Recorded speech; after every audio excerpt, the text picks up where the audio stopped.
Hey,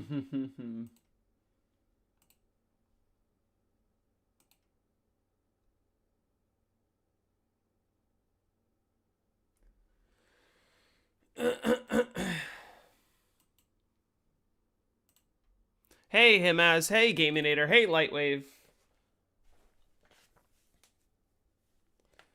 Himaz, you were first, indeed. Welcome, everyone. How's it going? Time for some more Moon.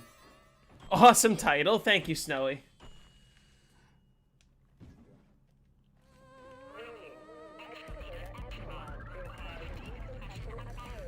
That's one of those excavators I do care about.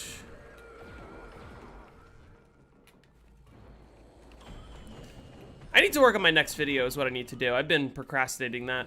Hey, Husky, how's it going? Just watched that video, Wonderful's video? Did you enjoy it? I actually didn't watch it yet, but that's partially because I know most of what's going to be in it, but I need to watch it.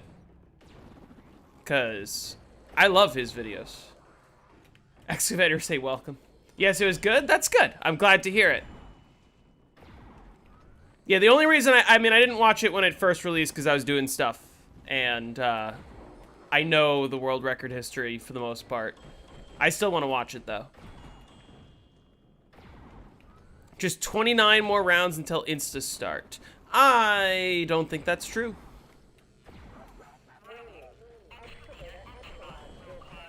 Non-EU friendly stream today? Yeah, I know. I spent most of the day handling work stuff. And by handling work stuff, I mean doom scrolling. Don't Insta start on that round? No, they don't.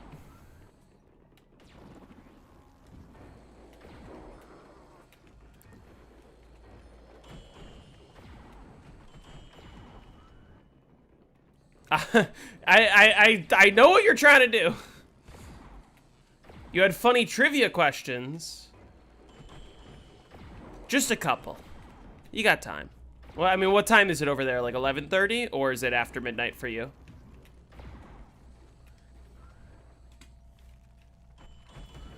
All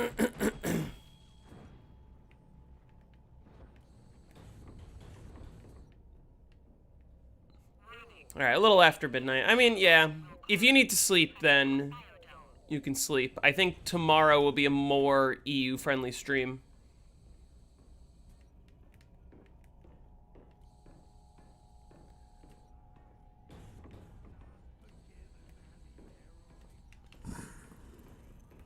Bad timing to release another Wonderful video? Let me talk to him and see when he would want it released.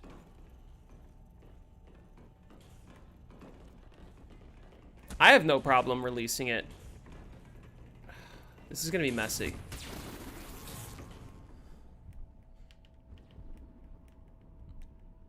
I kind of needed to do that. I kind of needed to force out there because it's imperative that I stop the excavator. Hey, S-Boss. Is the video ready? Because if it's ready, I will discuss with him to find a reasonable time. 60 seconds.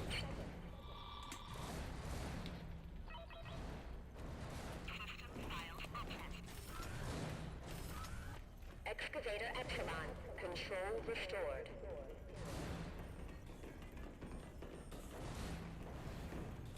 Just adjusted music timings and did an intro/outro. Okay. If you think it's ready, then I'm ready to ship it. But also, I am going to do the collaboration feature with him. So if he wants that on his channel as well, we should probably wait till at least tomorrow. Which I believe he does. I'll see what makes sense. Maybe Friday makes sense. Maybe. Friday's BO7 day.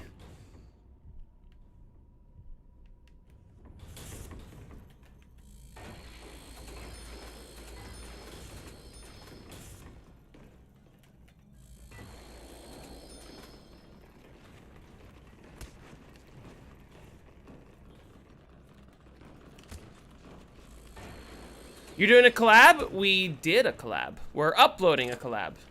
Hey, Ava.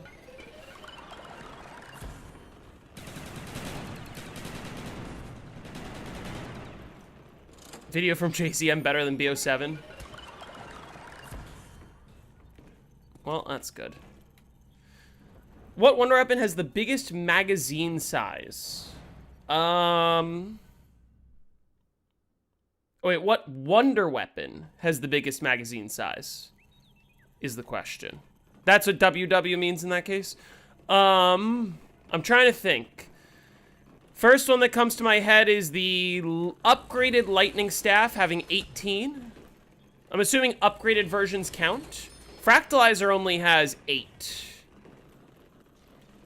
Upgraded lightning staff has 18, but also the next thing that comes to mind is the ray gun Mark III having, I believe, 35 if you count 5 on the left and 30 on the right, if that counts as 35. Zap guns have 24. Yeah, zap guns have 24. Mark II has 42. Exalted hands all have 50, but I don't know, does that count as clip?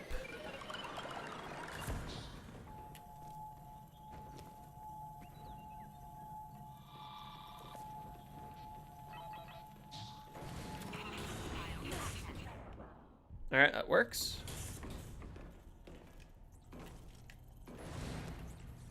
This box is not hackable, which is good to make a note of, just in case I need to trade this round.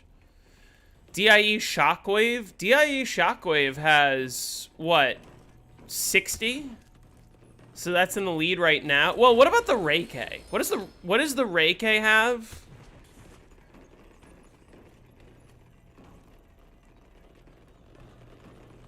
Or, no, here's a better question. If Exalted Hand counts, despite the fact that it doesn't actually have a, like a clip, then the jet gun counts. And the jet gun in BO6 has 100. Right? So that's in the lead right now.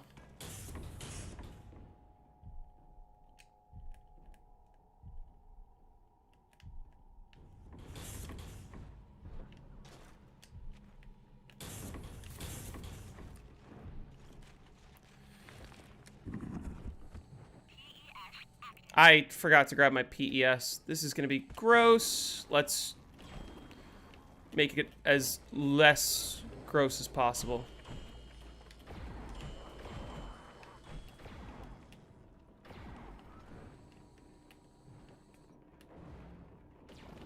That's fine, honestly.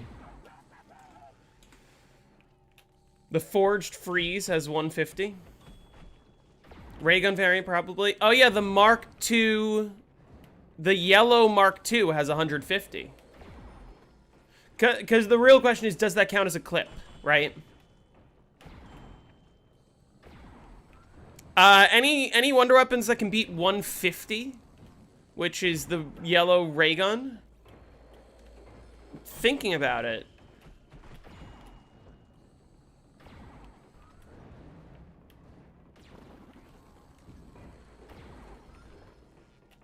I can't think of anything.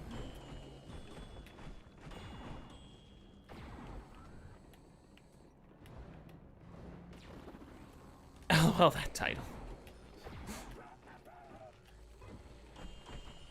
The Untangler technically has infinite. Well, I get, well... First of all, what's the Untangler? But second of all... I think, like, things like the sword, like, or the swords on Citadel, they don't have a clip, but I don't think they count as infinite. I think they count as 0, right? The question was phrased, what has the biggest magazine size? But they don't have a magazine.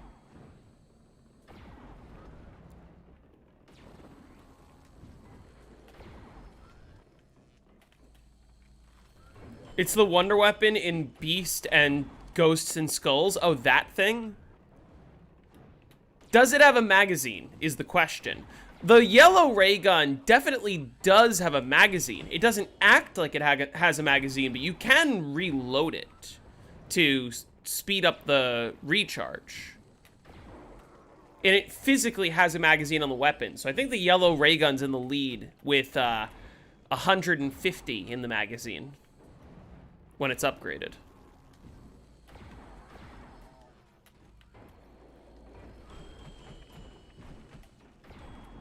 I can't think of anything else. No. Not BO3.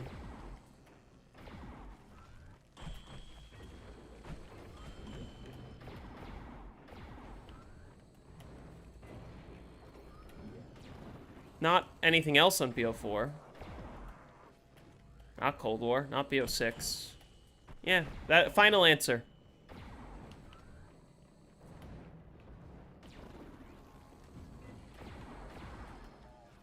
The Forged Freeze has 250. How many box locations are on Gorod Krovi? There's the one that's just above the spawn room. There's the 2 starting box locations. There's the Dragon Command box location. There's the Tank Factory and the other side's box locations. Right? The next to the infirmary and next to the armory. The Tank Factory and the what's it called? The Supply Depot. That's how many there are. What happened to the gameplay for 130 to 138? I did it off stream. The reason that I'm ashamed to admit is yesterday I was hanging out with some friends. I got a little too not sober, and I said to myself, I really, really, really want to play Moon, but I am extremely worried that if I am in this state and I have chat going, that I'm going to fuck up while reading chat. So I made sure that there was no chat. So, a little off-camera mining.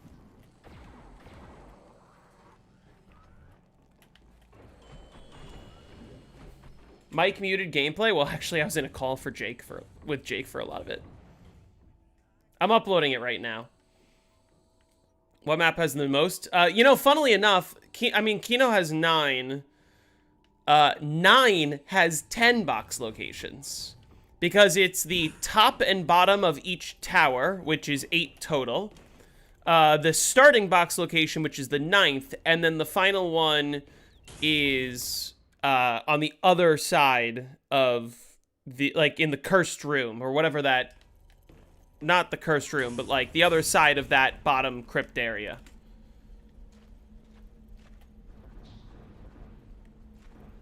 Where's that drop? All the way over there? I'm not getting that.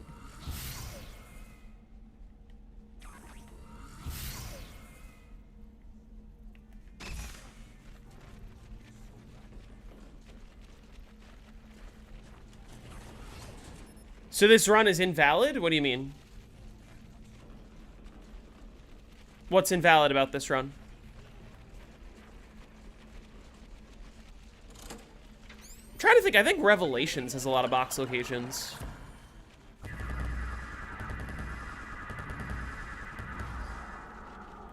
Because Revelations has Spawn, Shangri-La, 1 in Horizon, Spawn, Shangri-La, Horizon, Kino, 2 in Verrucht, 1 in Noct, 1 in Mob of the Dead, 2 in Origins. That's 10. Yeah, I recorded it. I'm uploading it right now. Here's 130 to 138 processing. Unlisted, obviously, you know, but that works.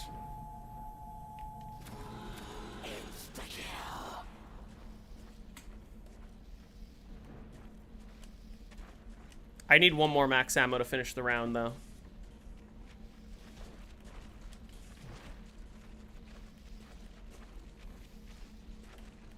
I'm not going to use this insta-kill because I don't want to get the last power-up.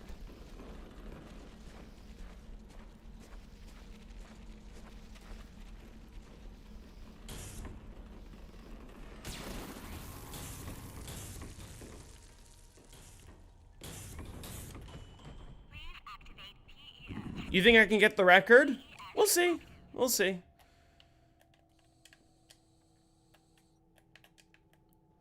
I would like to, but I won't guarantee anything. Shangri-La is easy.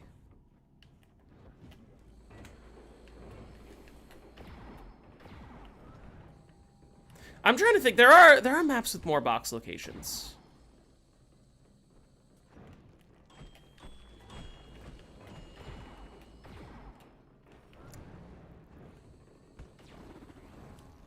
Call the Dead, Shang. Moon only has 4. Transit doesn't have that many. Diarise only has 3. Buried, I believe. Okay, so Buried has the starting box location, Quick Revive, inside the courthouse. Starting box, Quick Revive, inside the courthouse, above the jail cell, the Mule Kick area. And then the 2 inside the maze. Barry's has 7. Origins just has the ones next to each of the generators, so 6. Shadows of Evil has 2 in each district. And 1 in the Rift, so that's 7.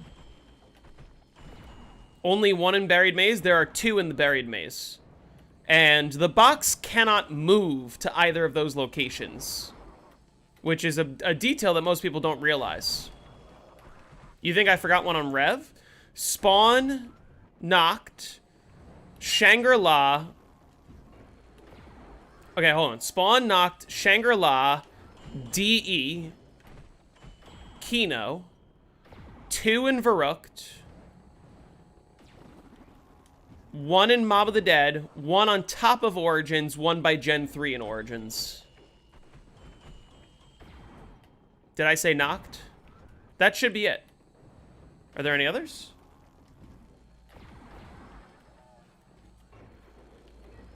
There's not a second one in DE. Yeah, that's what I said earlier. There's not a second one in DE.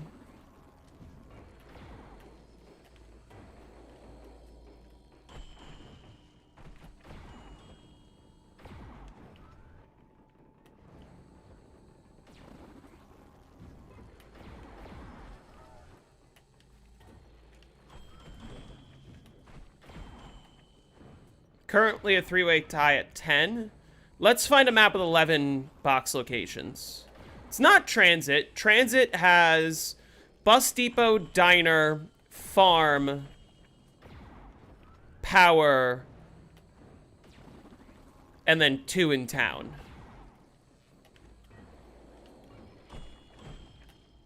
That's it. Mob of the Dead had... It might be Blood of the Dead, actually. But let's list... Okay, Mob of the Dead has... okay, the cafeteria, the cafeteria in the warden's office, the location in the infirmary, the location down by where Double Tap is. There's actually not that many on Mob, are there? It's cafeteria, warden's office, infirmary, down by Double Tap, on the docks. Surely I'm forgetting one, right? Or is that it? Outbreak in Cold War? Outbreak doesn't count. Which map has the most glitch spots? That I don't know.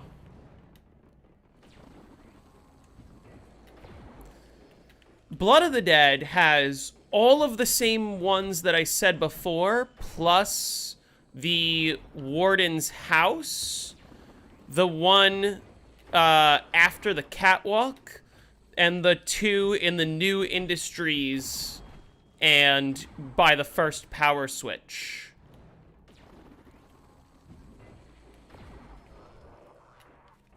So Blood of the Dead has 10? Or is there not one in the warden's office on Blood of the Dead? Blood is missing one from Mob. Is there not one in the warden's office? There is one in the warden's house, I believe. Or vice versa.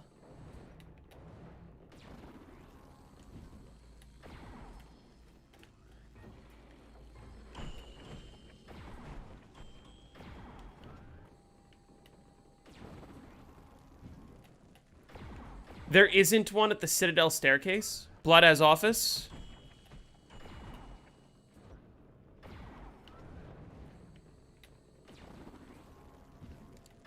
What map would have 11 then? I'm trying to think of the big maps.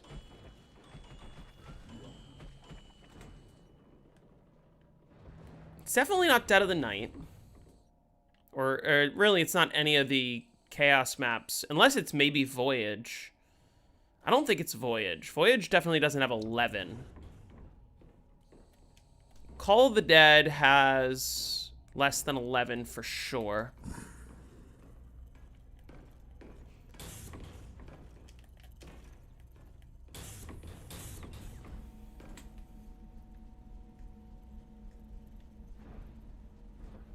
Transit has like 6.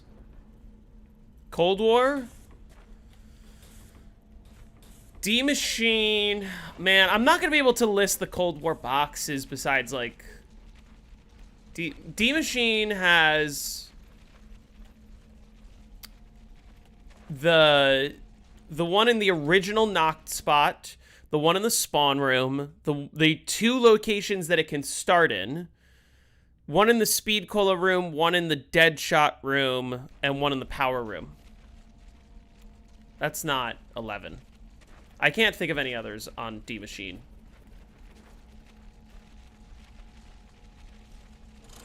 Alright, one more power up. Bless. What is that? It's a power up. It's probably not what I need. It's not what I don't need an upgraded Python.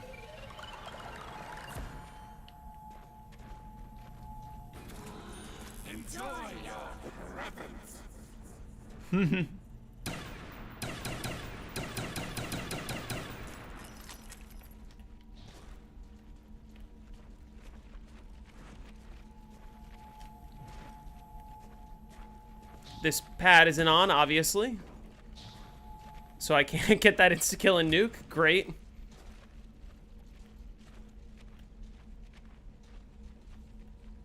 Alright, I forget.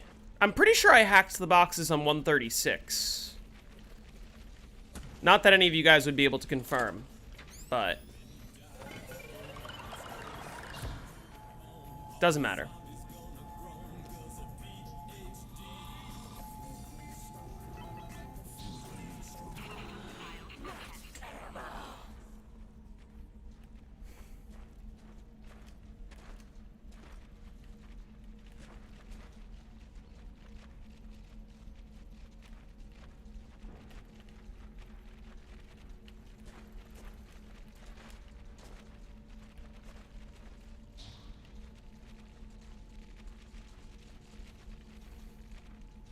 Rev has the most?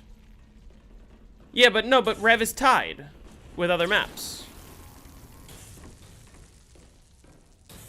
9 actually only has 7. 9 does not have 7 because each of the towers has 2. So that's 8 right there.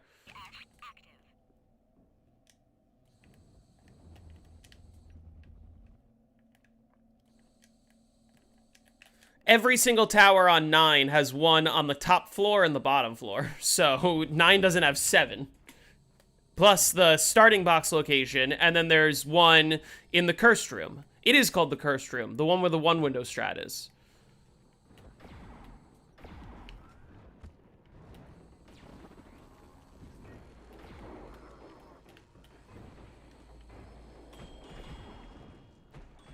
The fact that you are writing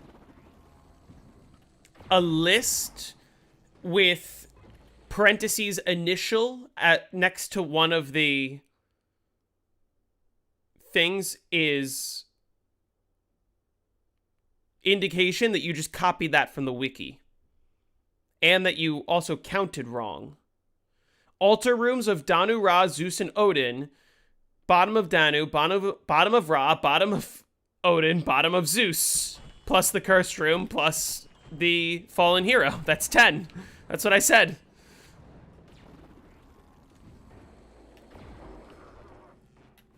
I was gonna say if you're quoting the wiki, you're wrong, except you quoted the wiki incorrectly. The wiki's right. Because that's 10 that you just sent.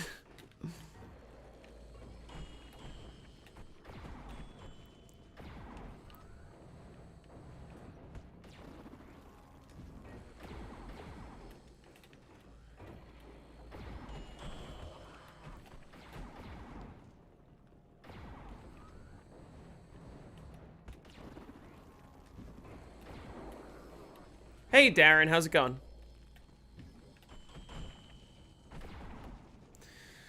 I'm trying to think. I don't know if any map has 11. I wouldn't be able to tell you on Terminus.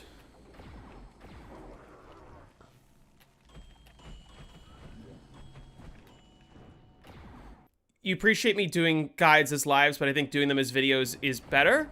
That's why all of the guides that I do get edited into very detailed videos. The Doris guide just hasn't released yet. And the Moon guide is already out.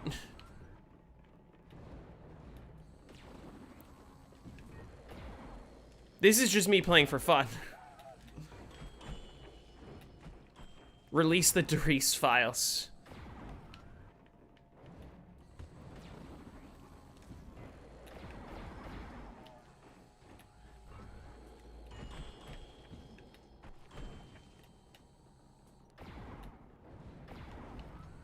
Moon is so much fun.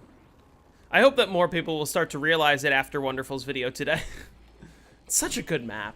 It really is. It's so unique. I'm assuming I have enough juice to make it through the round.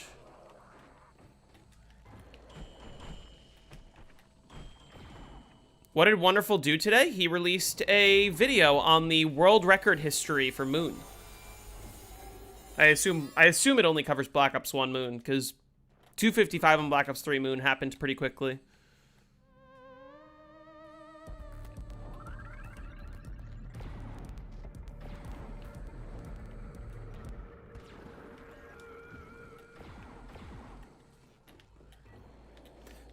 Pre-alpha BO1 would be so interesting. Does anyone have access to that? I wish you did more distinctions on the with/without Astro thing. I didn't watch the video yet, so I need to see how he ended up doing it. If you combine all the box locations in the Tortured Path maps, I don't even understand how the Tortured Path works.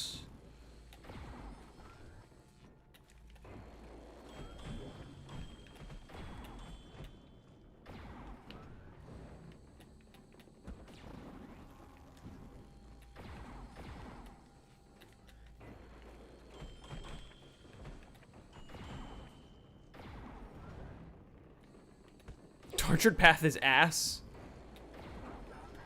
I haven't tried it yet.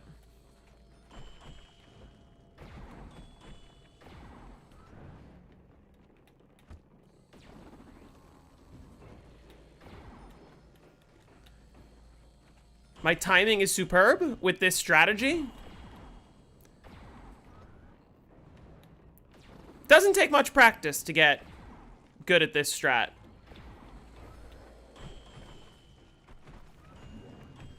The thing to keep in mind, which is, I guess, one thing that I didn't really mention in the video, is that it takes, what is it, 4.7 seconds on solo for a full horde to respawn.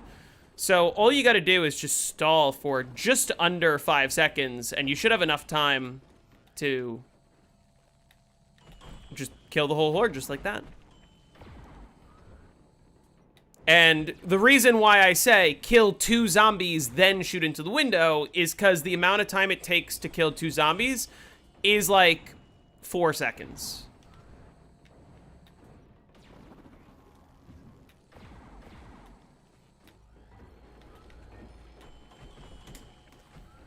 Is Ascension the only map with insta-bug rounds? Every BO1 map has insta-kill rounds, although you'll never hit them humanly on Call of the Dead, at least not with current technology. And then every BO4 map has insta-kill rounds on Hardcore. You mean insta-kill not working? That's every map on BO1.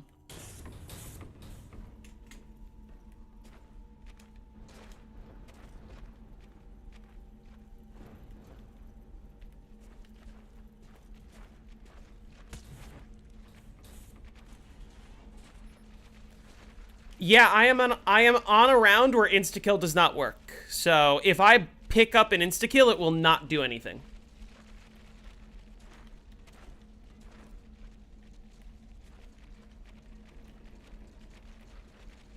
I believe there are some rounds where it works between now and but I believe after 161 it just stops working forever, other than on insta-kill rounds.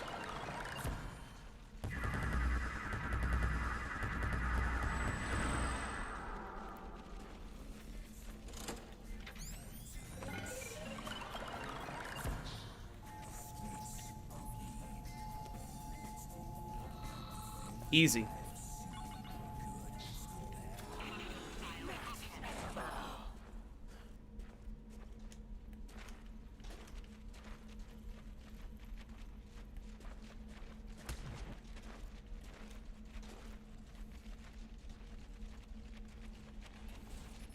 I'd have thrown that last QED at the perk machine. That is a good thought, honestly, but the only reason not to is to not have it teleport me. Unless I do it after picking up the max ammo, but even, or like, as I'm picking up the max ammo, but even so...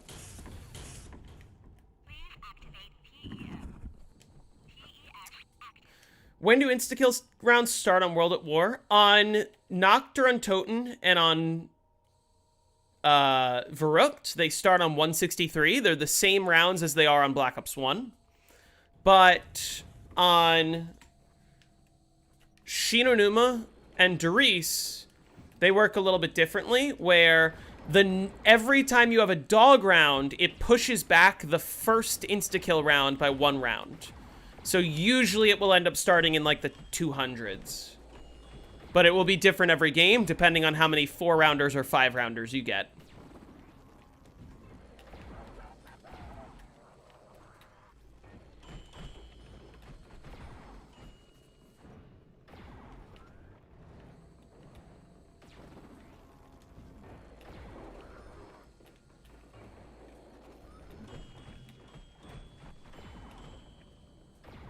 He almost made it. He's probably he is the closest that anyone has ever come to hitting instas on Doris, just because World at War Doris is a very fucky map.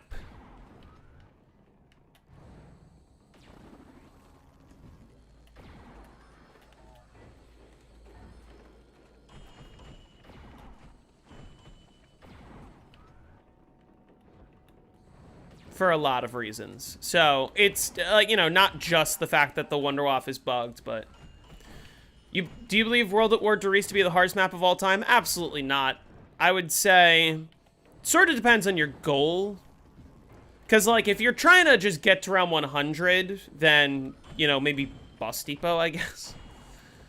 But if you're trying to beat the world record... then you could technically make a case for a map like Ascension. Ascension is so easy that the world record is so optimized that you're basically never going to beat it. At least not without tons of hours and practice and putting the time in. But for reset, no, I wouldn't say World at War Doris in general. I would say like BO3 Shang is a lot harder.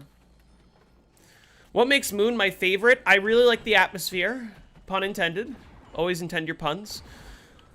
No, but I think that Moon gives you the most overpowered piece of equipment we've ever gotten in zombies, but also balances it in such a way where, like, you're not entirely relying on it, even on BO3. Yes, with Megas, a lot of it becomes trivial, but even so, it's just a very fast-paced map. It's very fun. The strategy on both versions is very fun for me.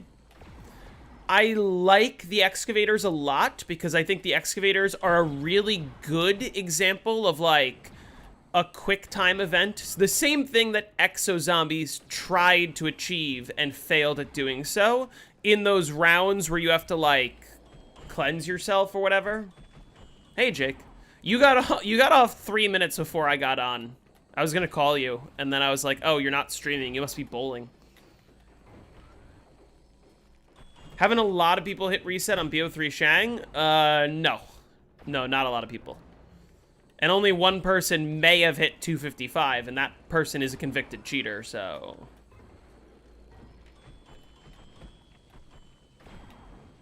Hey, the MC Zombie Slayer, how's it going?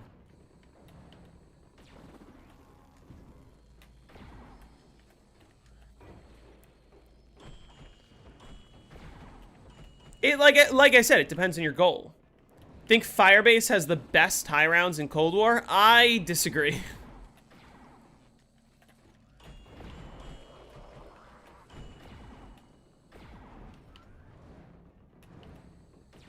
I don't like Firebase very much. I feel like a lot of people are warming up to this map recently. Or at the very least, I saw... The other day, I was on the COD Zombies Reddit, of course. My least favorite place to be.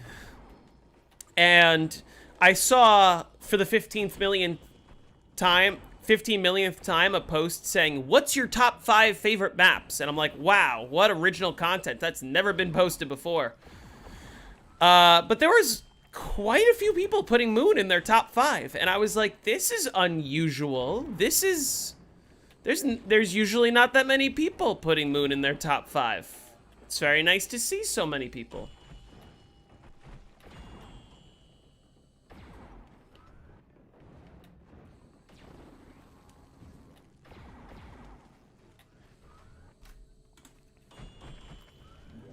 But I don't know.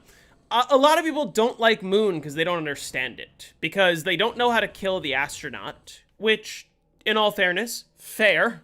Right? The astronaut's kind of a bitch to deal with. And I'm not the biggest fan of the idea that the only ways to deal with him are glitching him and trapping him. But at the same time, I also think it makes him one of the most unique bosses we've ever seen. Because of the idea that the only way to deal with him is glitching or trapping him. Okay, I'll do it for science.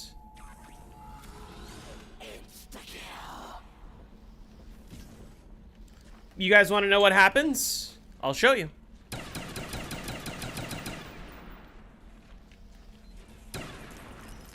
Doesn't matter what I use. It doesn't matter how many times I shoot them. I will not kill them.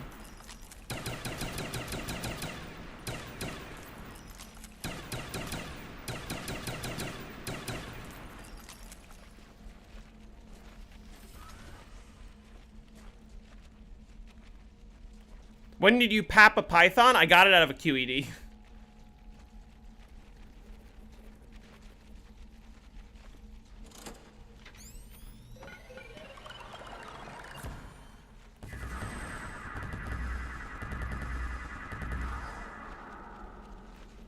The python looks sick with the gold camo. Most of the weapons look really cool with the gold camo.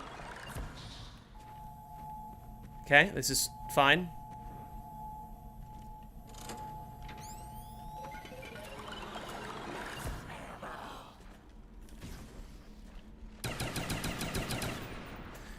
I am realizing now, did I just damage that some? Actually, I guess it doesn't matter. I do need one more drop to finish the round.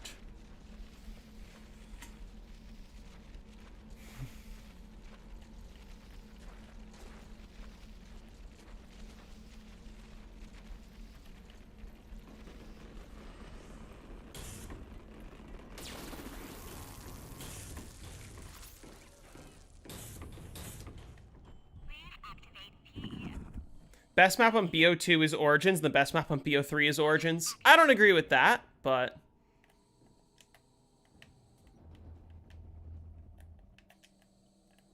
What I like about zombies is that...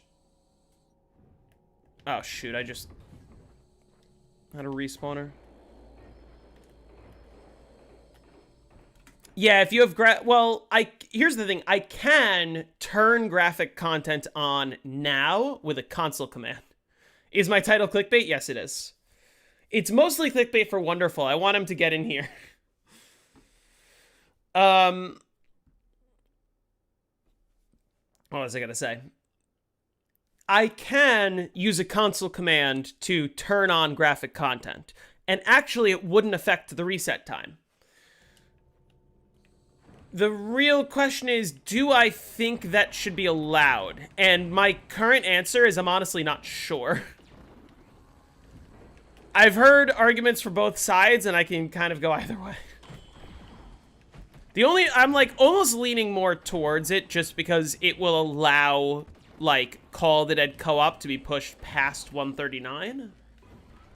But at the same time, I don't think I'm going to make an executive decision and use a console command now. One, because I don't need to. I don't need the insta-kills to work for the next 10 rounds.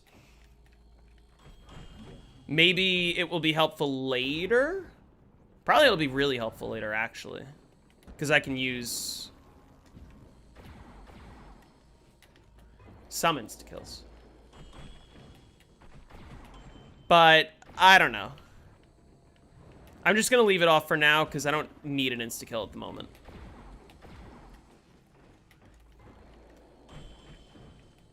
DE is way too annoying to set up. DE setup is not hard as long as you're not building a bow. And like even if you're building a bow, just build a bow.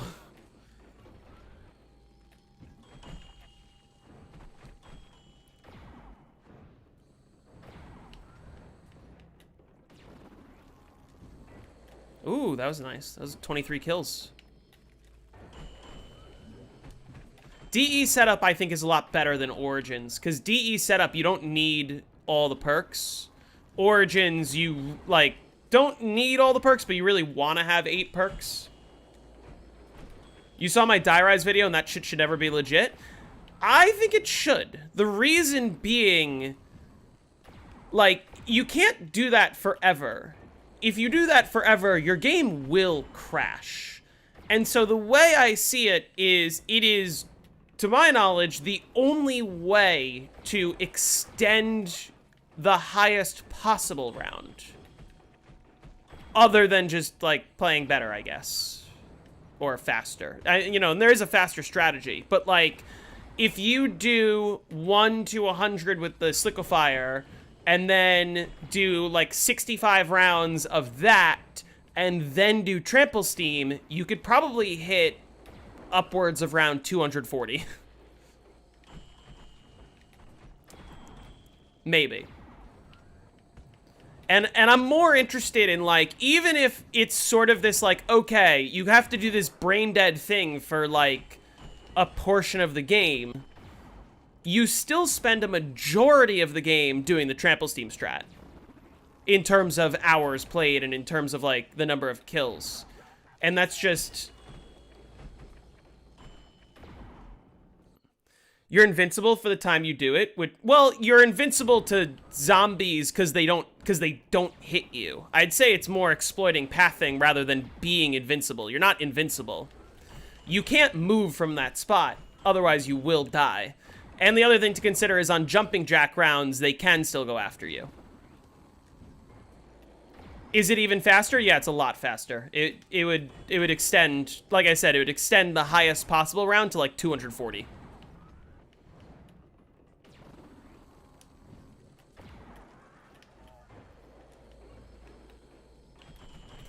And also, the funniest thing about it is actually it's 30% faster than what I showed if you leave the door to power closed.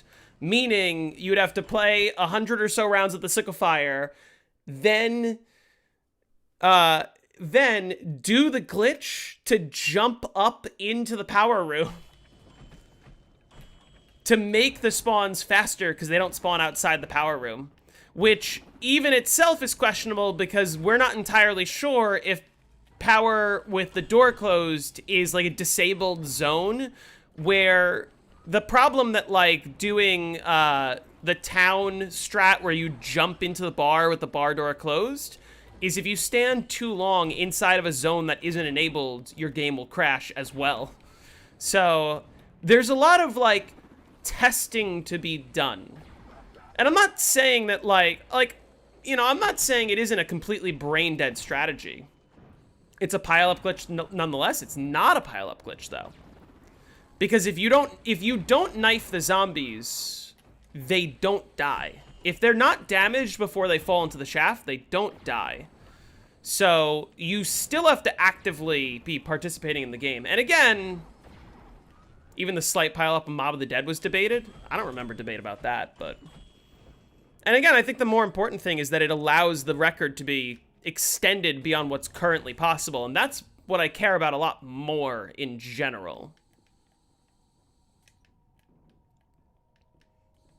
But really, my biggest problem with the zombies community is how every time something new gets discovered, the conversation is, oh, let's ban this. Oh, let's not ban this. Instead of, oh, this is cool. Does this belong in an any % category? Because all you're really doing by banning it is just stifling how much Die Rise can actually be pushed.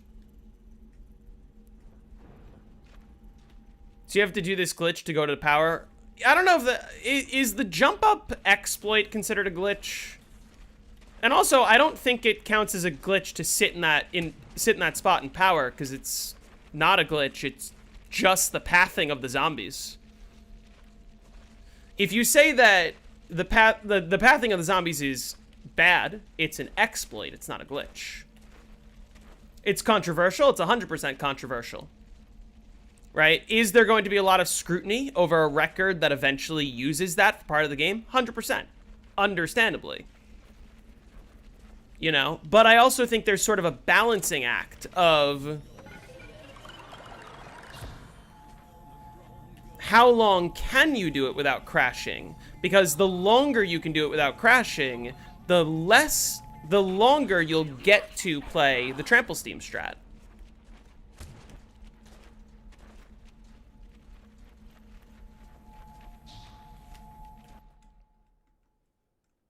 It's not even a question that this won't be allowed. And again, it's not even a question that I don't care about the rules.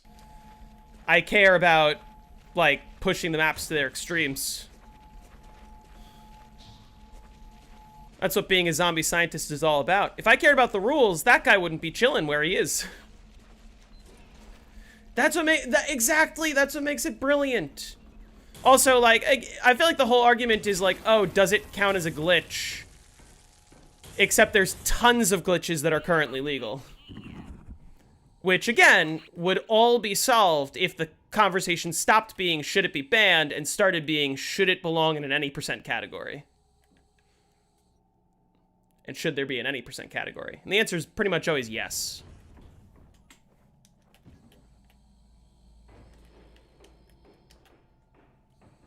If you have to do a glitch to do a strat on a map, it should not be allowed. Then every Call of the Dead record shouldn't be allowed because they all stop the shocks with George. And like, George will rock your shit if you don't stop the shocks. So that's definitely a glitch.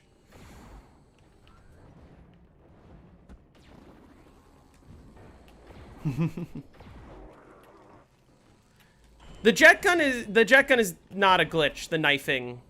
I don't think that's a glitch, that's an exploit.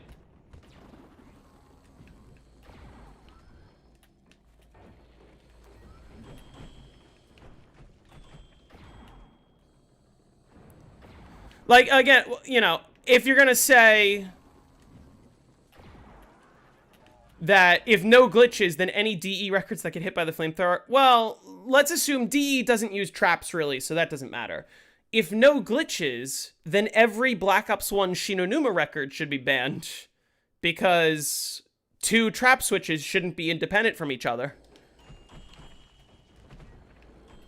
What counts as an exploit and what counts as a glitch? That's the one thing that nobody's ever going to agree on. The way I see it is glitches are mechanics that exist in the game that the developers did not intend. Whereas exploits is using intended game mechanics in unintended ways. If that makes sense. Which is why I consider Die Rise to be more of an exploit. It only works when the power's off. And you're not doing a glitch to get there, you're just standing in a spot that is already accessible. Right? If you consider the die rise to be a glitch, you should also consider the Kino der Toten trap stand to be a glitch, because you're invincible for that as well.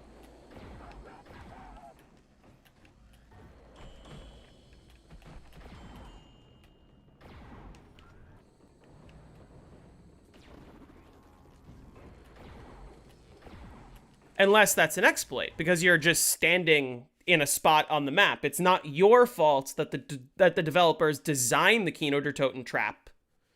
Can't AFK the Kino fire trap, though. You can't AFK the die rise strat.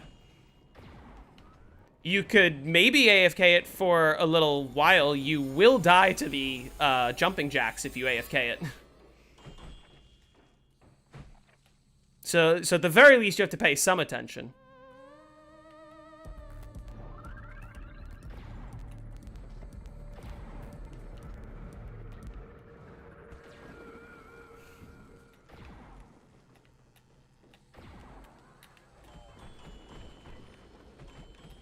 You AFK 99% of the time on die rise? Well, no, you said yourself that it was 20%, and I also said it's more like 10%.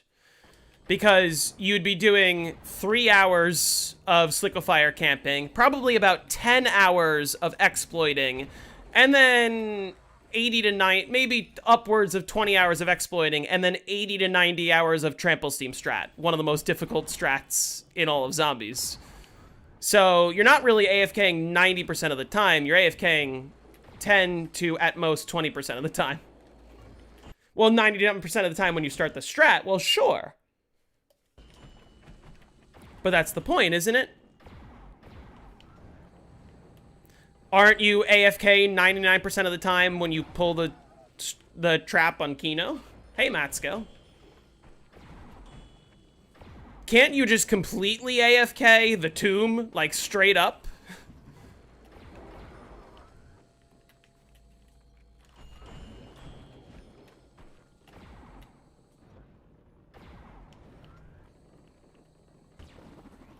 You're constantly shooting MPL? Well, sure, but you're constantly knifing with my strat.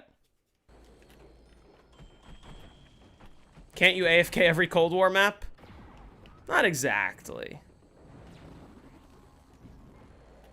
But sort of, yeah. MC Zombie Slayer has a great video on that, how you can almost AFK every Cold War map.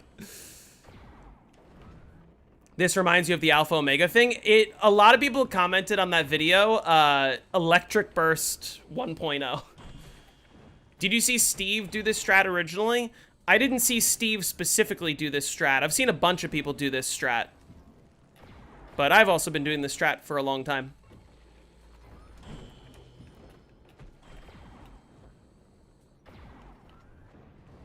Yeah, Electric Burst is not AFK. If you AFK it, you will likely die, and if you don't die, you will have to move by the end of the round.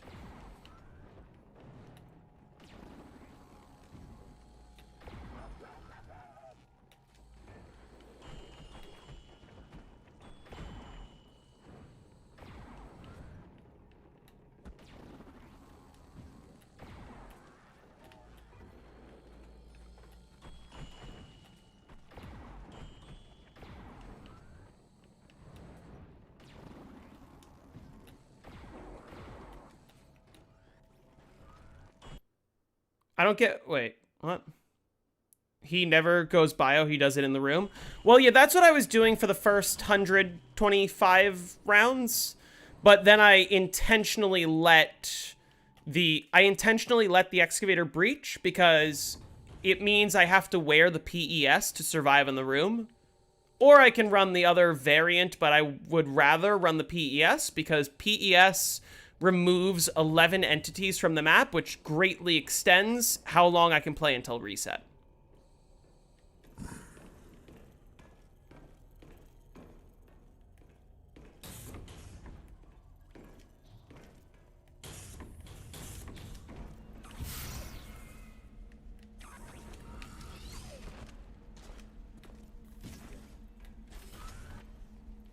You can just use PES with air? Yeah.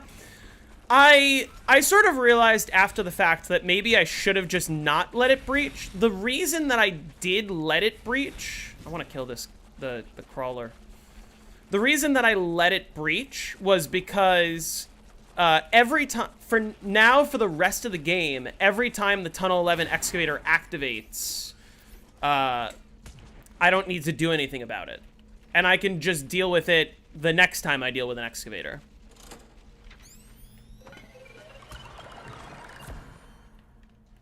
Okay.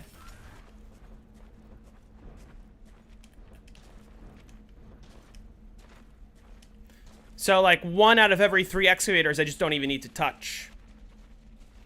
And, like, will that save me a lot of time? Probably not. That might save me a few minutes, but I don't know, it adds up, maybe. We'll see. We'll see if it ends up being useful.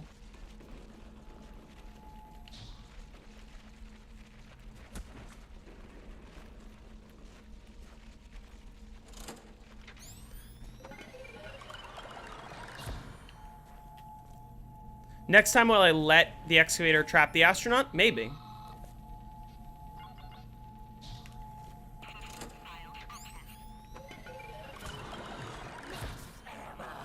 What is this? I can't pick that up.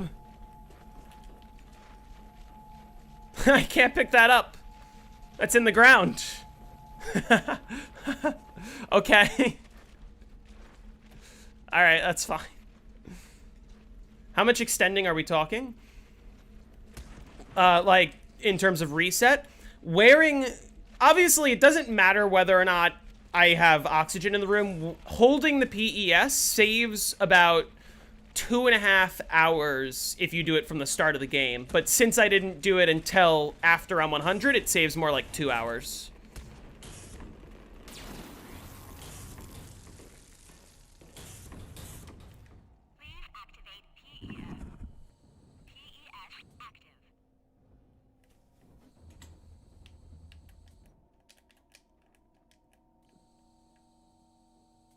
What's the current record on Moon? Round 252.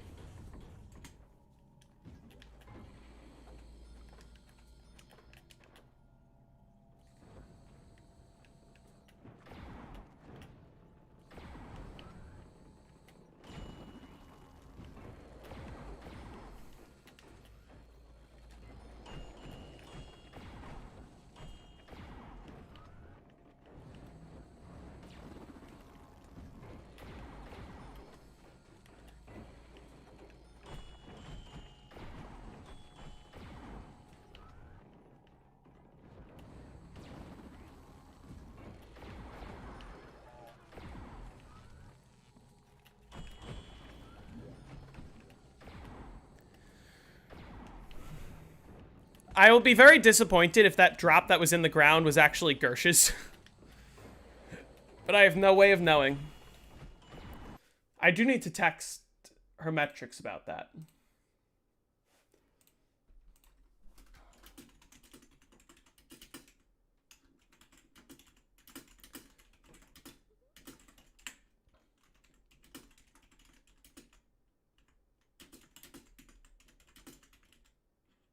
Since ballistic knife isn't considered legit, why didn't people just use the MX9 instead? It's not about the ballistic knife. It's about the perk in the modifier slot. Which, again, to me, banning a perk seems like the dumbest thing ever. Straight up. Because originally... it was, okay, no ballistic knife and burst mod combination. And then people started running Mozu burst mod. And then they had to change it and say, no burst mod at all. But banning gums? I also don't necessarily agree with banning gums. I think that Round Robin and Power Vacuum deserve their own category. But the only reason I wouldn't care about that category itself is just because Round Robin and Power Vacuum as a category would just be like 1,000,000 255s on every map that are all 30 hours. So it's like, it's just sort of it shouldn't be banned on the principle that Treyarch added it into the game. It should be separated on the principle that it completely alters the meta on every map. And then it doesn't need its own category because it's just like, you know, for the sake of the people reviewing the records, I guess. Do you know any way to stop the game and come back later? Because when I use sleep mode, it mutes the game. If you're running plutonium, you shouldn't have issues. But also, if you run either TIM or T5M, the competitive plutonium mod, click Fix Broken Sound and it will unmute itself. Hey, Coleman, how's it going?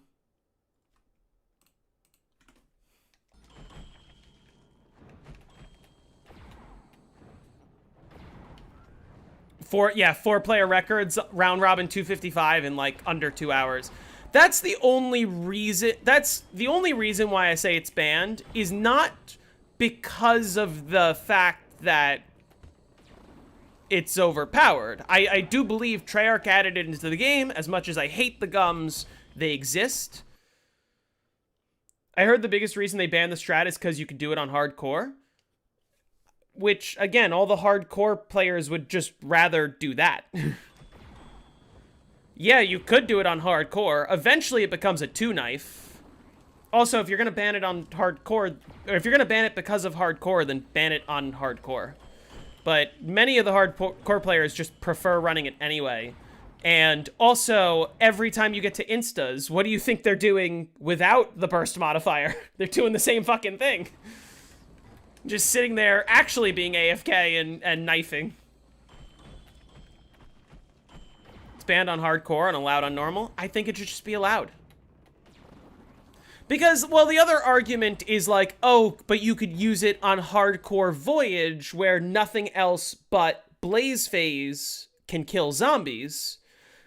But, like, you're not in a spot where they are only climbing up. You still have to deal with the Stokers and the Blightfathers and the Catalysts, and you're like running around the map, knifing hordes of zombies. It's not easy at all. Like, it's probably one of the more difficult strategies that would exist in BO4. I don't know what to get for dinner. I thought about cooking, but the only thing in the cabinet is 4 times spicy instant noodles. When you say 4 times spicy, do you mean there's 4 packets of spicy instant noodles, or is it 4 times the spicy?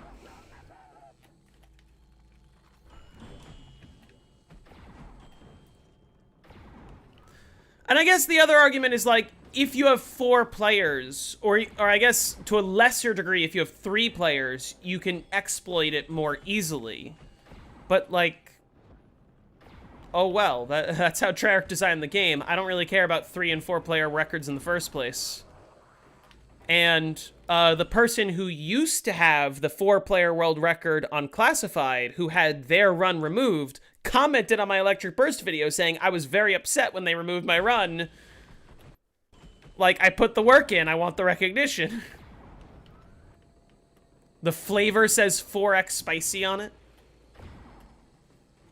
Ooh.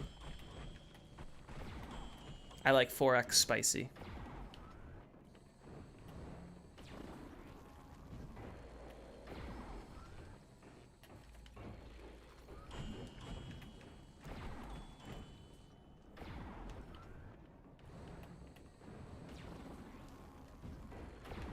And again, this all comes back to the whole issue of like, instead of having a conversation about whether or not it should be banned, just have a conversation about whether or not it belongs in an any % category, which the answer is maybe for Electric Burst. I don't think it needs its own category, but like if there are that many people, which there aren't that many, if there are that many people that are going to be upset about Burst being banned, fucking split the category. Because you ban it, you upset half the people. And by half the people, I mean 95% of the people. But let's say half, right? And if you unban it, you upset, like, I don't know, 20 people who say that they're more than half. Or you just split the category and everyone's happy. What's the issue, right? Saw them arguing about some Shades guy yesterday. I don't know what's going on with Shades at all. I'm not going to comment on that because I don't know any context. Every time you look in their Discord, there's drama. Yeah, that's why I left. If you're deciding what to get for food, And you don't want the 4x spicy. Get... What's today, Wednesday? Yesterday was Taco Tuesday. Get Moe's.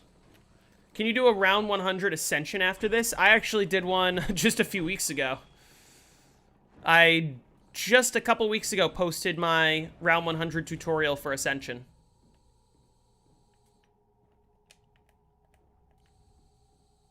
You can check it on my channel, and you can also check the full footage in the description of that video.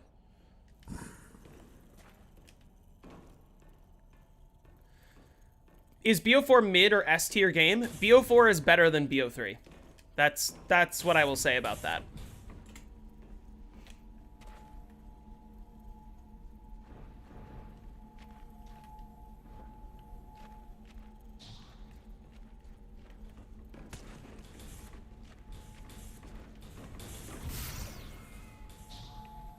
Oh, I fucking missed the pad! I pulled back too much. Oh well. That sucks. Completely disagree with that? Completely disagree with what?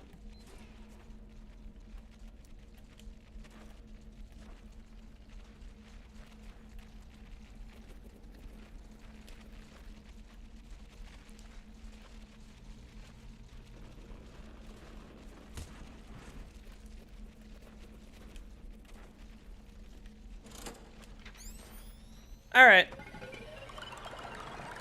Oh, BO3 being worse than BO4? At least from a high round perspective. You know what I like a lot about BO4?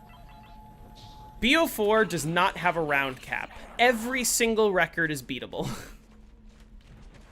And I think that in itself, to me, gives the game much more life than BO3 currently has. I think, in fact, this, I don't know if this is a hot take. The only reason that BO3 is considered the best game is because it has 15 maps. If Zombies Chronicles didn't exist, people would be saying that BO3 is one of the worst games. Maybe BO2 might be worse, but people just go off the fastest time for 255? Well, some people do, but I think a lot of people don't. If that many people went off of the fastest 255s, then there'd be more 255 submissions. Or more 255 speedrun submissions, is what I meant to say.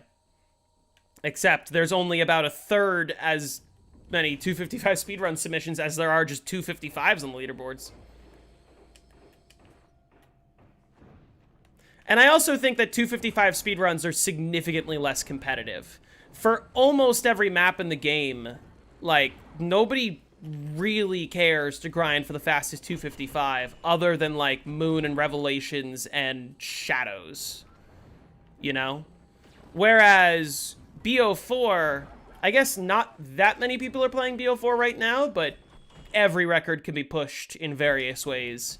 And especially now that we know that BO4 does have a time cap, I'm looking forward to seeing every map get 400 or even 500 plus. There used to be a lot of competition for Zets a while back.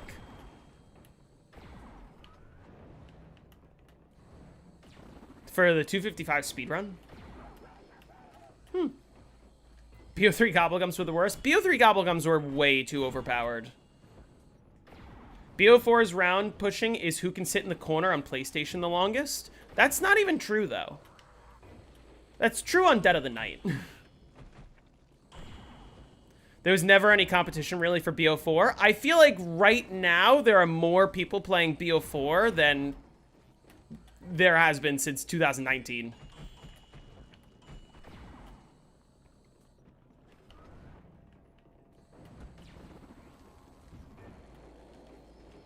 And I'm including myself, even if I'm not playing it right now.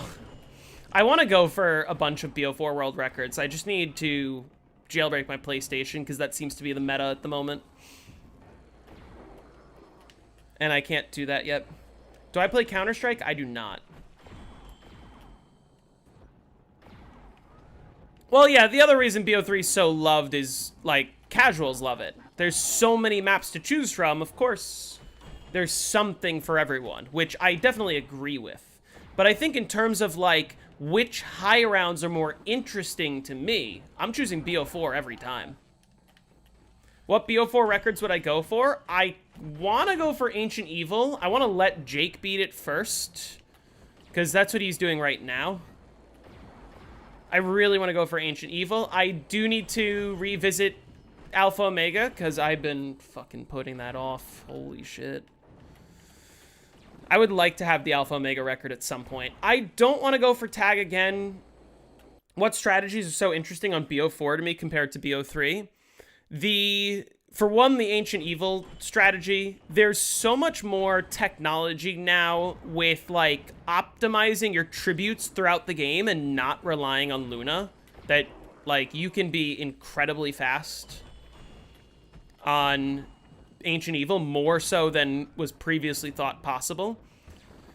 9 has a not new, like, not super new, but somewhat new strategy that Jake optimized a lot, where the 9 record could be pushed way more than where it currently is. And most of the game is not, how can you install T5M?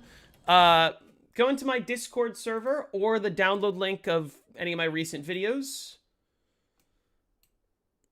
I've reached level 2. Oh, I want to see what this is. What do I get? Server banner. I don't know what I'm going to use with that. Okay. Cool. Thanks. Thanks for level 2. HD streaming is nice. Anyway, what was I saying? Oh, yeah, go into BO1 tools and competitive plutonium plugin. And you can download it here, or it's also in the description of my latest BO1 videos. I included it.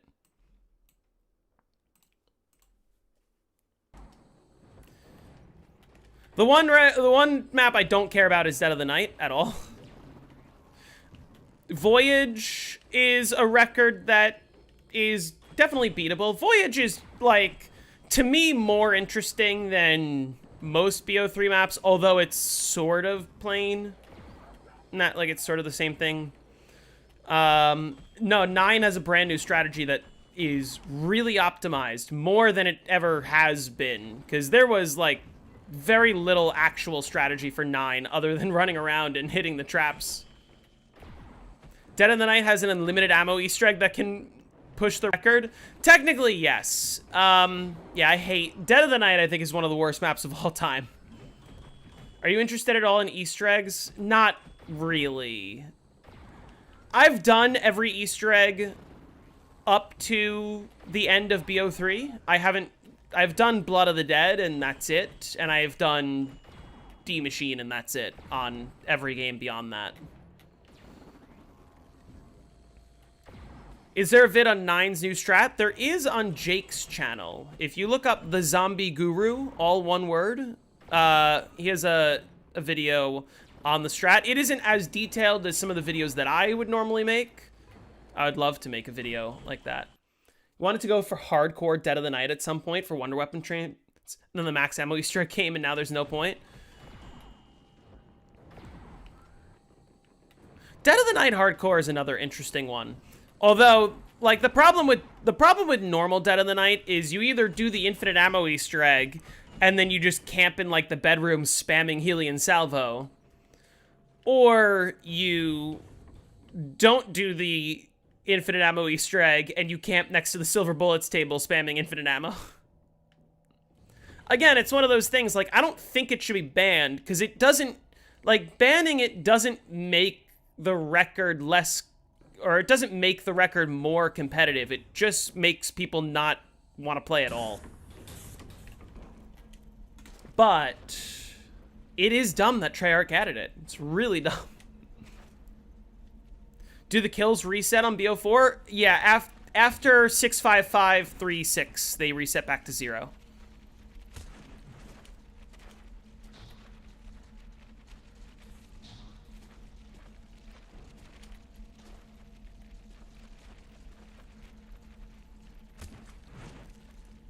Dead of the Night, aesthetically, a lot of people like the aesthetics of Dead of the Night. I just don't think there should be an infinite ammo buyable table.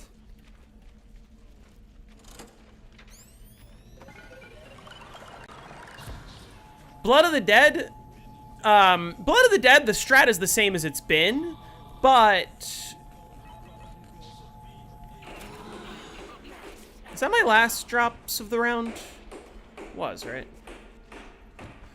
I was gonna say, Blood of the Dead, the strat's the same as it was, but, like, there's more optimization. There's more, like, you can camp with the Helion Salvo for longer before switching to trap strat on Blood of the Dead. And there's, like, optimization in...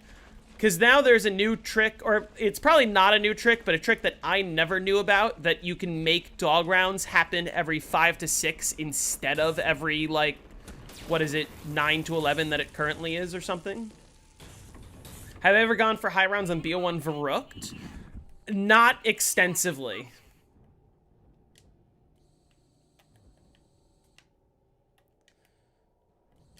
Maybe they should have added the ammo perk machine that was going to be in Shinonuma. If there was a perk machine in the older games that just made it so you could spawn a max ammo whenever you want, the older games would be a lot less interesting than they currently are. I think I hear zombies that just respawn in the power area.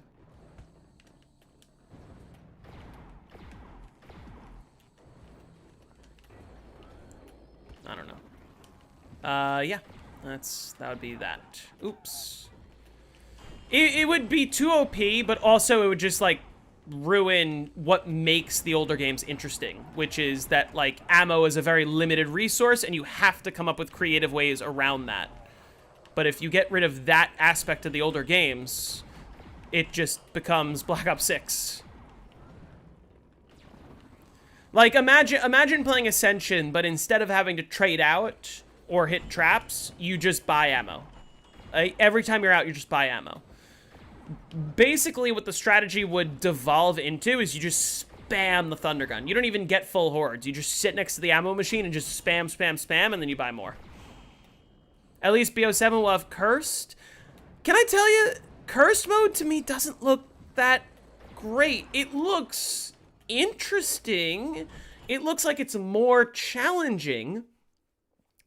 But I just can't help but notice that none of the cursed relics are no more score streaks / no more table, crafting table.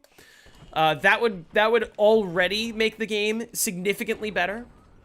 None of the relics removes the health cap of zombies. That would make the game significantly better. Yeah, I have seen all the relics. Some of them just seem weird, I gotta say. Like, the one that cycles your weapons every however often. Is it, like, every 5 minutes? That one actually looks unique. And to its credit, it looks like it's gonna be a really fun mode that will be, like, interesting. Gun game. I don't think high rounds are going to be that interesting if you retain access to the crafting table. I think that people are going to figure out a way to make every strategy RCXDs. Or, like, on every... I think that people are going to eventually figure that out. And that's what worries me about, like, even cursed mode. You know what I mean? Moon is the perfect balance for the hacker. It is. Listen, the hacker is an incredibly overpowered piece of equipment. Insanely overpowered. But despite that, it's not so broken that it's map ruining. You know what I mean? It's just broken enough to make Moon one of the most fun maps. Because it's still resource limited. Salvage is going to be hard to come by. Score streaks don't drop salvage and they patch the trap, so that doesn't give salvage either. But, like... By the way, this is what I was referencing earlier, guys. I have Excavator Omicron, so I just don't have to hack that Excavator. I already don't have oxygen in this area anyway. I'll just let it breach and then deal with it next time I'm in spawn, which maybe will be for a trade, or maybe will just be the next time an Excavator activates. We'll see.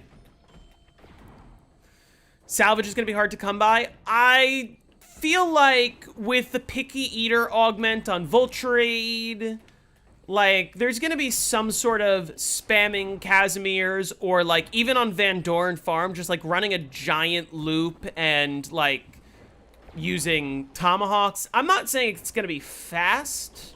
No augments on... Oh, right, no augments. I forgot about that. Okay, yeah. No augments is a big change for sure. But also, don't forget, classic point system. So you can just shoot the zombies to build points to pull the trap. Which maybe, actually, might make the game interesting. Maybe. When do I predict I'll hit instas? It depends on how much I'm able to play this week. Tomorrow I should have some time. Friday I should have some time. Saturday's a maybe. So, I don't know exactly when I'll hit instas. We'll see. So maybe it will be interesting. But, like, the fact that the zombies... you're gonna need a score streak to deal with the elites, more than likely. Or a ray gun Mark II. Which, I guess, if you're using the relic that swaps your weapon, it would mean that it's difficult to hold onto a wonder weapon. But it does say that when it randomly swaps your weapon, it keeps the rarity level. So if you get a wonder weapon, you're gonna always have a wonder weapon. So, like, you're always... as long as you get a wonder weapon, you're always going to have either a ray gun or a Mark II or the Necro whatever. What's it called? And if any of those are good at killing bosses, then that's what you'll use. But if they're not good at killing bosses, then we'll see, you know? I'm leaving the ball in Treyarch's court to make it a potentially balanced mode. I just don't think that the current relics guarantee that it's going to be balanced. It might just turn a normal weapon into ultra rarity. Well, I'm saying aren't wonder weapons in their own rarity, like separate from the highest gun rarity? And it does say it keeps the rarity at Pack-a-Punch level, so I'd assume Wonder Weapon becomes Wonder Weapon. I could be wrong. Wonder Weapon into Ultra, it could work like that. If it does work like that, then the mode is already infinitely more interesting. But I think that Wonder Weapons and gold tier regular weapons are treated separately, if I remember correctly.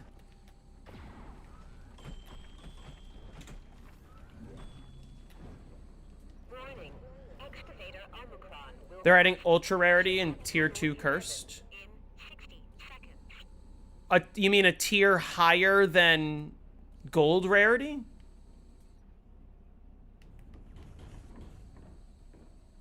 So those will probably be treated the same. That's a good point. Although I guess then the follow-up question is, how good would an ultra rarity weapon be? Assuming it's one level above, like, the current... God damn it. The way to unlock Curse is dumb. Do we know how to unlock it yet? Is it doing the Easter egg, or do we not know?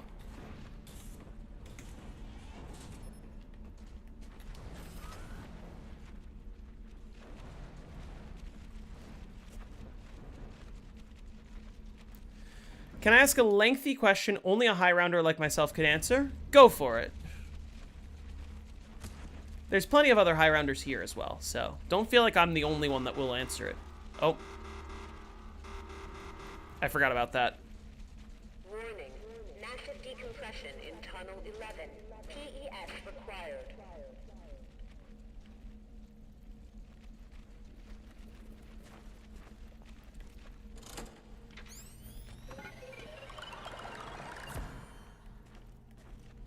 Okay.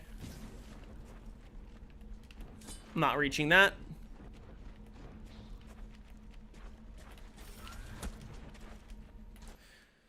Nah, so the way curse works is depending on how many relics you put on, the higher tier your curse mode is, the more rewards you get in game.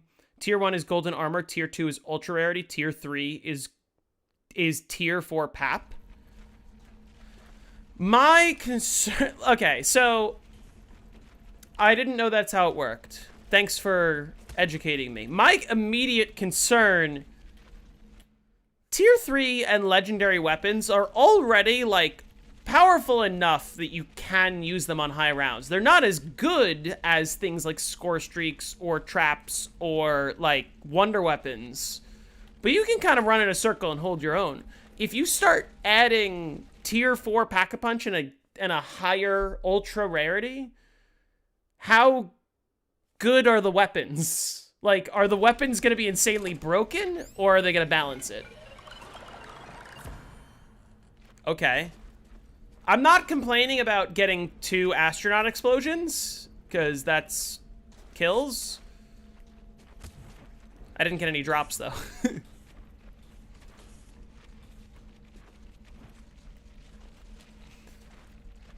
Because I feel like the whole thing hinges on, do I have enough trust in Treyarch to make it balanced?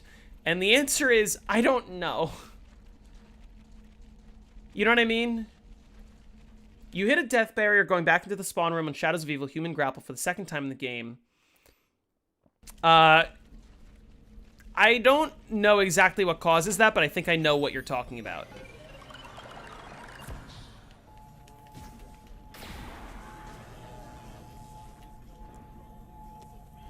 That was technically best case scenario with that QED. I got to...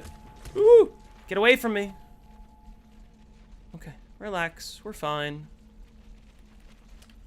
Okay.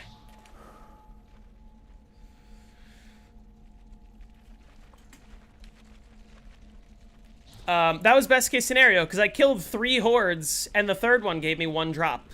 So I don't have to worry about having gotten too many drops, and I got 3 hordes.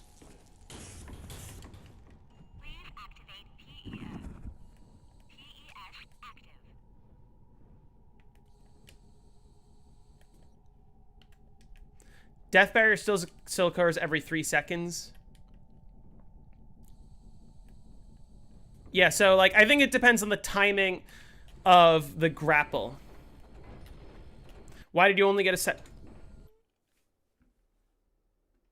Yeah, I think it depends on the timing of the grapple, because when you grapple, you're going over an out-of-bounds area as a human. So I believe you have to time it to make sure that doesn't happen. Does the 255 cap make BO3 world records bland? I think it does. For the most part. I just think that there's a lot less hype over, like, somebody getting a new fastest 255 than there is for somebody getting a new highest round. That's not to say that there isn't... That's not to say that there's no hype. There's always a little bit of hype over every new record, to a certain degree. But I also think, like, a world record history of, like, every fastest 255 on BO3 would, to me, would be a lot less interesting than a world record history of, like, getting the highest round and the highest round and the highest round. You know what I mean?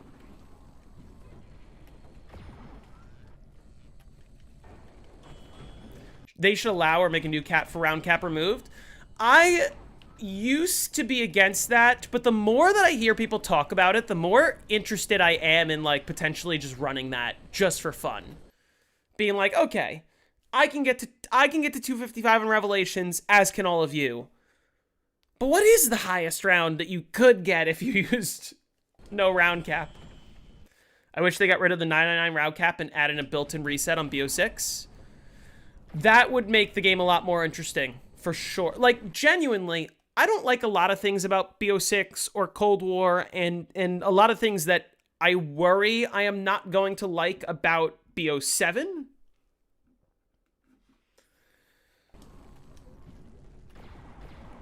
But if they got rid of a round cap, if they got rid of the round cap, I would be much more interested in playing the game. Straight up. Right, it might still be a pain in the ass, and it might still be sort of boring to go for high rounds, but I would be interested to see, okay, what are, like, the limits? How high can we really go? You know? I think the problem being, if you're going to remove the round cap, you just need to make the number of zombies scale more than it does.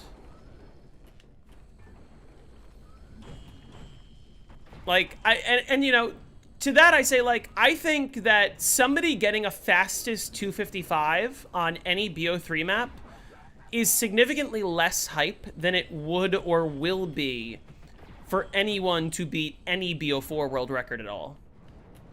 Even if it's like, even if somebody gets to round 300 with burst, or on Alpha Omega, not 300, 400 with burst on Alpha Omega, I think that that is going to generate more interest, despite the fact that it uses burst, despite the fact that it's BO4, than like Zombie Dog getting another 255 on Revelations. You know what I mean?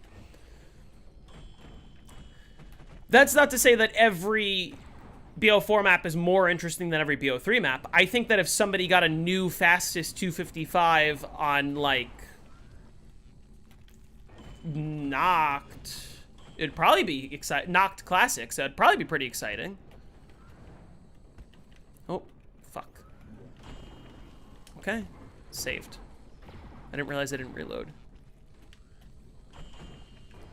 It's like, you know, I'm speaking very generally, which is a difficult thing to do because of how diverse every game is, right? It's hard to speak generally about BO4 because I think overall BO4 is a more interesting Noct, Varrock, Shinonuma, Shang, ZNS. Oh, 100%. Those all would be more interesting. Shang, if anyone even gets a 255 on Shang again, that's going to be exciting, right? Probably more exciting than a new Dead of the Night world record, let's say, right? It's difficult to generalize because you can find examples where the opposite is true. What was his last vid? Wonderful posted the world record history of Moon today, and you should definitely go check it out. His content is amazing. And the joke being that obviously, I don't think I'm gonna get the world record this game. I wouldn't count on me getting the world record this game. I'm 9 rounds away from my personal best, so don't assume that I'm gonna play 100 more rounds after that flawlessly. I'm not. But the joke being, I want to make his world record history obsolete by beating the Moon world record right after his history video. No one talking about how Shinonuma hasn't got a 255. That would be exciting. It would be exciting when somebody does it again. There was a 255, but the person who got it cheated on his Varrooked 255, and so he had all of his records removed.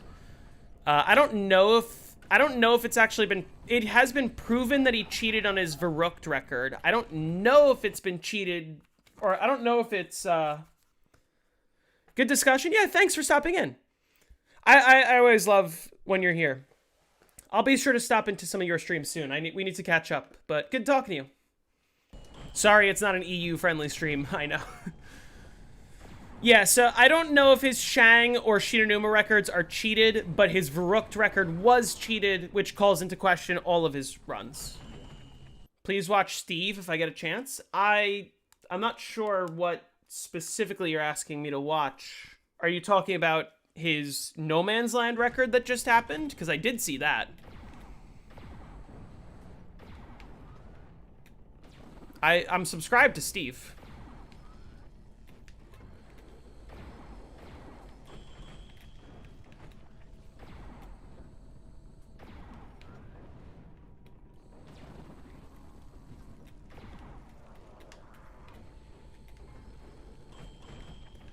So, yeah, I mean, it will be exciting when somebody else gets a 255 on Shinonuma and or Shang. He's British and this strat on Moon. Steve is British? I know who Steve is. Is he playing Moon right now, or are you just telling me to Google the last time he played Moon? Because I know that he plays this map, and I know that he runs this strategy, and I know who he is. I didn't know he was British. actually. Yeah, yes to what? Is there a lore reason why the zap gun has fail shots? Every weapon has fail shots. And the lore reason is that Black Ops 1 is one of the earlier Call of Duties. No, the last time? When was the last time he played Moon? I'm not sure what you're asking me to look up here. Steve still streams? I don't remember the last time I saw Steve stream. I think he just disappears for 6 months and then comes back and says, I just destroyed some Easter egg speedrun world record and or some No Man's Land world record, and then disappears for 6 months. Where's your fail shots in World at War? That's a great question. That's just one of the quirks of Black Ops 1. It's just a part of the game.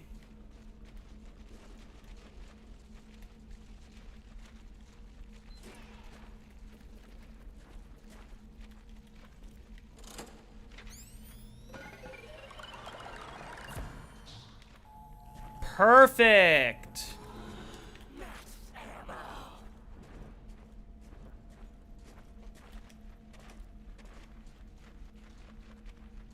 Real question, where's Scotty? I'm assuming with Steve. That guy who camps, Relaxing End, The Frenzy. Oh, so you're an OG, if you remember all those guys. Where's The Frenzy is the real question.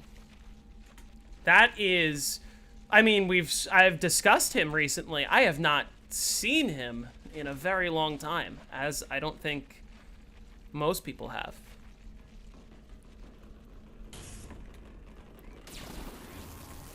It's very understandable why they would want to stay away from the community. I don't blame them. Where did Frenzy go? I have no idea. I'm gonna have a bunch spawn in power, aren't I?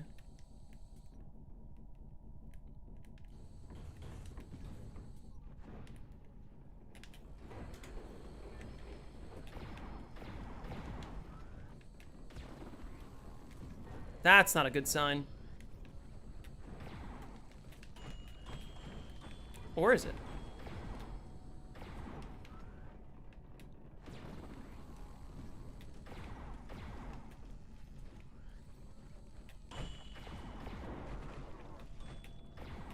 Frenzy's sleeping with his body pillow right now. I play a mean moon. Thank you.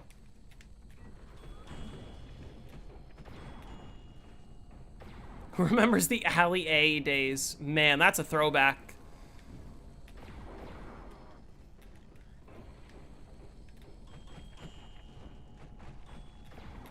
Grief was a lot of fun. I think my biggest gripe with Grief is the fact that, like, if you play online, it starts on round 1, but it's effectively like it's an 8-player game, meaning the rounds just progress so slowly in the early game because there's like 8 players worth of zombies. Yeah, BO7 comes out on Friday, I believe. Or Thursday if you live in New Zealand. Or you claim to live in New Zealand.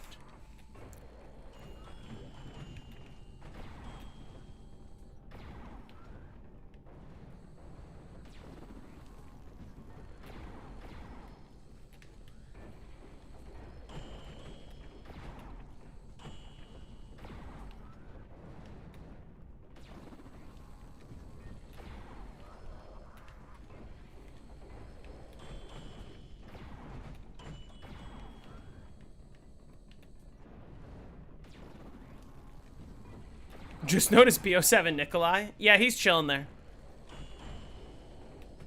That's the character I'm playing as right now.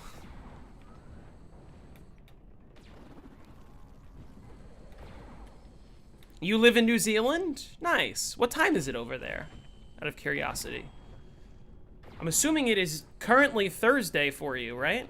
Does the game release in like 24 hours for you or something like that? Thickalai? Midday? 12 hours? It releases in 12 hours for you? Wait. Does the game release at 8 in the morning for everyone that wants to attempt to play it early? As for me?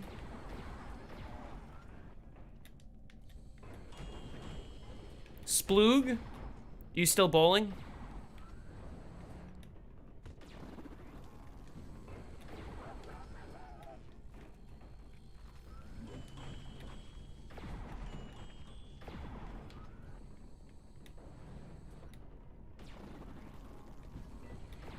$2:24 game 1. That's 10 hours, actually. Man, are people in my time zone going to be waking up at 6 in the morning to play BO6, 7? Jeez.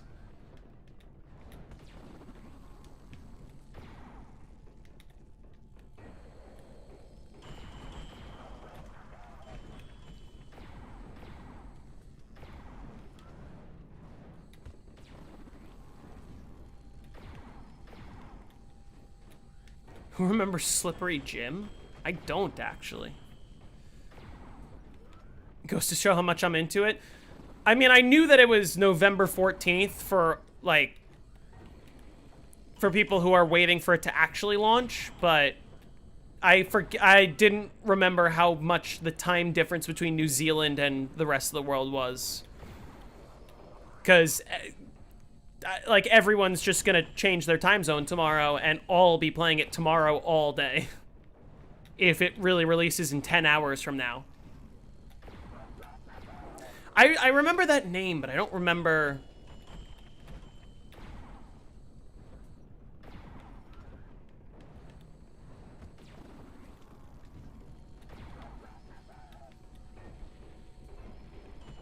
I don't think I've watched much, if at all, of his content.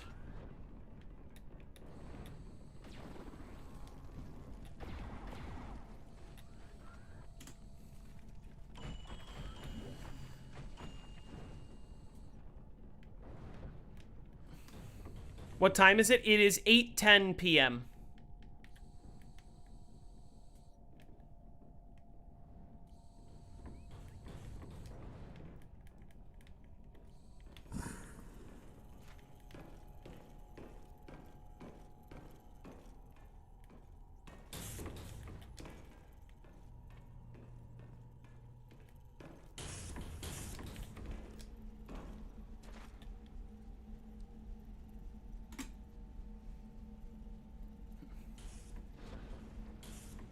Yeah, I'm in Eastern time. After BO4, most zombies YouTubers slash high-round players left the community. It's so sad. Yeah. And like, listen, if you're a Noah J type of like player who objectively, as much as they might not represent the high-round community, which, you know, they really don't in a lot of ways, they are the biggest zombies YouTubers. And if they aren't enjoying the game, you know there's a serious issue.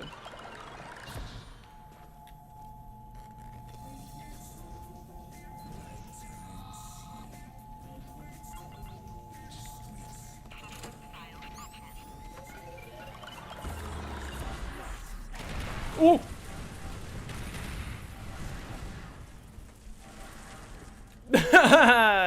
That's the other reason I don't want to throw extra QEDs.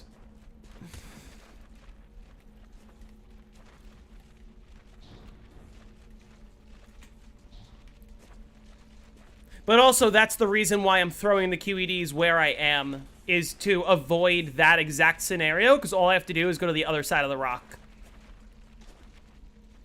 Easter egg community? Yeah. The Easter egg community has dominated for sure. Although, I always say, controversial statement, I don't think the Easter egg community makes up the largest chunk. I think that the largest chunk is high-rounders who don't consider themselves high-rounders. And by that I mean, you know, the average players who maybe can get to round 100 if they put the effort in, but just like loading in and getting to round 30 or 40 or 50 or whatever, and just like having fun, who don't do Easter eggs, but also don't like grind high rounds like crazy. And I think that they are considered high rounders too, you know? Because if you're not doing the Easter egg, then what is the point of the game besides camo grinding? Don't fucking say camo grinding, right? Well, then if you're not doing the Easter egg, then what's the point of the game, right? It's just to survive as long as possible, is it not? Is that not what Zombies has always broken down to at its bare bones? Yeah, Yodi Slayer. I watched his content growing up. He's the reason that I had people asking, oh, can you get a free perk off the pads? Too pro for you? I watched him as well.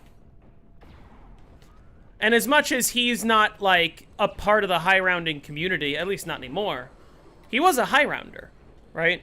He wasn't getting past round 50, but he was a high rounder. He would load in and get to as high of a round as he can and teach everyone the strategies that he would use. You know what I mean?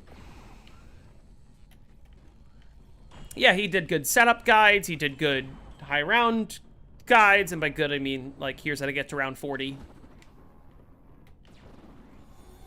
But, you know, nice glitch shot to end the round. How can you play high rounds? I get so bored after round 3. Yeah. That's one of my biggest gripes. People who say that high rounds is the same thing over and over again don't know anything about high rounds. Yo, crazy man, I've been grinding to 100 on Moon BO3. Keep dying to stupid stuff, need to lock in. Never really played it before, but it's a great map. I don't know if you saw my tutorial. I have a great tutorial that I uploaded a few weeks ago on how to easily get to round 100 on BO3 Moon. It's on my channel just a few videos ago, very close to the top.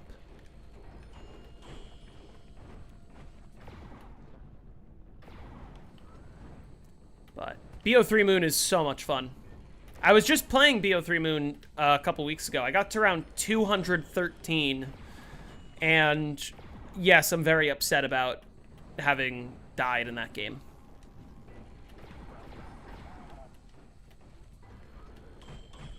No two maps play the same, at least. Yeah, like, even World at War through BO3, no two maps play the same. Every map is a little different. And World at War through okay. You've been running my strat, just haven't been able to consistently get the one spawn. Yeah, it's tough. And, like, if you look at the last couple times that I played Moon, like, on stream, I had a bunch of games where I just could not, for the life of me, glitch it. And then I had a couple games where I glitched it before round 20. It can be really hit or miss, but my advice, if you're trying to get to round 100, don't be afraid to spam. You have more ammo at your disposal than you realize, and you, like, should not be running out of ammo until at least round 120, and if you have megas, you just shouldn't run out of ammo, period.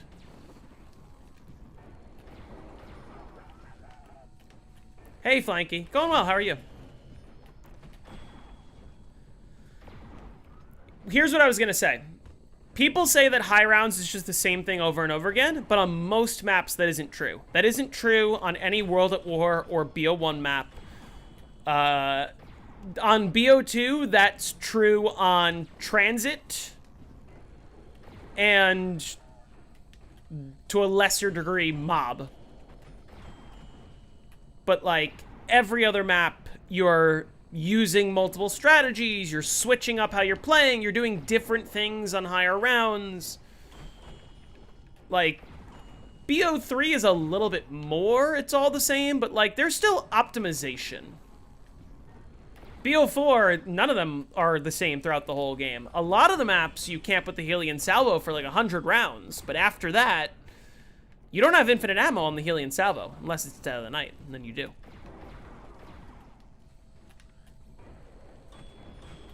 You still love Noct? Noct has a special charm to it. Some people like Noct for the fact that it does not have anything. Failed to glitching the Astro one time. Yeah, that can also be tricky. Like, it helps to know when he's going to spawn in. But still tricky. Exactly. It's not, that's the other thing to consider. It's not just about, like, oh, if you can do it, you can do the same thing over and over again for the whole game. it's way more nuanced than that. It's about being able to do the same thing over and over again for hours and hours and hours and hours, right? It's about having the endurance to put up with playing a game for that long. It's about having the dedication to be able to play a game for that long, right? There's so much more that goes into it than just, oh, like, if I can get to round 100, I can get to any round. It's really not true. I want to do a Die Rise guide really badly. I would not complain if that's what people vote for.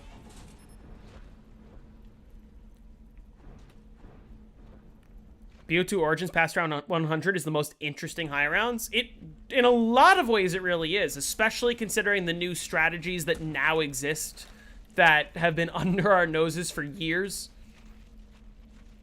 It's about looking backwards to make sure the zombies don't despawn. Exactly.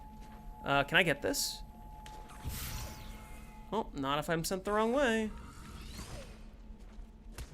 If that switches off of the nuke before I can get up there, then I don't make it. And it sent me the wrong way again. Oh well. I tried.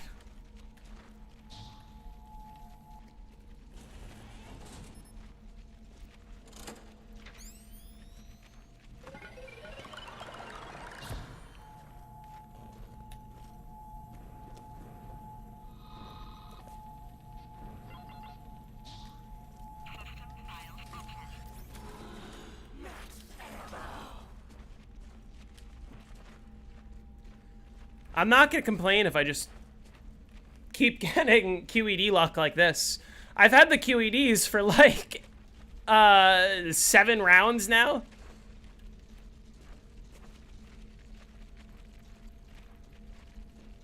Why aren't you throwing for PhD? Mostly because I'm pretty sure that I'm going to get rid of Stamina Up soon. Here's the problem. I want to get rid of Stamina Up before I hit instas, because I'm going to be switching to 3 weapons for instas, meaning I don't want Stamina Up. So I want Mule Kick. Problem is, what I didn't consider when I let Tunnel 11 breach is I don't have enough oxygen to go into Tunnel 11 with the hacker, get rid of Stamina Up, and make it out alive. That's not going to work. So I'm going to get rid of Stamina Up before instas. How I'm going to do that is either I'm going to down myself intentionally or I'm going to let the astronaut hug me. And I haven't decided which one I'm going to go for. You have time to hack Mule Kick before you die? You barely have time to hack Mule Kick. And also, like, think about where Stamina Up is inside of Tunnel 11 and where the closest airlock is.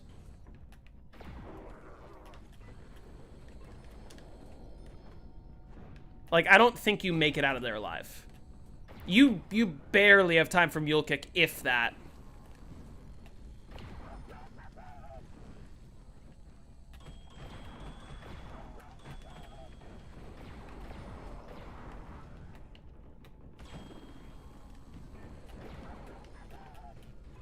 Gersh teleport? That is one way I could actually do that. The question is it worth wasting a Gersh on? Also, if I get teleported into a low gravity... If I get teleported into an environment with no oxygen and I'm not near, like, an airlock, then I'm also dead. Is time till reset only game time? Oh, only game time.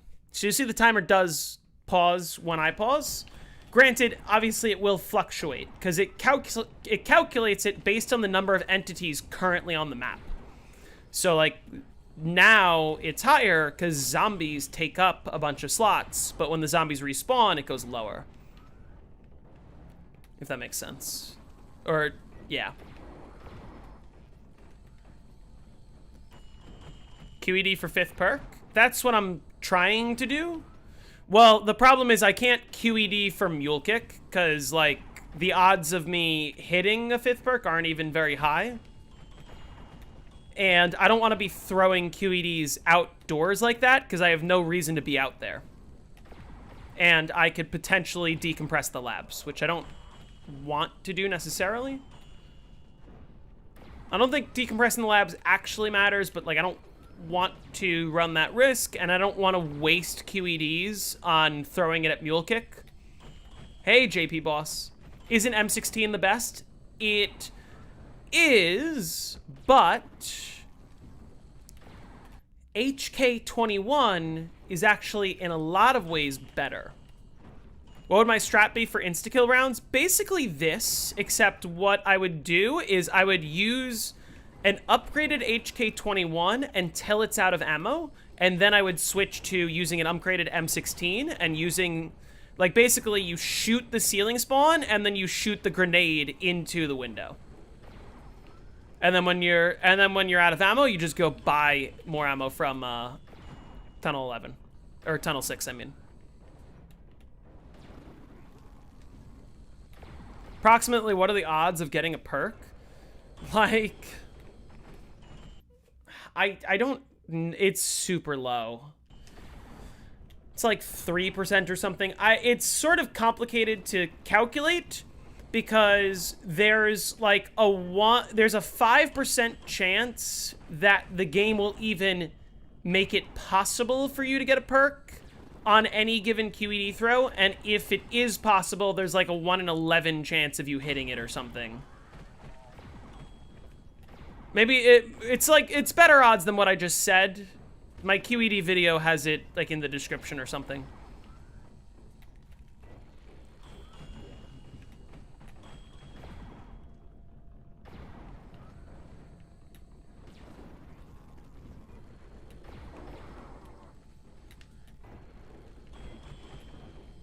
Spent 30 minutes hitting the box for the Wonder Weapon on 90 plus. On which map?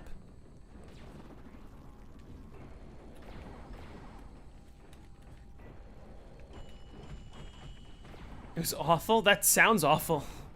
I would hate to spend 30 minutes hitting the box in general.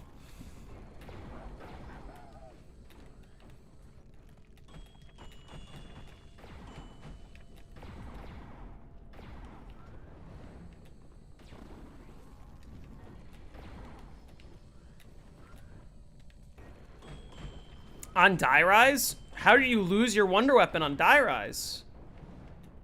How do you lose your Slickifire? I love how I have an answer for every question. If I don't have an answer for a question, what I will do is I will direct you to somebody who does know the answer.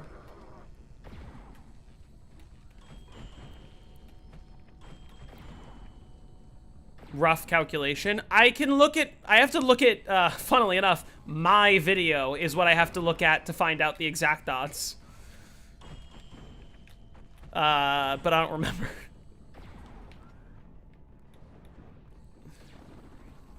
You needed ammo? How did you run out of ammo, though?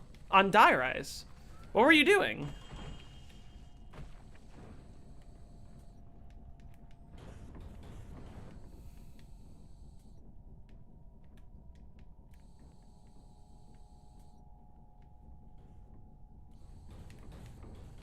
Where did that zombie come from?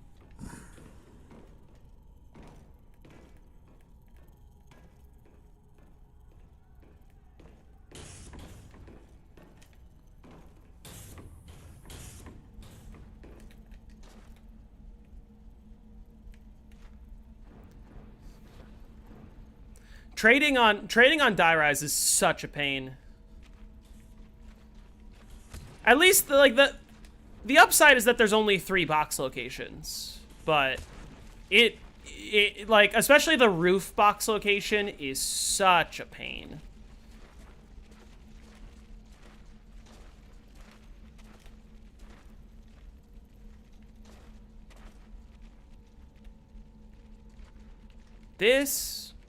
Is this all the zombies? This doesn't feel like all the zombies.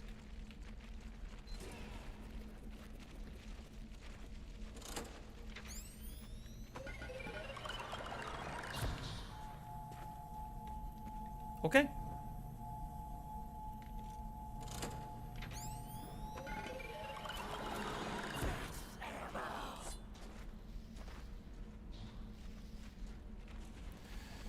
That's honestly fine, because I'm still at the point where I need 3 drops to get through a round, or 3 max ammos. So, I just need to not get, like, all my drops at once. But also, even if I do, I just teleport. My my QED luck has been incredibly good.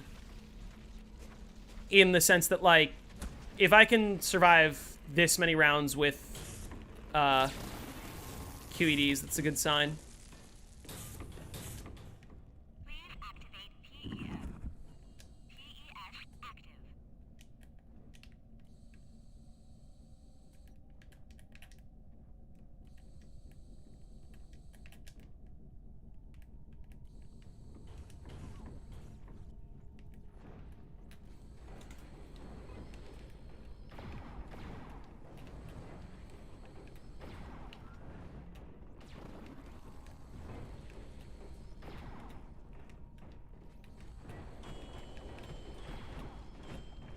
Beautifully done. Thank you very much.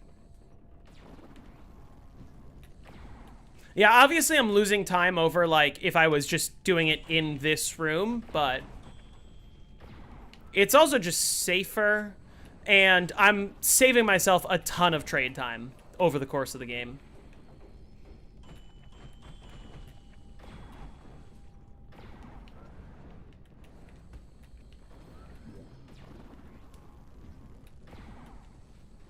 Any videos you should look at for die rise? You need help not running out of ammo at the end of the round.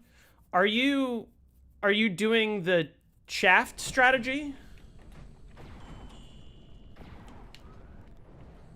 Because I'll give you one piece of advice. There are 2 pieces of advice, I should say. You're doing the shaft strat, right? Because if you're not, that's what you should be doing. And my follow-up question is, are you doing the version of the strategy where you camp inside the sloped room, or are you doing the version where you camp, like, on the ledge towards where the AN-94 is? Least favorite BO1 map, not counting World at War?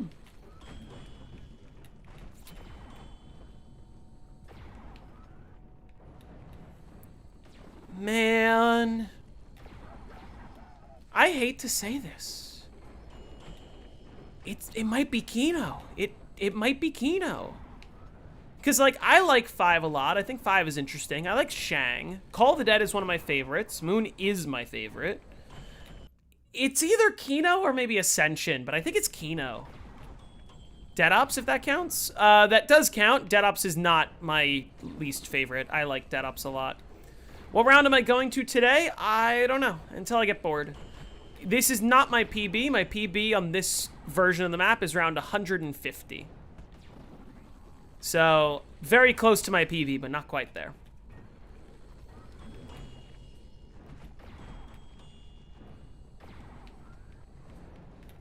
Oh, I thought I reloaded.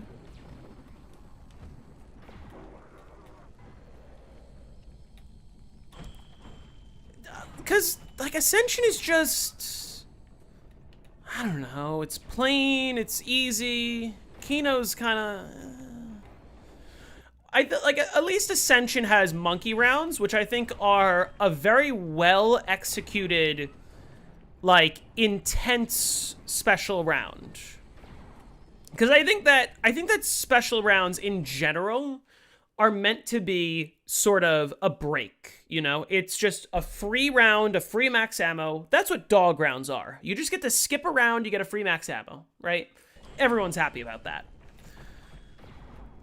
I think that on the other end of the spectrum is a map like Firebase Z, where special rounds are not very fun, because it's like, man, it's a pain in the ass because Orda is just annoying to deal with and you have to run to the other side of the map. Monkeys, I actually think, are the perfect middle ground in that they're not difficult to deal with if you know what you're doing. And if you don't know what you're doing, they're very high intensity. And I think that's what makes it interesting. I also think it's interesting that you are required to use T-gun ammo to deal with the monkeys or traps, but makes it so you can't. It's not like dog rounds where you can just kind of skip a free round, essentially.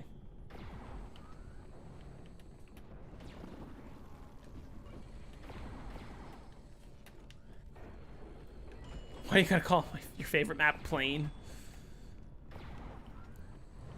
High rounds in Ascension are just plain. I don't know. Most terrifying special round in history gotta be the Ghost and Buried. That one's not hard to deal with at all, because the ghosts, they always spawn in the exact same spot every time. So all you need to do is memorize where it's going to come from, and then just kill them. The only exception being that every living zombie gets turned into a, and when I say ghost, I mean witch. Every living zombie gets turned into a witch. So if you go into the maze with 24 zombies alive, you will leave the maze and have 24 witches coming after you. But if you go in with only one zombie alive, you'll have one witch when you get out of the maze. Talking more online? No, still, like, you just, if you're the one going through the maze, you just memorize where they come from. Or not the maze. If you're the one going through the witch's house, you just memorize where they're coming from. Even if there's multiple of them, they're like, they can be killed by anything. And if you're not the one going through the maze, then just chill out and wait for them to come to you.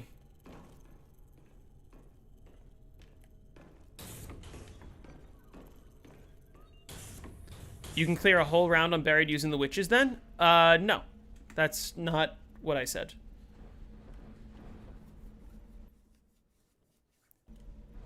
The witches don't count towards round progression. What made you think I said that? The number of zombies alive is the number of witches you will get after leaving the witch's house. If you're in the witch's house, you get unlimited witches.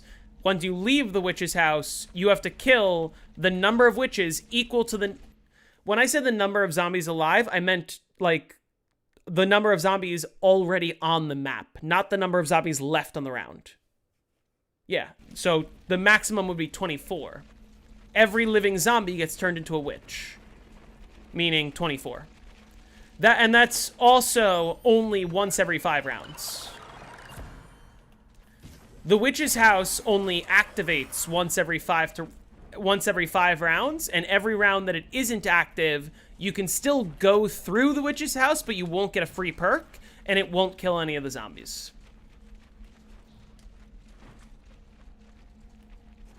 That's what happens on the other rounds.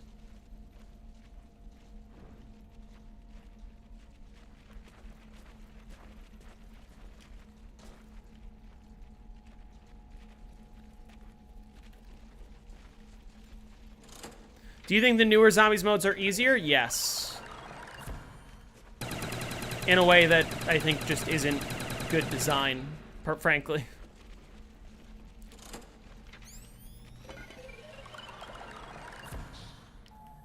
The QED streak stays alive.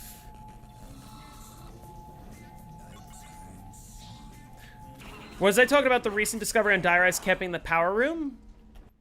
I'm talking about, are you camping... When I say are you camping in the shaft, I mean are you camping on the level right below where the Galvanuckles are? The 2 spawn. That's what I'm referring to. Are you running that strategy?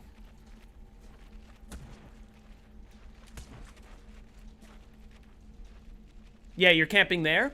Okay, now my follow-up is, are you camping inside the room with the slope next to the 1 spawn, or are you camping on the ledge below where the zombies spawn?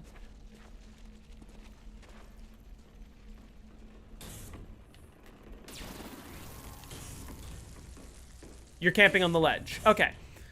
So here's my 2 pieces of advice. One is applicable right now. One is applicable at the beginning of the game. My first piece of advice is there's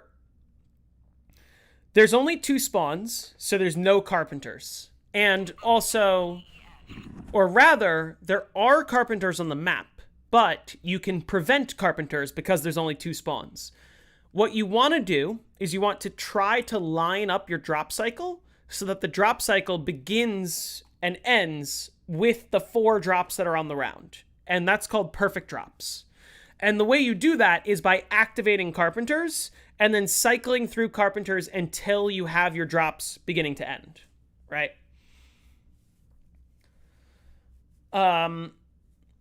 You got that drop covered. So, and what that allows you to do is it allows you to get a max ammo every single round. Right. Now, the other piece of advice that I can give, which is the one that's applicable now, as opposed to at other points in the game, would be shoot the slick of fire where the zombies are climbing down, which, like, if you stand, like, kind of against that one wall on the ledge, the zombies climb down on the other side. Like, you'll notice the zombies only climb down from one side when they go onto the level where you are. You want to shoot them there. Why does this keep happening? But the thing to keep in mind to prevent them from hitting you. You keep getting max ammos right after the boss round. You should be getting, I'm saying you should be getting a max ammo every round. You should have 4 power-ups per round, and there should only be 4 active power-ups. Double points, nuke, insta-kill, max ammo. You should get a max ammo every round. Right? When you shoot, okay, here's the advice. When you shoot the slick of fire, the puddle that your slick of fire shot creates will be on the ground for 25 seconds.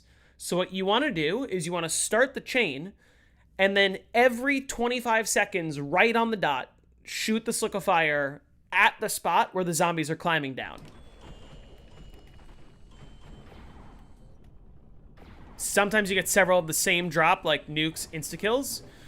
That means you don't have perfect drops. If you get 2 of one drop in the same round, it means you don't have perfect drops. If you get 2 of the same drop in a row, that is the end of your drop cycle and the beginning of your drop cycle. So what you want to do is you want to line it up so that the end of your drop cycle happens on the 4th drop of the round, and the beginning of your drop cycle happens on the 1st drop of the round. And the only way to do that is to activate carpenters and use your carpenters to push back your drops until they are lined up with the round, and then grab the carpenter, which will disable carpenters after that.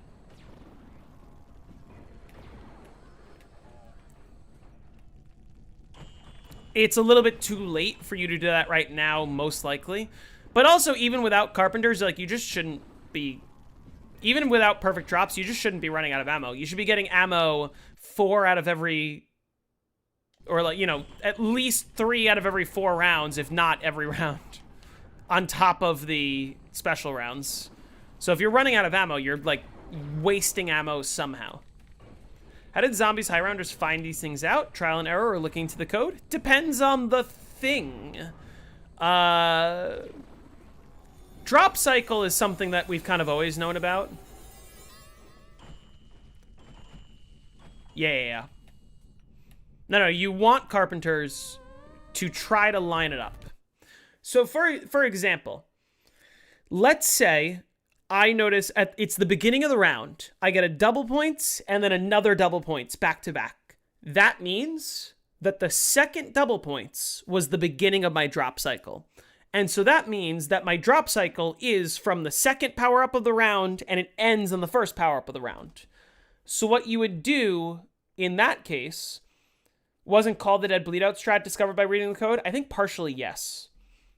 What you would do is you would activate carpenters. You would let 3 carpenters spawn, which will shift over your drops. And then you grab the 3rd carpenter. And what that will do is that will make it so that your drop cycle should start at the very beginning of the round and end on the same round. What happens to the worst case if you get 4 drops in one round but no max ammo, meaning the drop cycle reset?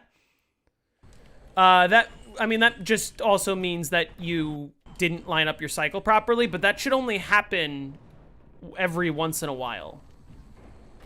Like, you still shouldn't be running out of ammo because there's no situation, unless you are, like, actually about to die, where you should be using all 50 shots of your Sliquifier before round 100. All you need to do is shoot that one spot, and 25 seconds later, shoot the exact same spot. And do that every 25 seconds. And the round should be like 3 minutes in the 90s, maybe a little bit more, maybe a little bit less even. So you go through like 10 shots around tops, which is enough to make it to the next jumping jack round, assuming you get no max ammos, which wouldn't happen. And also the other thing to keep in mind, if you do have a round where you get no max ammos, it means you're guaranteed to get a max ammo in the following round. Sometimes the zombies slip down to your level, you're sort of forced to shoot rapidly. Not glitching. Unpatching the Sliquifier can actually help with that. It means that the zombies spawn less puddles, so they only start slipping when they're close to the spot that you shoot. And as long as you shoot next to where they're climbing down, they're not really going to slide onto your level for the most part. And even if they do, don't shoot them as soon as they fall down, because then you're going to start slipping. Try to bring them closer to the zombies that are dying, and then see if you can get them to explode. If they're about to kill you, then shoot them, but avoid doing so. And the other thing that could help with that, don't stand right next to the higher ledge where the zombies are. Stand as close as you can to dropping down towards the AN-94 without actually dropping down. Because that prevents them from trying to hit you before they're actually in the spot that they should be climbing down. If that makes sense.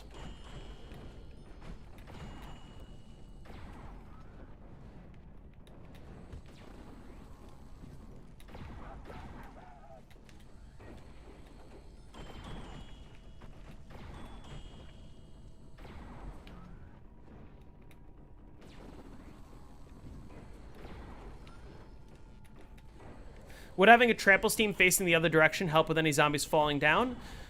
It can. It's not necessary. And you're not going to want to replace that trample steam when it inevitably breaks. If you're going to put a trample steam somewhere, put it like right where the zombies drop down. But even so, I would just advise against trample steams in that area.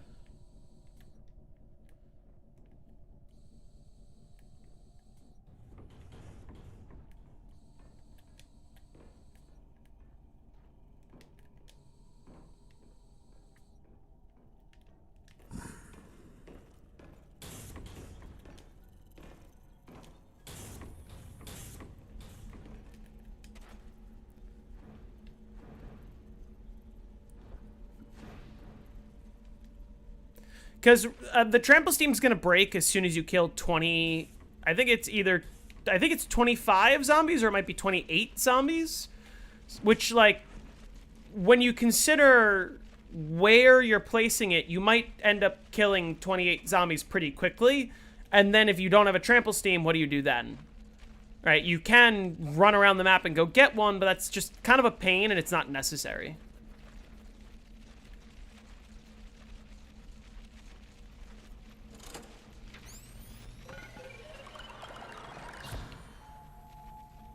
What do you think that drop is?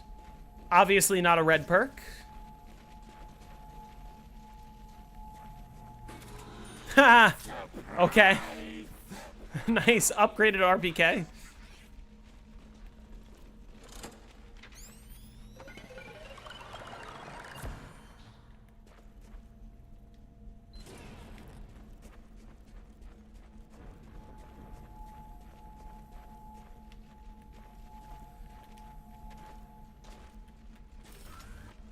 I was hoping this pad would turn on so I had a chance of getting up there, but I guess I'm not likely to get the nuke anyway.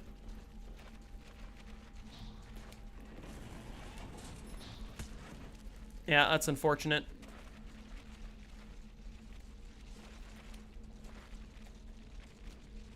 Alright, thanks for stopping in, Darren. Catch you on 148 plus. We'll see what round I end up ending the stream on. I'm just gonna keep going until I'm bored, basically. Yeah, during a boss round is a good time to get a new trample steam. What's that? Okay, bad news is I think I'm trading now. Unupgraded. What a scam.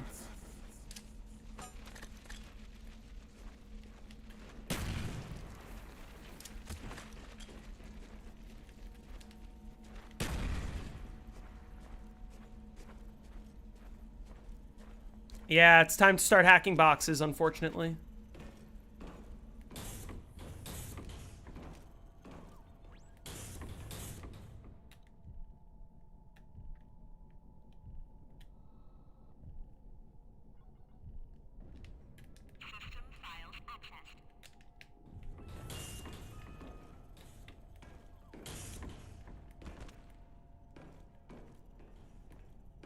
And also, this is finally the time that I can hack the Tunnel 11 excavator.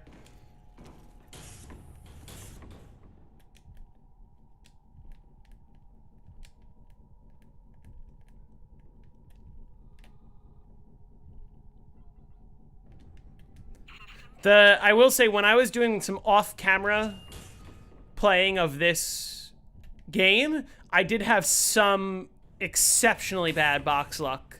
I had 3 trades between round 133 and 136.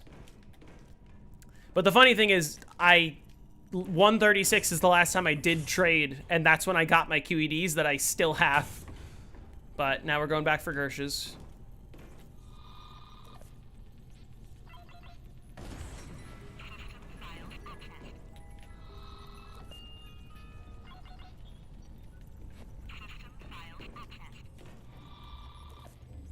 Excavator Omicron. Control restored. Well. Oh well. Let's hope I get Gersh's quickly. QEDs there were incredibly effective, I will say. Even if I didn't end up getting Flopper. World of Warcraft stream when? I've never played World of Warcraft.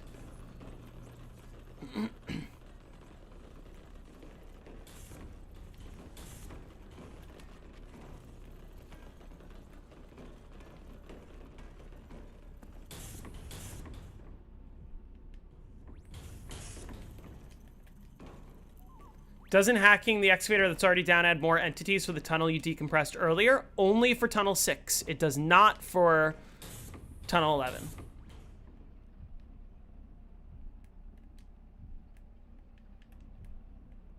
For Tunnel 11, it just removes one entity by having no oxygen, straight up.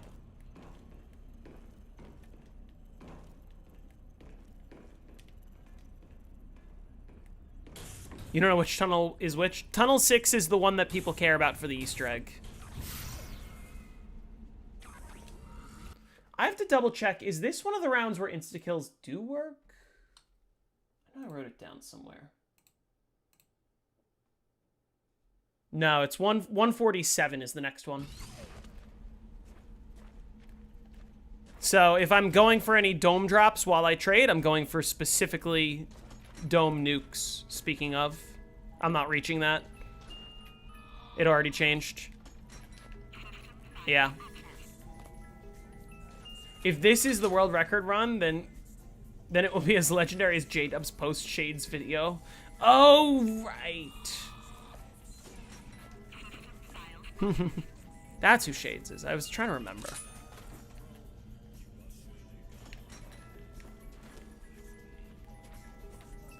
I do appreciate that I can get 8 box hits in before the zombies show up. I don't need a ray gun, is the problem. Yeah, they're just now showing up. Did I just hear another drop? I don't think so.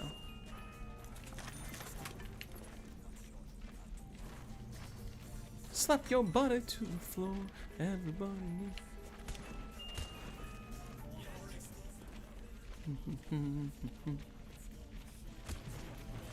All the zombies gonna grow because of PhD. Alright.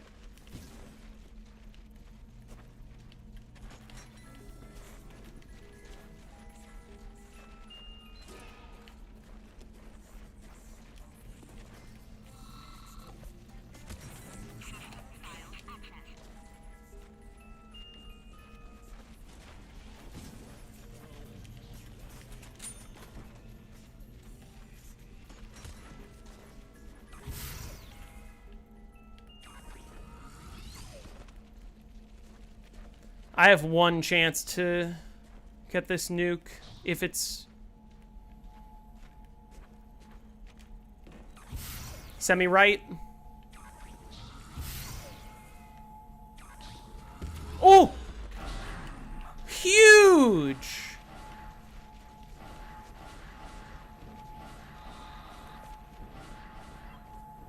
Fuck. Alright, no trades. I'm goated. I am goated. This is, like, that right there is the reason why I believe, like, Dome Box is better, at least for a part of the game. It eventually won't be, but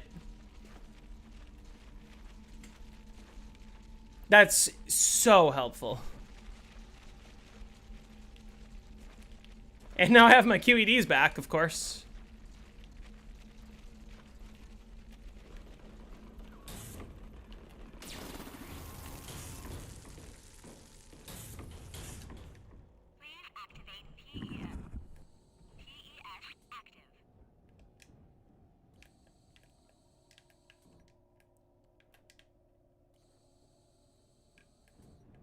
What? Was I not looking for long enough?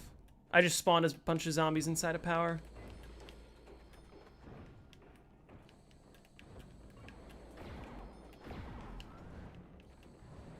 Or did I? Yes, I did.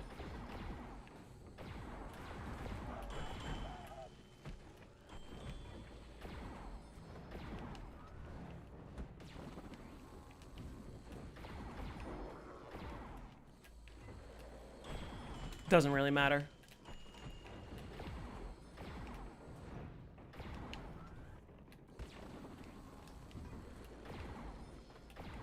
I think that's it. Anyway.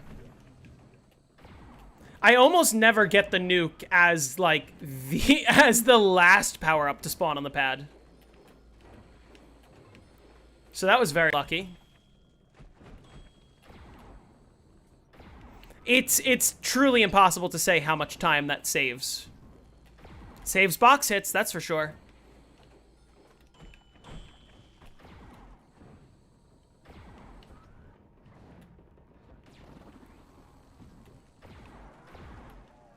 Oh, I was gonna message her metrics, is what I was gonna do. Oh wait, no, I did. I already did.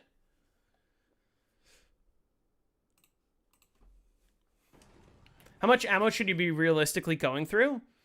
Like 10 shots around, give or take. It doesn't really matter because of the idea that you can get a max ammo every round. But if you're not getting a max ammo every round, 15 shots at most, which you won't even need that much.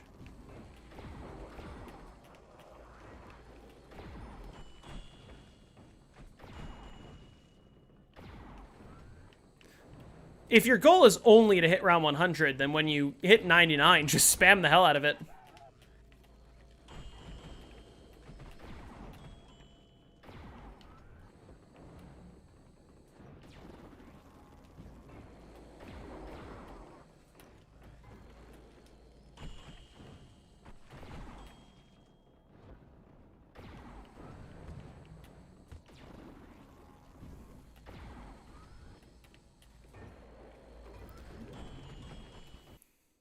If you make round thank you for the $2. If you make round 255 on Alpha, $500.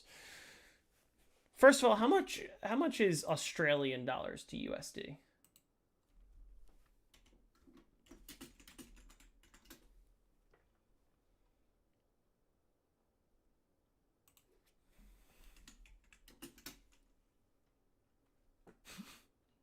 $326 USD?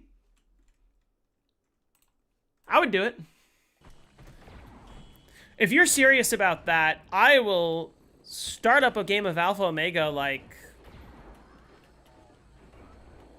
maybe tomorrow. Not even joking.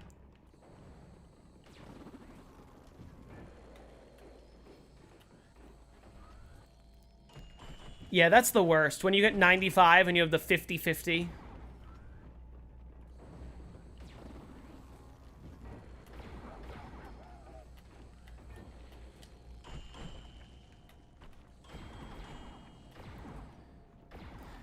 Is the giant with one window spawn the fastest map since it also has dog rounds? No, because the one window isn't that fast.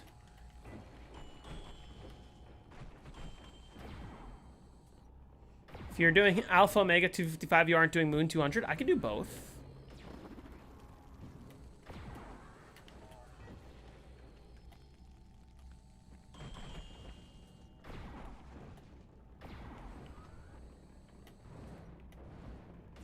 You're definitely going to have the thought if you should trade on round 98 or not.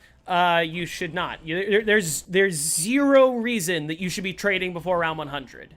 If you are trading before round 100, you have seriously mismanaged your ammo, and you aren't picking up any power-ups.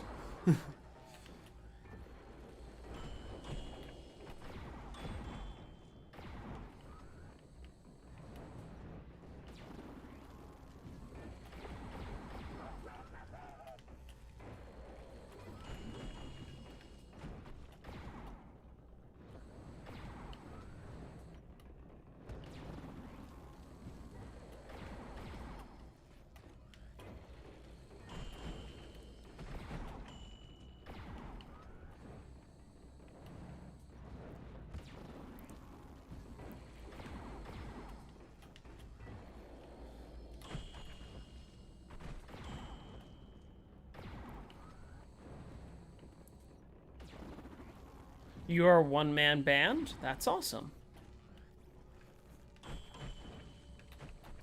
I'm not a one-man band because I only do woodwinds and I can't do anything else.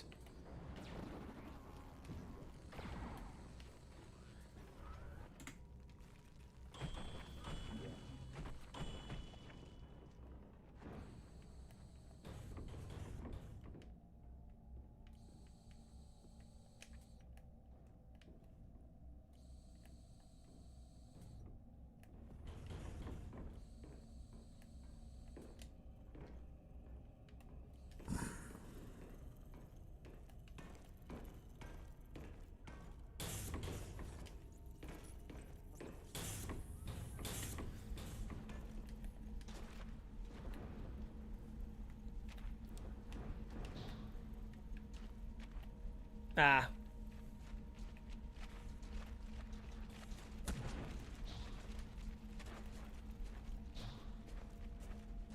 I mean, I guess if I have all the boxes hacked, I might as well see if I can get Gersh's.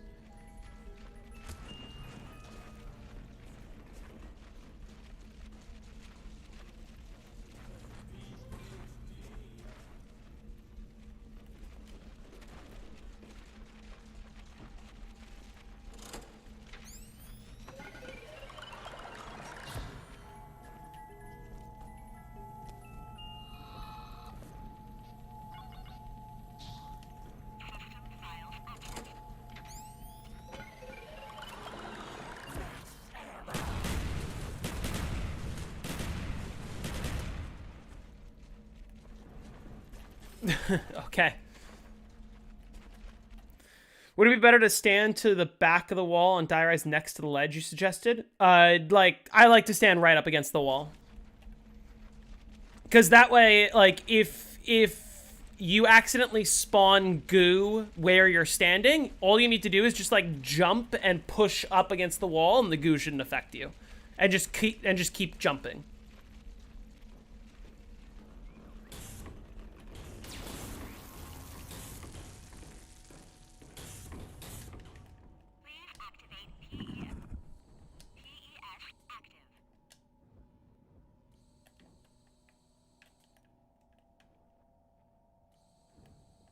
God, what? Why am I still getting spawners, like, in power?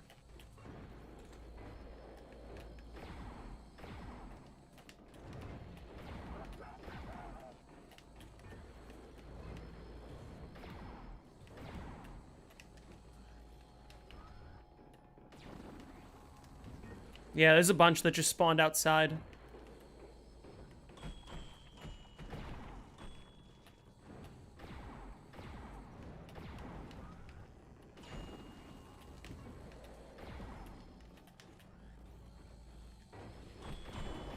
I don't know why that happened.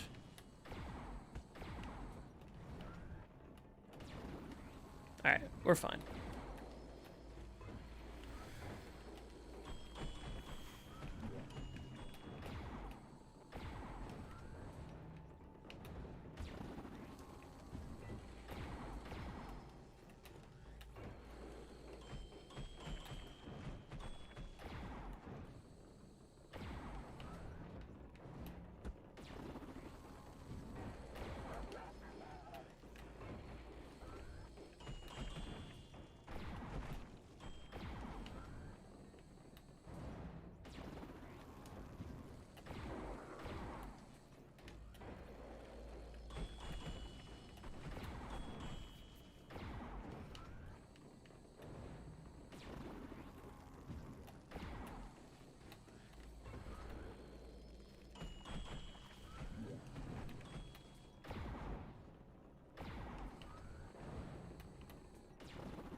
This is going quite well, I will say.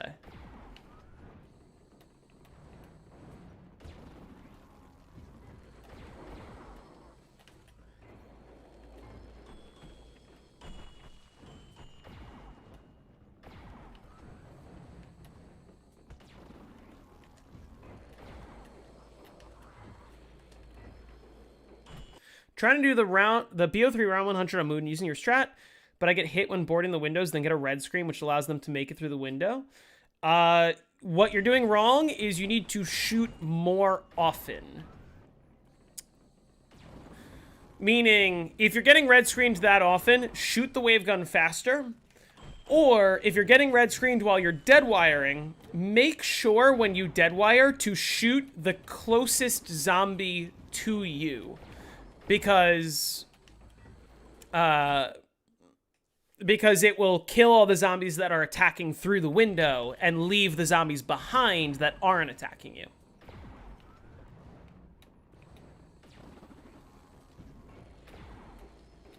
And also, you could do a little of like this if you're getting hit that much. Just like board and then back up, and then board and then back up.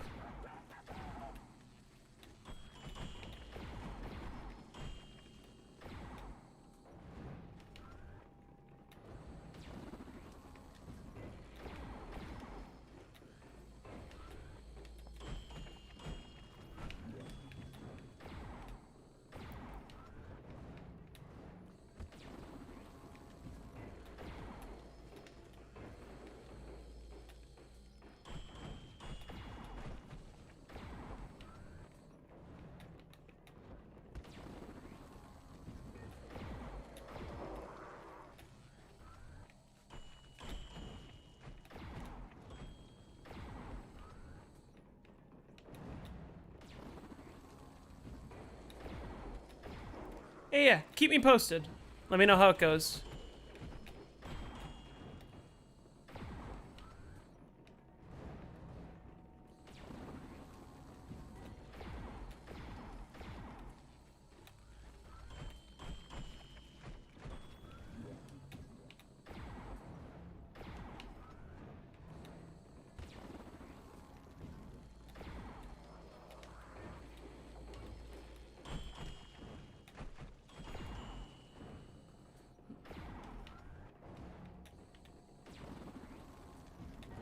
Ooh, nice 23 shot there.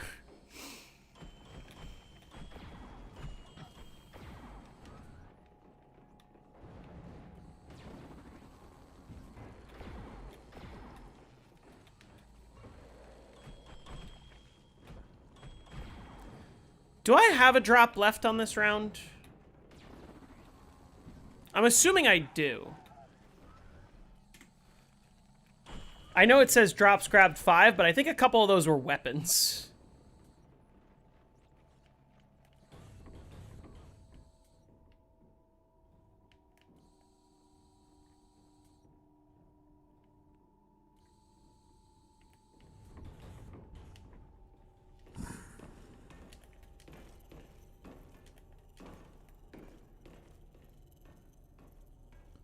You got an RPK and a foul earlier. And I also had the dome nuke, so I should have 2 drops left, if that's the case. That was this round, right? Or was that a previous round? I don't remember. I think that was this round. That was the beginning. How many max ammos is it taking? Right now it takes me 3 max ammos.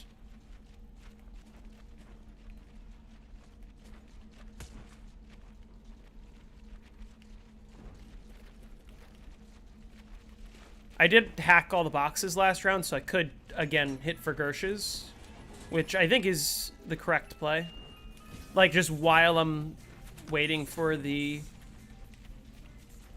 zombies to gather, if that makes sense.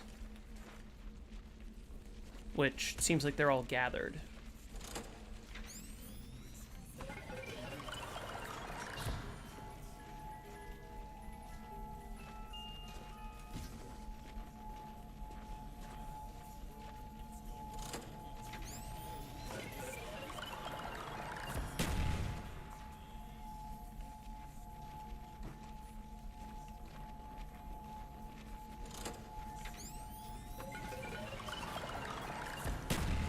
Ah, damn it.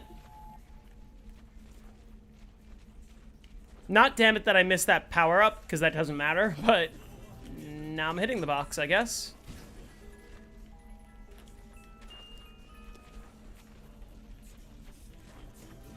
Am I finally gonna get Gershes? I've had these QEDs for 8 rounds.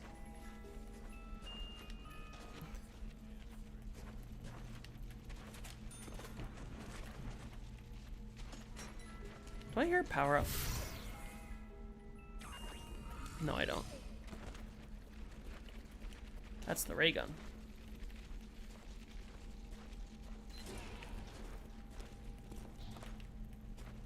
Power up. Where is that? I don't think it's very likely for me to get a nuke off of that.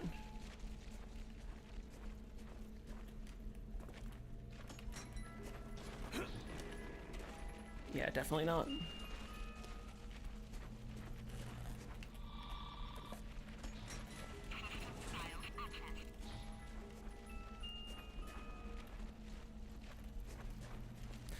Still very long time since I've had Gershes.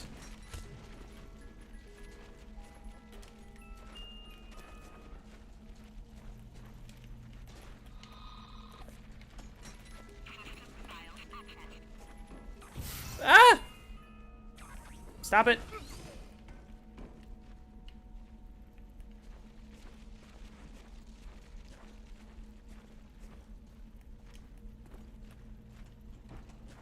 That only counts as a kill on BO2 if it's the end of the round.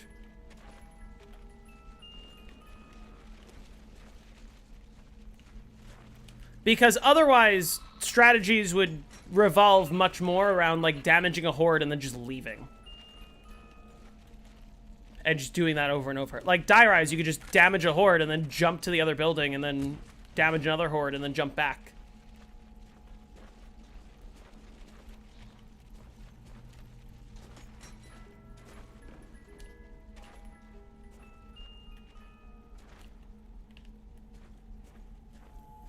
Oh shit, I'm gonna miss this. Damn it.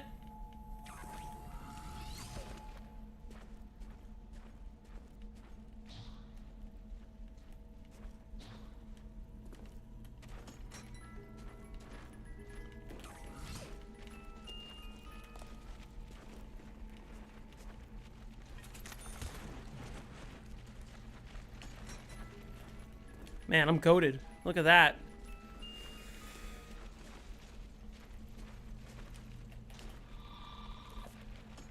It's unfortunate that I can't really hear the drops that well when they're far away.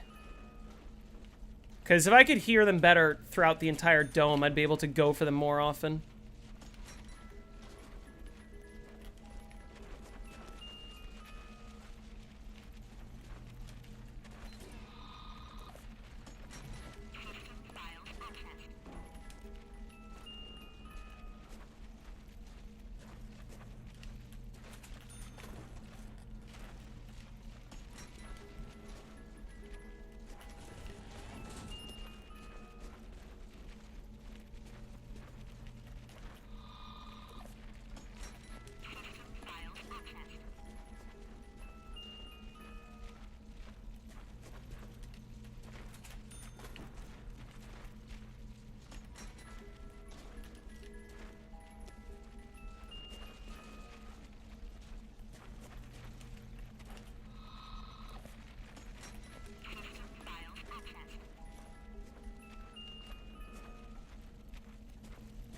This game does not want to give me Gershes.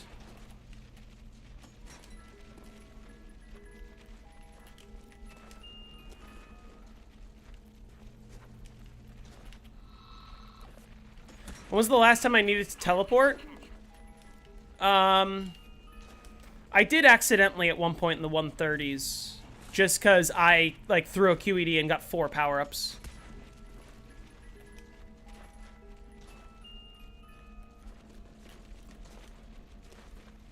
Couldn't tell if I just heard a drop.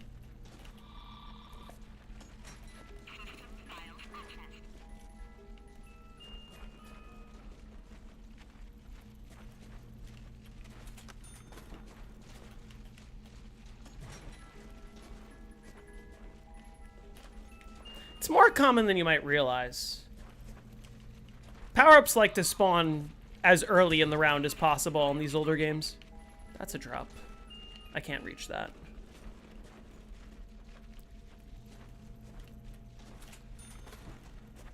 On Die Rise, that'll happen every round. They're always going to spawn as early in the round as they can. Like, you're not going to get power-ups at the end of the round.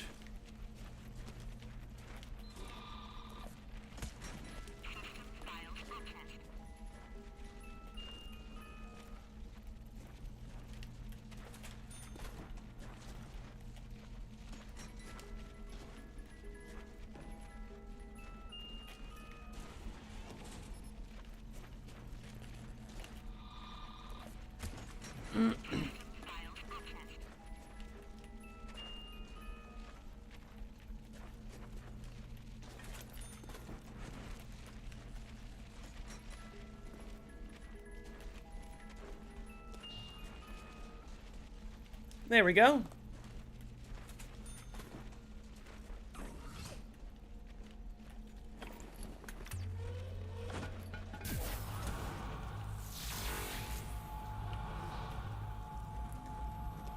I should have shot, but oh well. I think it doesn't matter, actually. I think I make it.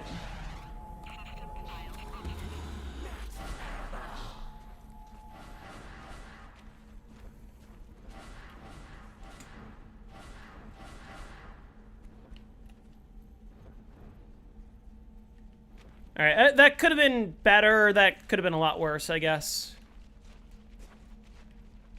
But I think I have enough ammo to finish the round right now, so it shouldn't matter.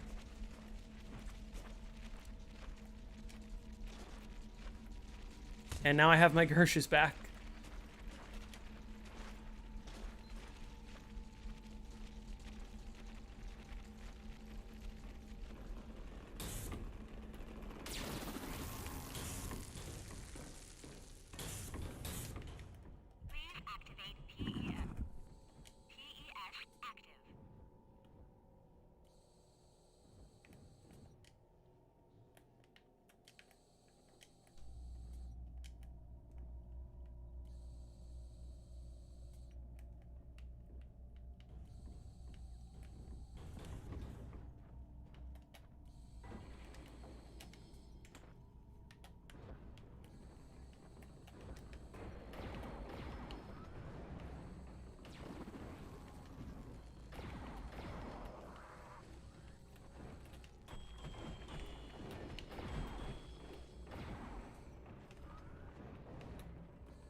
Great.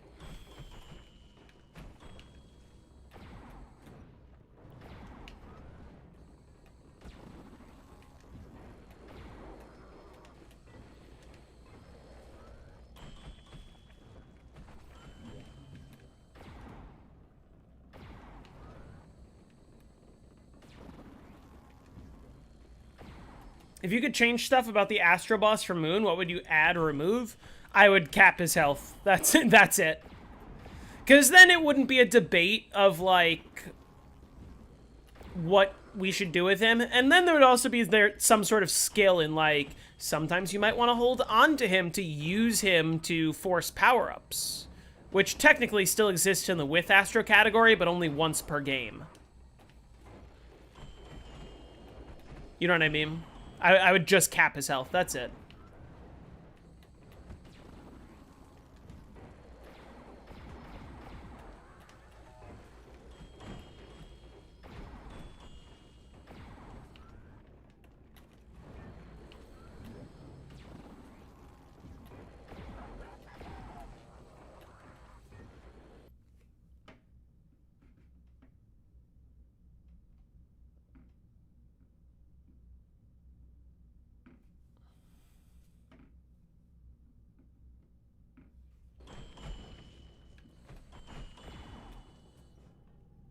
Oh.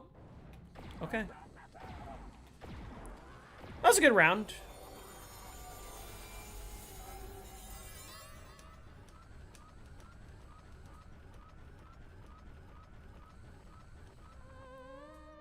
I have not had that happen recently, Void.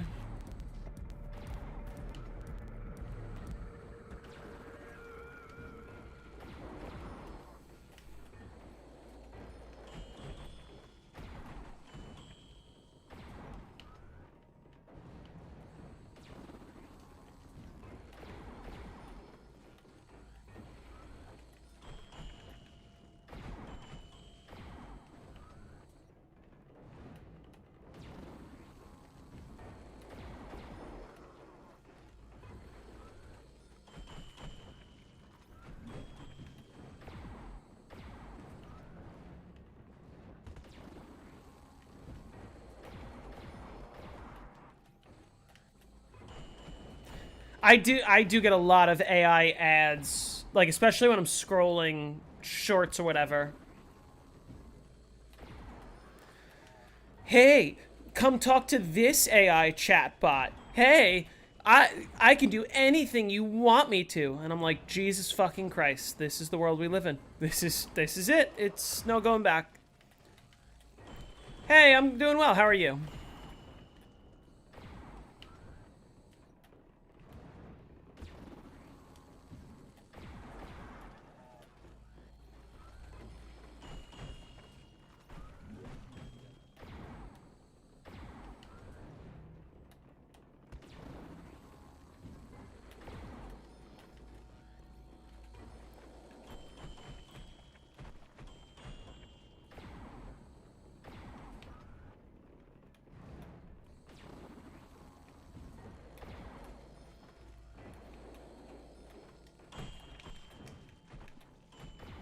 Context on Wonder.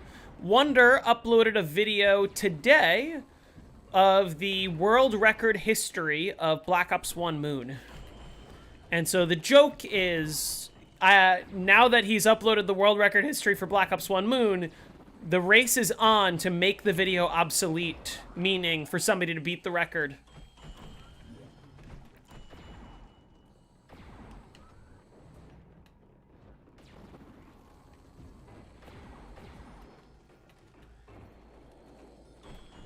You're watching that vid? I need to watch it after I end the stream.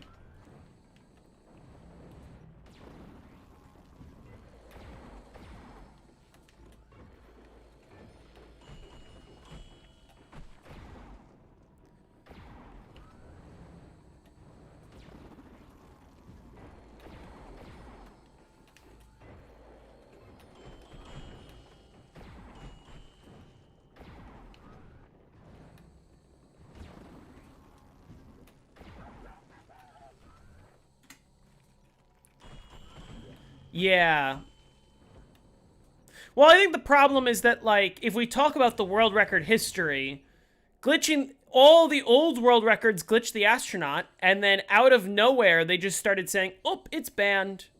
And no world records used it from that point onwards. Even though there's this whole separate category of with Astro and without Astro that nobody really cares about because they only pay attention to the one category.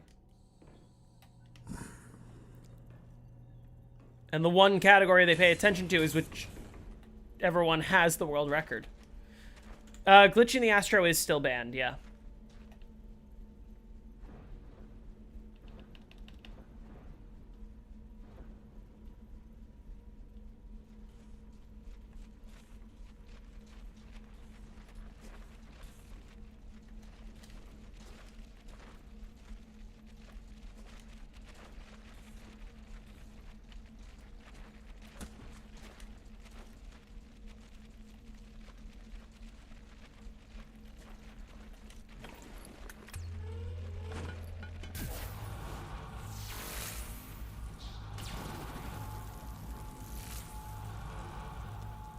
Do tell.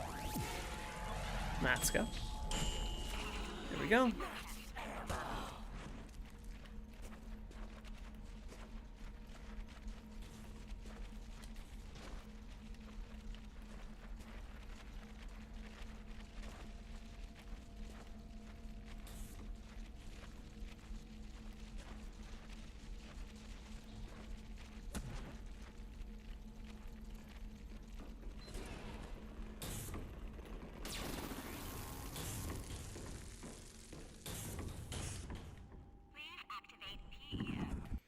How would they determine if someone is cheating with these long clips? Yeah, this is not a legal ZWR run, but I don't respect them, so, you know.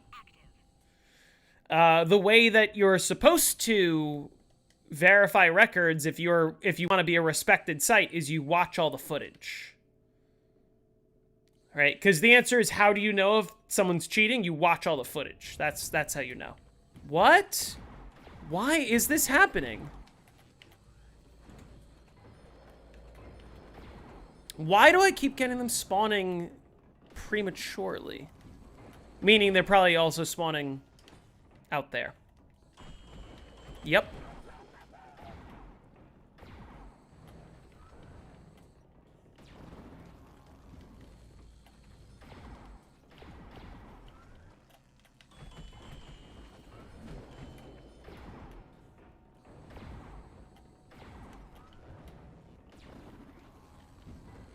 Is there any other community / site other than ZWR? Not at the moment. There have been a handful of others that have existed, but they all fall into the same issues.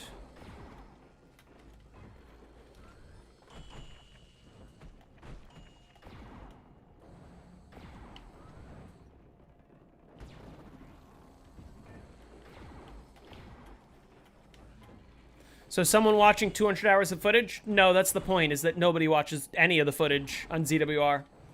They don't even check anything. I'm not saying that they should watch 200 hours worth of footage, but I'm saying they should do a little bit more than what they currently do, which is nothing.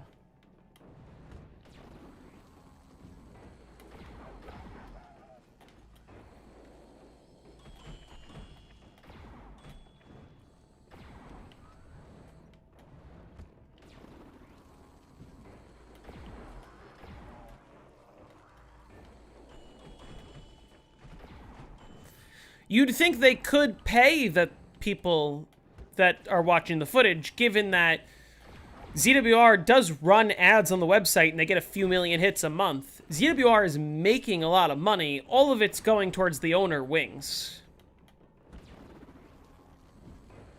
who doesn't pay anyone.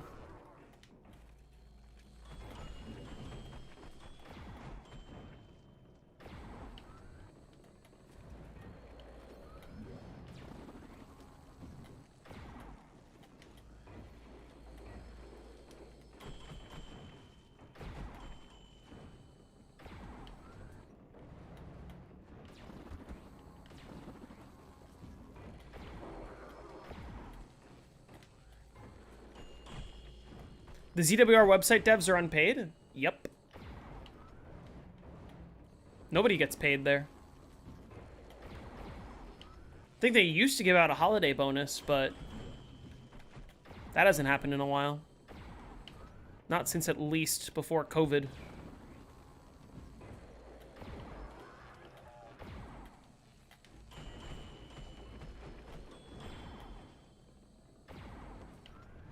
Yeah, the founder is... Well, he's not the founder. He's the guy who bought the website. But yeah, he's a convicted cheater. You want a website run by a cheater, you're gonna get lots of cheating.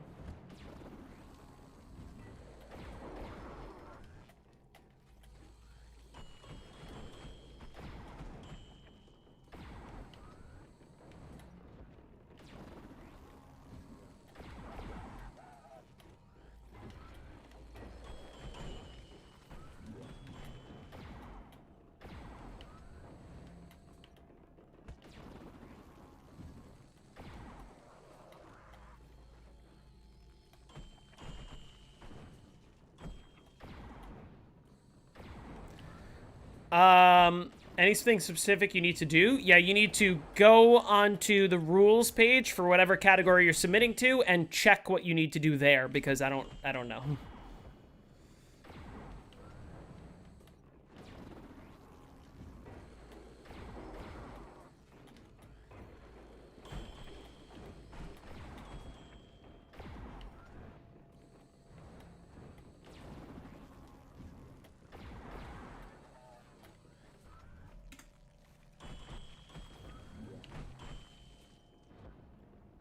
Hey, JP.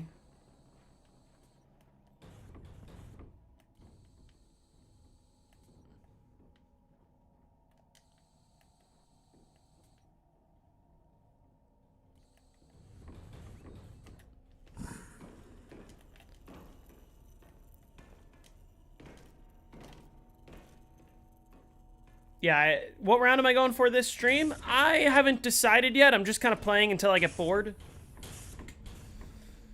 Probably will get off pretty soon. It's been like 3 hours already. I don't want to go all the way to 150 this stream. I know I'll be at my PB, but like that's a lot. That's still far away. Or at least it is if I have to trade at all between now and then. If I have clean rounds from now until 150, maybe not.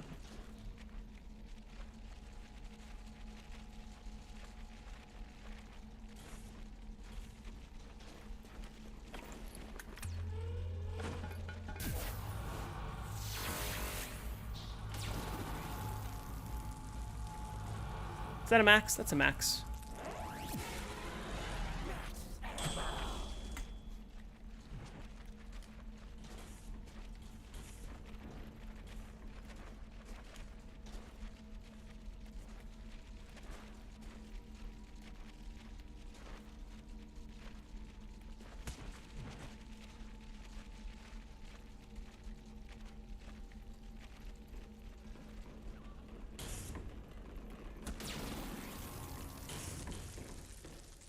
Have I watched Dexter? I have not.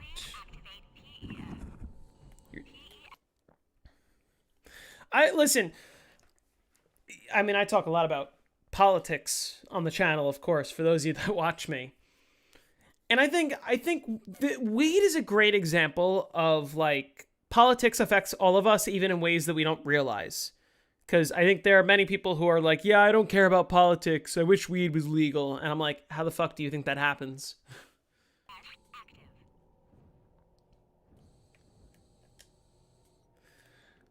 But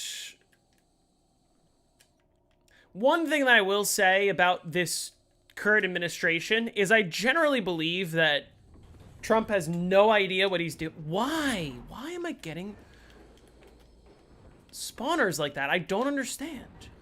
I don't understand what I'm doing wrong. Trump has no idea what is going on in this country. And he generally has no idea what he's doing, and he's just kind of being told what to sign, right? Which is very ironic when he jokes about the whole Biden auto pen thing, even though Trump is using an auto pen for almost everything he's even doing right now. But what I will say is this administration is one of those broken clock is right twice a day things.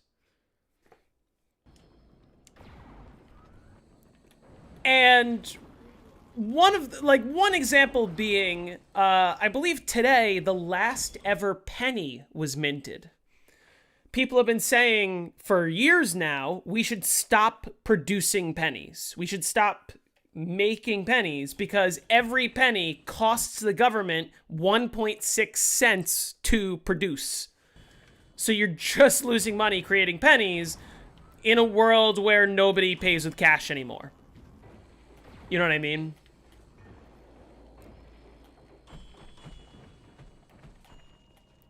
Trump looks really sus with the Epstein stuff. Looks really sus. I would bet money. I would bet all of my money that Trump has had sex with children. I don't give a fuck. He is a child rapist, is what he is. And I won't take it any other way. Anyway. So today, the last ever penny was produced. Because the idea is all of the pennies that already are in circulation, you can just keep using those, right? You don't have to get rid of the existing pennies, you just stop making new ones. But also, a majority of people pay digitally anyway. If you're paying with a card or with a tap to pay or whatever, you just charge whatever the price is. And if you're charging cash and somebody doesn't have pennies, you just round to the nearest 5 cents. Like, if you either round up or down to the nearest 5 cents, and it'll just even out. So, you don't need the penny, right? Broken clock, right twice a day. Getting rid of the penny. Good. The other thing that I almost thought was going to happen, which I'm still hoping will happen, is getting rid of daylight savings. Right? It would save billions in energy every year to just leave the clocks and not change it. It's also just less of an inconvenience every time it's that time of year and people always forget, oh shit. I was hoping that would happen because that was one of the things that Elon Musk talked about when he was in the administration, but I guess that isn't happening yet. But the other thing that I'm hoping Trump is going to end up doing, maybe, is legalizing marijuana. I think he might end up doing it. Yeah, I prefer, it should be permanent daylight savings, meaning I want us to move the clocks forward in March and then never change them back. Because, like, for example, where I live, in the worst parts of winter, the sun sets at 4:30. And sure, it rises earlier. It rises at, like, 7:30, as opposed to if it was rising at 8:30. But I would rather the sun set later. I would rather the sun be out at 5:30 while I'm like getting home from work, and most people are getting home from work, the sun's still out, as opposed to the sun being out in the morning when everyone's just going into work and nobody's really like doing anything with the sunlight. You know what I mean? And also, more importantly, doing it the way that I just described would actually save, like, billions of dollars a year on electricity costs across the country, because you don't need as much heat in your home during the night while you're sleeping. And, like, when you just wake up, you don't need to turn the heat on if the first thing that you're going to do is leave the house to go to work, right? But during the day, the sun heats up your home, so you need to use less electricity on heat. Have I moved to New Zealand? No, I'm not playing BO7, so I haven't, no. During the day, while the sun is out, you need to use less electricity to heat your home, because outside is hotter, and therefore your home is hotter. Even if it's winter and it's freezing, the idea is when you get home and the sun is still out, as opposed to if the sun is like already setting or already set, you can turn on your heat later, meaning it takes less electricity for you to heat your home. Just a little bit, but like I said, across the entire country, it would add up to billions and billions of dollars every year. It's just one of those things. You want to have a Department of Government Efficiency? Fine. That's the sort of stuff that they should be doing, not just getting all of our social security numbers and putting it in a private database and then fucking off. Right? That's not efficient. But I wouldn't be surprised if Trump ends up legalizing weed. I feel like... Here's the one thing. Trump's administration is one of the most oppressive that we have ever had in American history, probably rivaling that of Andrew Jackson or even Andrew Johnson or Polk, one of those guys. But Trump himself doesn't really care about many social issues, including, like, marijuana. And I feel like if he's gonna, like, lock in for a moment to be like, hey, I'm gonna do something that's gonna make people like me, it's probably gonna be legalizing weed. If I had to guess. I wouldn't be surprised if that happens at some point in the next 3 years, I should say.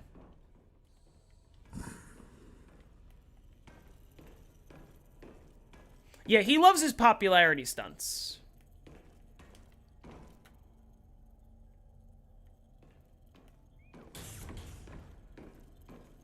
Although I'm worried that, like, at this point, his brain is too far gone. He has no idea where he is at any given time, and the autopen / Stephen Miller is who's running the country right now.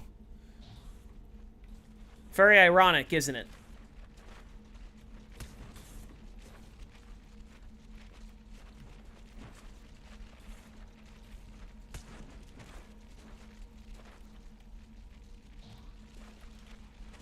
I do appreciate all the doctors that have been posting on TikTok saying, yeah, he's got like 4 to 6 months. I can dream, can I?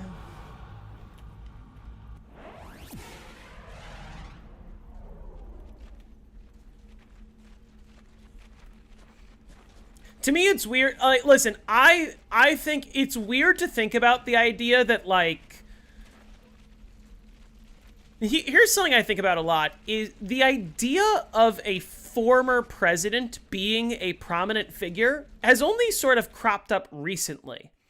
Because, you know, at least for the first 20 presidents, as soon as you were done being president, you basically just had a couple years and then you were dead. Like, very few presidents lived long enough to have an impact after they were president.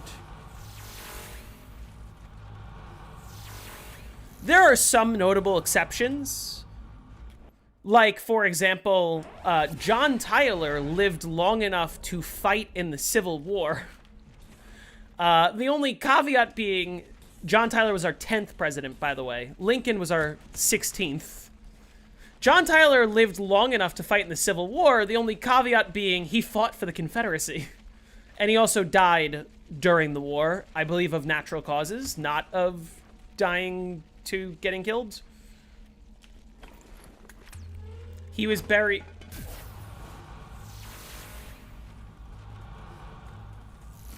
You've got to be joking.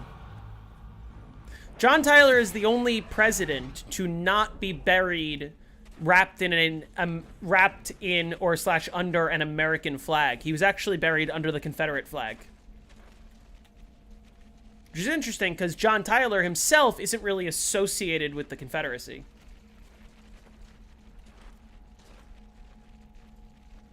Buried? Zombies reference? How'd you know?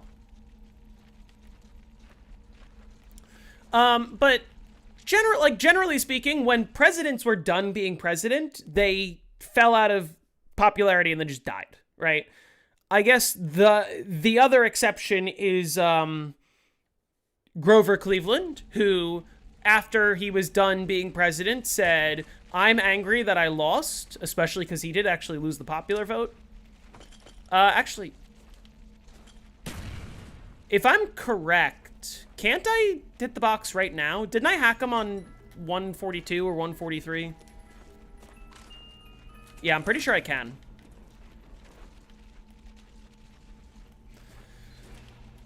I just traded last round. Did I hack all the boxes last round? Or was it the round before? Either way, I think I'm safe.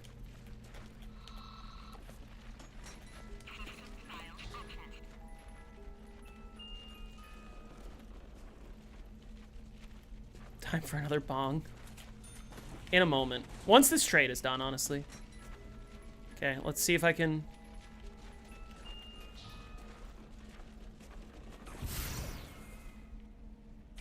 That's not the right direction. Ah, damn it. That would have been it, too. Did you guys see the nuke there?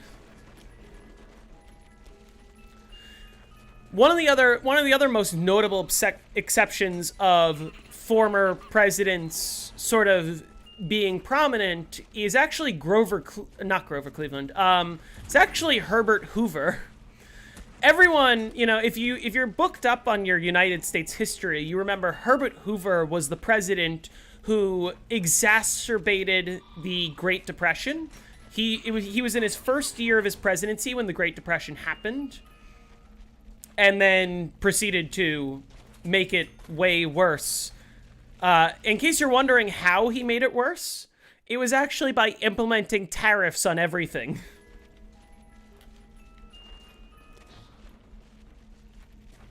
It's a drop. Where's that drop?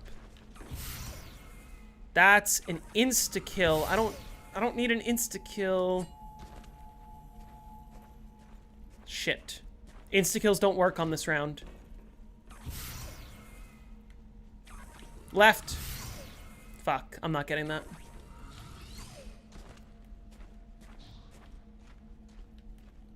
Anyway.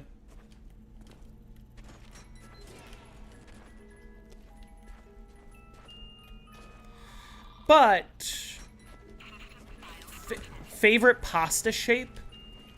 I'm gonna say my favorite pasta shape, and I want you guys to believe me when I show you my favorite pasta shape, it will be all of your favorite pasta shape.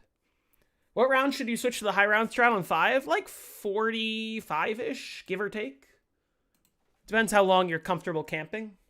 You can do it earlier. My favorite pasta shape is called radiatori. And it looks like this. This is some radiatori pasta. This is the best pasta shape. It's not even close.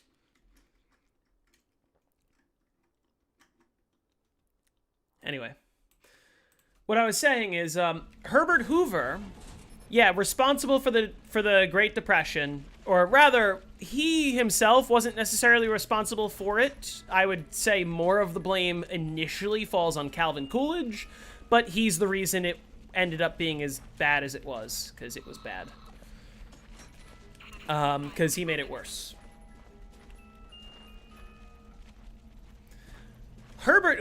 Here's the thing. Herbert Hoover lost re-election to Theodore Roosevelt in 1932. Herbert Hoover died while Lyndon Johnson was president, over 30 years later.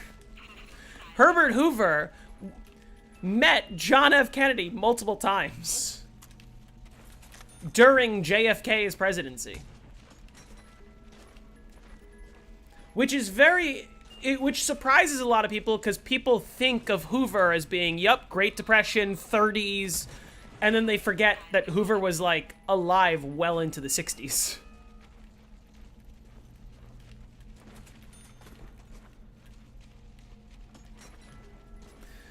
And it's interesting because Hoover remained not a super prominent figure, but he did... God, it's in that pad again.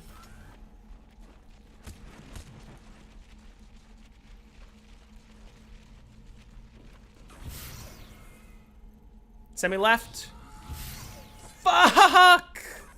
Come on. But it's interesting. Hoover actually wrote multiple books criticizing FDR. his successor and saying that the New Deal was socialist and basically equated it to the communists. Which is very interesting because I do believe there's a reason why FDR is considered one of our greatest presidents of all time. And it's mostly because if he was alive today, they'd be calling him a socialist. Which is true, you know. Mamdani's policies that he wants to implement are not nearly as radical as some of the stuff that FDR implemented.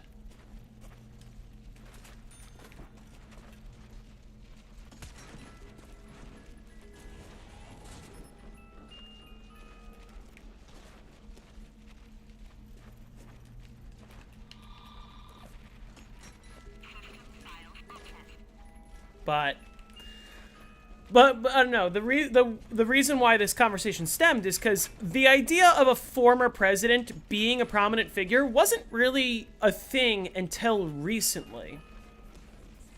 When you had Reagan, like, you know, when you look at, like, Bill Clinton being president while Reagan, FDR, Lyndon Johnson, and Carter were all still alive. And there's pictures of Bill Clinton in the Oval Office with all of those people.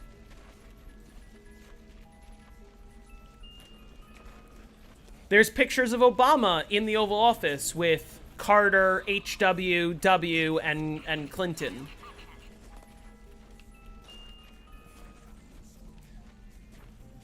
But what I find interesting is we're sort of in a period right now. Bro, of course it's that pad again. We're sort of in a period right now where we have a lot of really old former presidents, including our current president.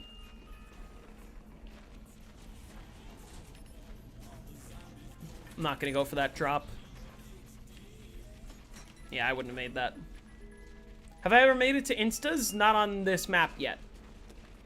But I hope to change that. Can I get QEDs, please? But, you know, I think normally when you see former presidents, they're either not around at all, or they're like, you know, just out of office that they're young enough and still people are excited to see them. But we're in a weird position where Obama was 3 presidents ago, but Obama is still very prominent. Maybe not necessarily politically, but, like, he's one of the most popular people alive at the moment. And then we have a lot of really old presidents. Like, we had Carter, who just passed away. And then we have Bill Clinton, George W. Bush, Biden, and Trump, who are all basically around the same age. And every single one of them is probably very close to dying. And then we have a really young Obama, who's going to be around for probably another 30 years.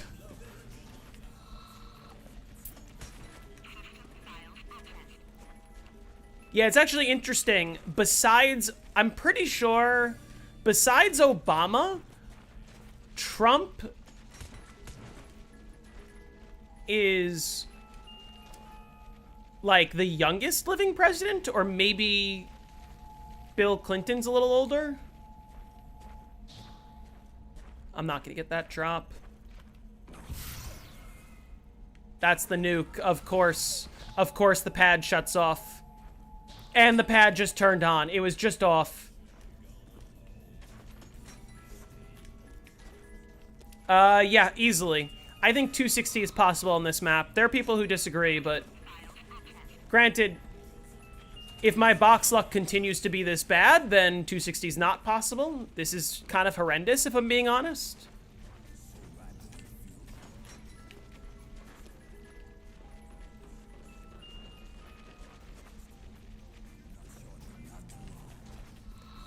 Some of my trades this game have just been awful.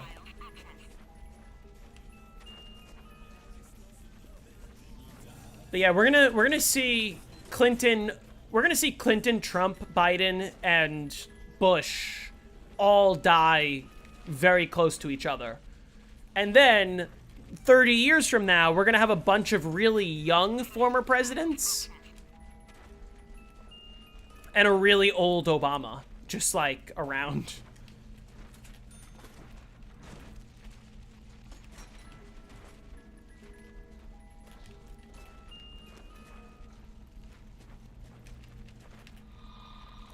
Have I ever considered starting a political podcast slash channel? Yes, I constantly consider it. Mostly because, like, I would kind of use that as a platform to launch running for office, which is also what I'm considering. But I want to sort of just see how things play out and also just focus on zombies, because I like playing video games for fun. How come there's a round cap on BO3? Because Treyarch made it so that the round counter can't count past 255, and instead of doing what they did on BO4, they didn't want people to notice that the round counter was bugged, so they just made it how it is. Problem being, they didn't expect people to hit 255. All right, what do we think that is?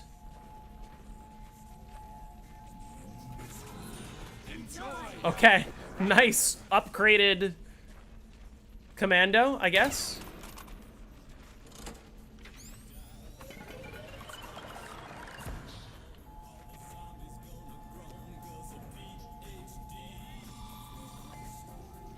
It's Lex.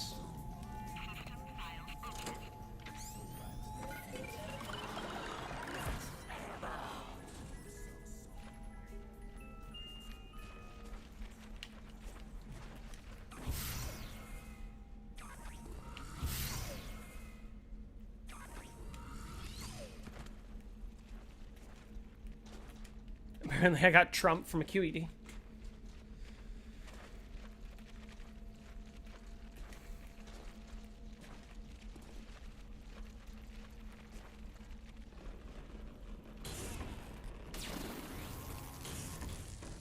Well, I got my QEDs back.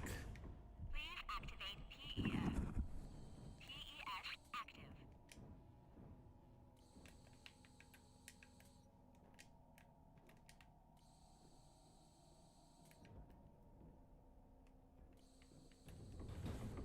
No, but actually, why does this keep happening? What am I doing wrong? That I'm getting zombies spawning. This wasn't happening earlier in the game. Oh my god. What am I doing wrong? I don't understand.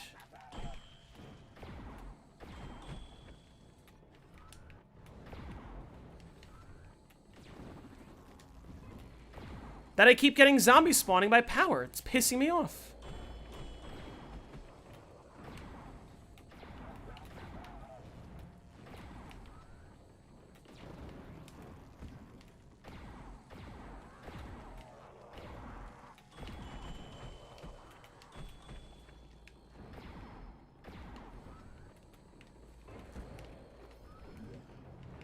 Oh yeah, that's true. I guess Lex and Trump both had pedo allegations. Didn't they?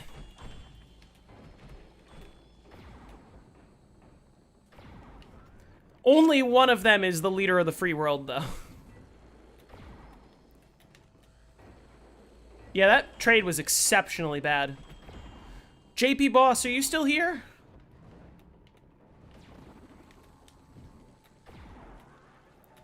Hey, Pens fan. All's world record histories are awesome. Oh, he'll definitely be doing more of those. I love Wonderful's videos. But he knows that. JP Boss, are you here? I'm gonna have to do something important.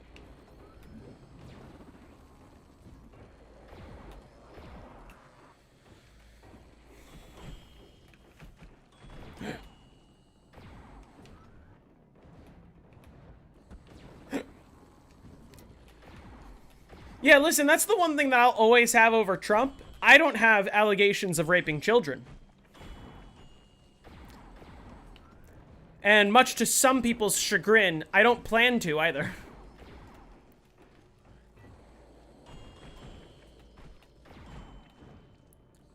Would I like to? No, not particularly, no. I tend to like dating people my age.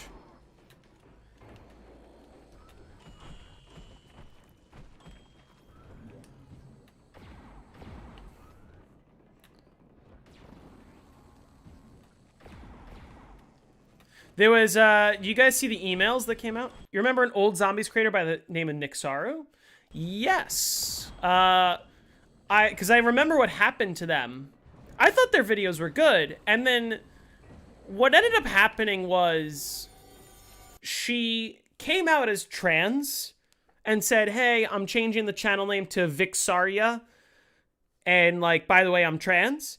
And everyone was like, all right, cool, we support you, that's fine, you know, I'm happy for you. And then all she started doing was posting content about being trans and, like, about how difficult it was or whatever.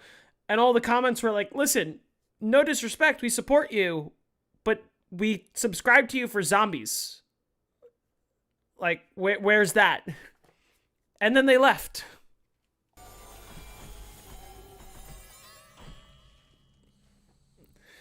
You know, what annoys me about all this Epstein stuff is as more... as more information comes out, we're just, like, finding out, yeah, turns out Trump did like diddling children. Who would have guessed?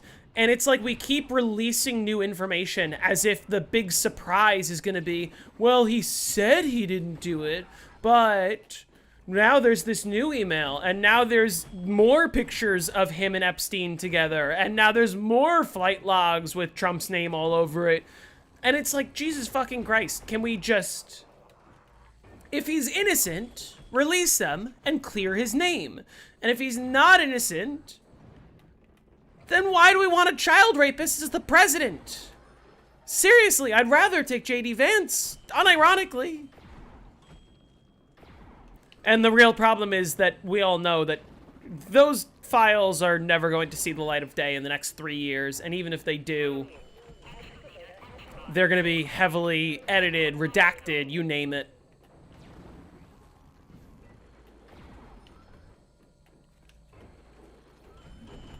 I wish an archive of them existed somewhere. Didn't a bunch of them get leaked? Like, tons of them get leaked? And they're, like, all over the internet? All over the internet?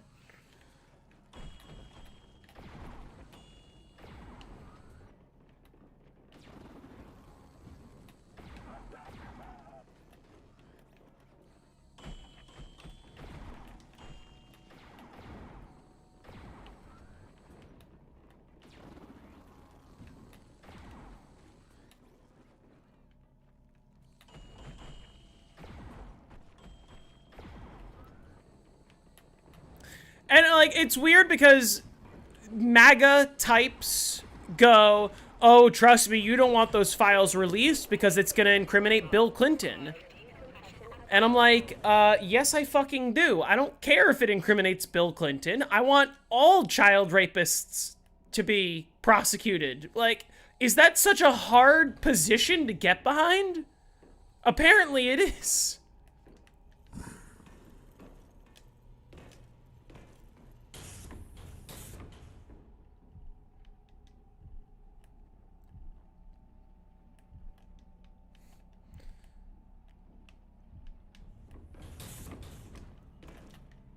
To quote Justin Bieber, fuck Bill Clinton. Exactly. If Bill Clinton's on the list, get him too. Send him to jail. I don't care how many of our own we throw under the bus. Oh, what the fuck? What was that? Warning. Excavator Epsilon will cause decompression of biodome. I don't know what I hit. 60 seconds. Okay, I'm glad that didn't kill me. I don't know how that opened. I don't know why that opened.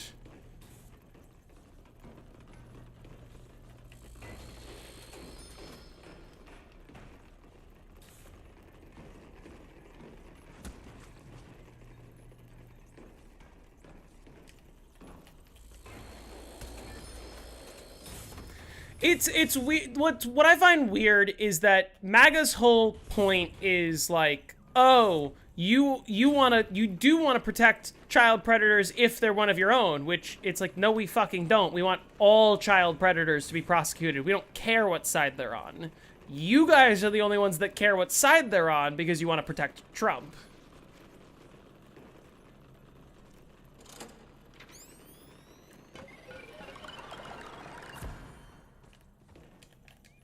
Okay.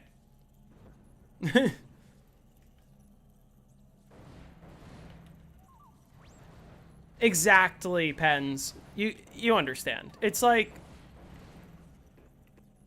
That was scary. It was scary, actually.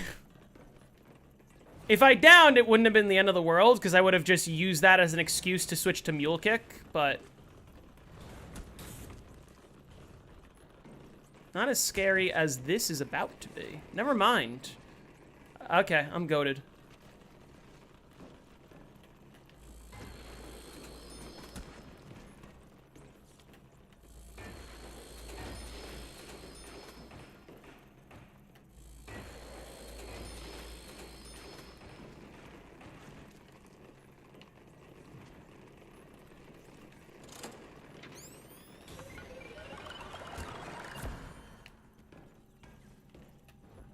Okay. I'm not complaining about killing hordes. I am complaining about not getting a drop.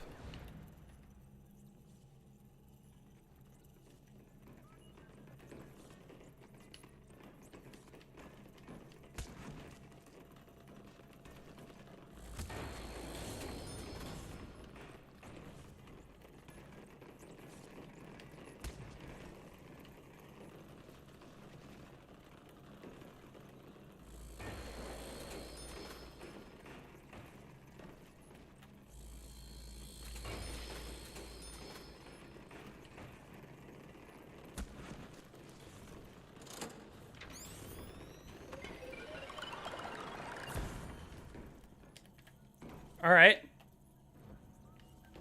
Okay.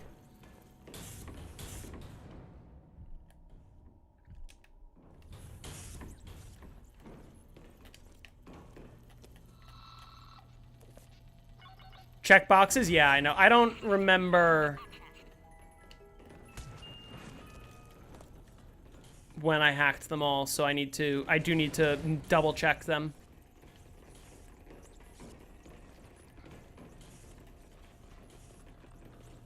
He's all about freedom when it comes to guns, but when I mentioned that freedom also means pride parades. Yeah, exactly. Like, there are certain people that are principled about it, but I think most people are just like, yeah, go my side, and they don't actually even know what they stand for. That's 22 zombies.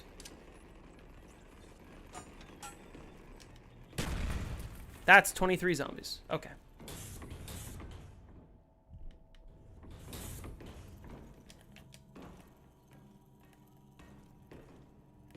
People treat politics like it's their favorite football team. Like, yeah, go Trump! Fuck Biden! Biden's old and boring! And they don't actually, like, understand any of what they're voting for or supporting, or like how country ending the consequences of Trump's presidency are going to end up being. Or they don't want to vote for a woman. Either or.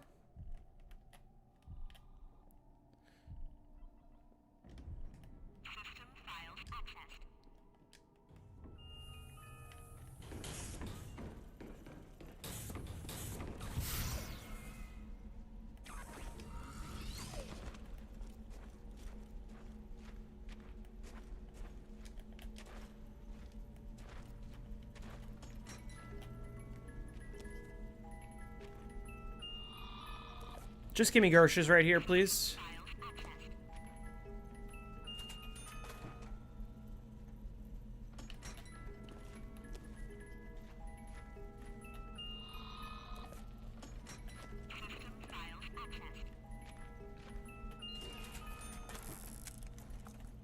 How's there a zombie already here?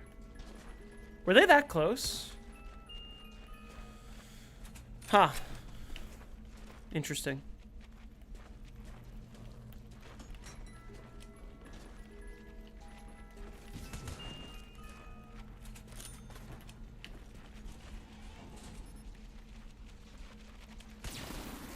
It's not a crazy thing to say that, like, you know, people should be able to just afford to live. People should be able to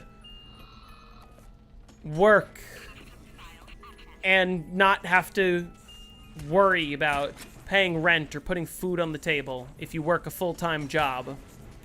People shouldn't have to worry that if they have some accident or get sick or get really sick, that they're just going to go into crippling medical debt for the rest of their life. People shouldn't have to take out loans bigger than buying a house just to go to school, you know? We claim to be the best country in the world, and yet our quality of living is just, like, so subpar. And we lack so many personal freedoms that other countries just don't care about. Like gay marriage. I mean, yes, we have gay marriage, but, like, trans rights are very wishy-washy at the moment, which, it's like, who cares? Who cares what other people do with their own body? It's really just meant for them to be a scapegoat group, is what it is. They just need there to be a common and unseen enemy. It's the same thing that a certain German leader did. The reason why he was so big on blaming the Jews for everything is because to an average German, you couldn't identify who was or wasn't a Jew just by looking at them. And so you had to be scared of everyone, right? When you create a society where everyone is scared of everyone else, it's very easy to dominate people. It's very easy to use fear to control groups of people. And it's very dangerous. And it's very what's happening right now. Name a better country, though? Half of Europe.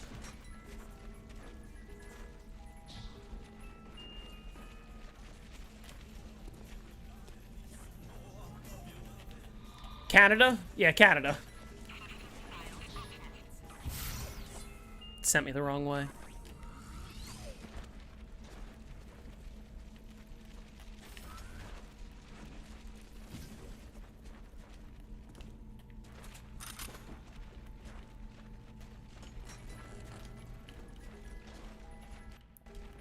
Didn't the Mustache Man do the whole Yellow Star thing specifically to let people know who the Jews were? Well, yes. Because otherwise you wouldn't be able to identify them besides, I guess, looking to see if they're circumcised, but even being circumcised doesn't automatically mean you're Jewish.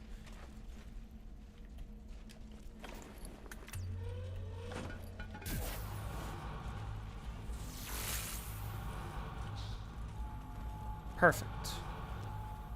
Perfect. Okay.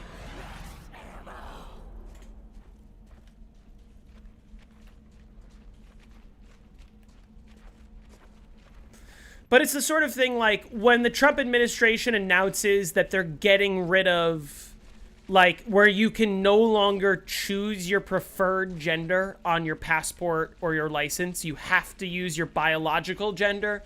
What you're gonna have is a bunch of trans women who look like women, who probably have lady parts, or possibly have lady parts, getting stuck at the airport. Because their gender doesn't match up with what's written. Why am I floating so slowly?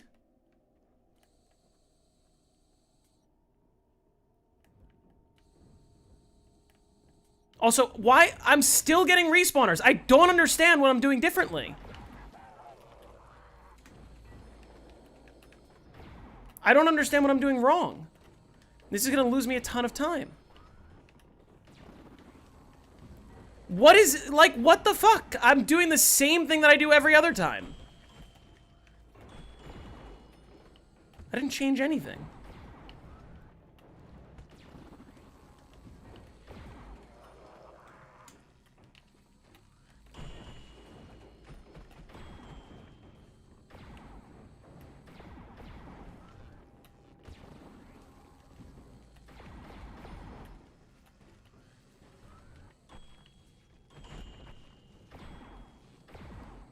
Is the BO7 HUD element a meme? The wide Nikolai on the right? Yeah.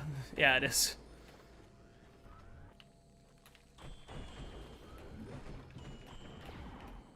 I don't know what else to talk about when I'm hitting the box and I'm not getting good luck and I keep getting weird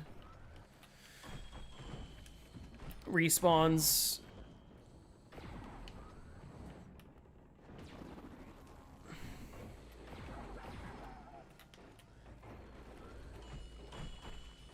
You just want to watch Moon? Just mute the stream. There's plenty of Moon to go around. Why can't Treyarch design a good HUD anymore, or good maps? Because everyone who actually cared at Treyarch is gone. That's why. It's all about money now.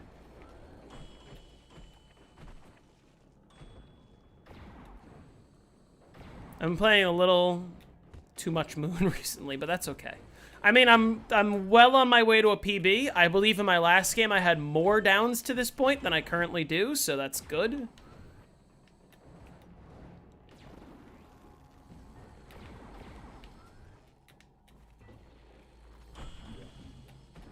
Brand new dog model? What do you mean? Oh, thought I reloaded.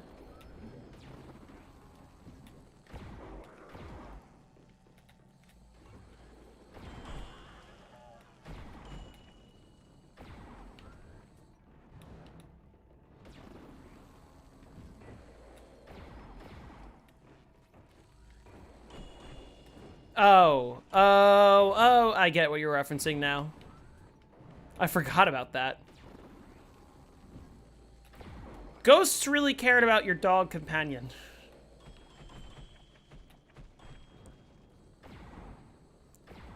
Listen, no game is going to be as good as Bird Game 3, alright?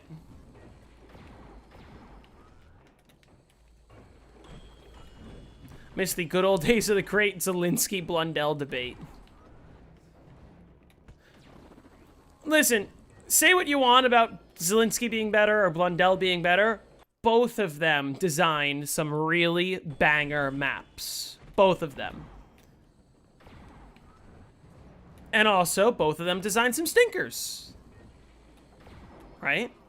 Blundell was in charge of BO4. Maybe he was a little limited in what he was actually able to do, but, you know.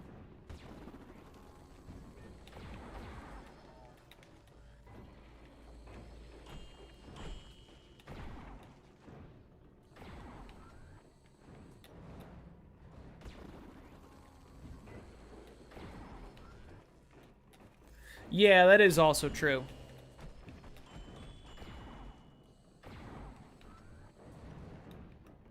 Letting Blundell go was definitely a choice by Treyarch. That's... Neither of them are Kevin Drew.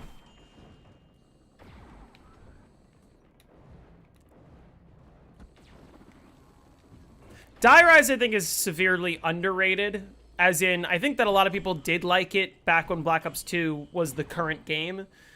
Mostly because it wasn't Transit. People hated Transit.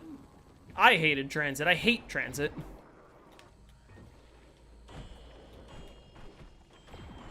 ZNS and Ancient Evil, those are very polar opposite of the spectrum for me. ZNS I don't think is a very good map. Ancient Evil I think is a very good map.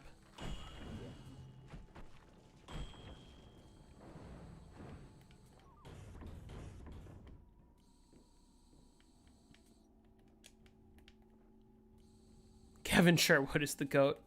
I do think, I'm pretty sure Elena and Kevin are working on music for Black Ops 7, so, you know, kudos there.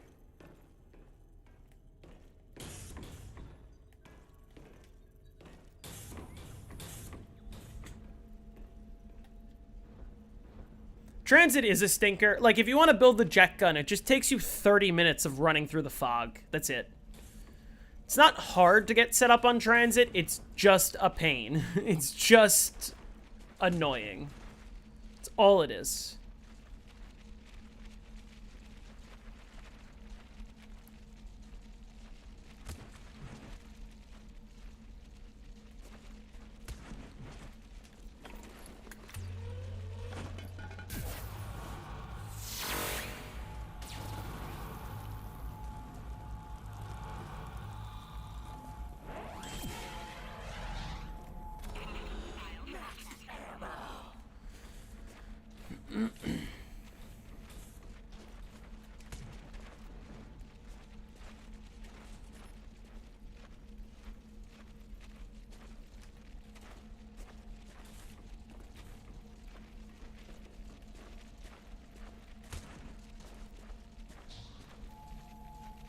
Well, that would have been nice if I was trading.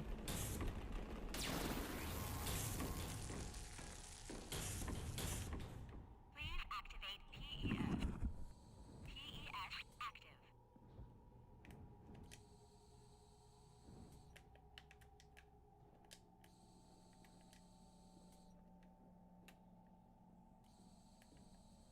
Okay, that time I didn't have any respawners. I don't understand what's different.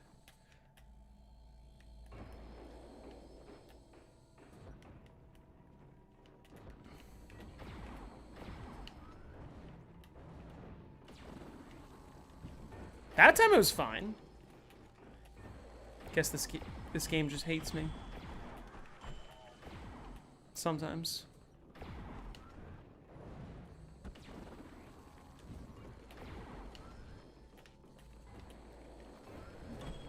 Alright, good luck. How many wonders are there? Of the world, or? Speaking of wonder from before, does anyone know if he got his Moon 100? Oh, he didn't yet. But I think he's going to go for it this weekend. He said he's going to be playing Black Ops 7 and Black Ops 1.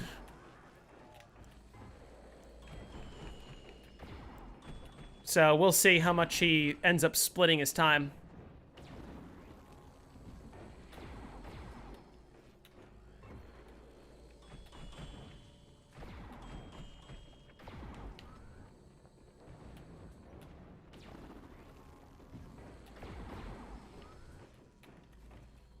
What do I think is the easiest round 100 on this game? Moon, actually. Although, Ascension is also pretty close.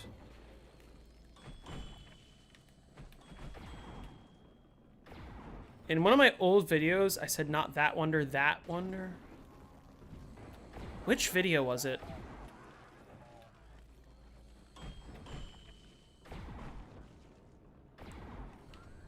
Was I referencing Mr. Wonderful as in, like, the guy from Shark Tank?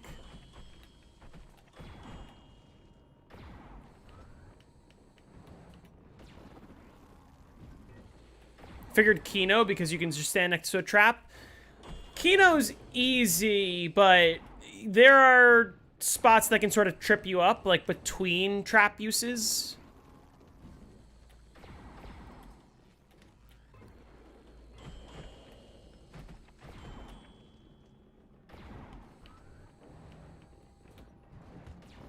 I need to redo the entities video. That's a really old video.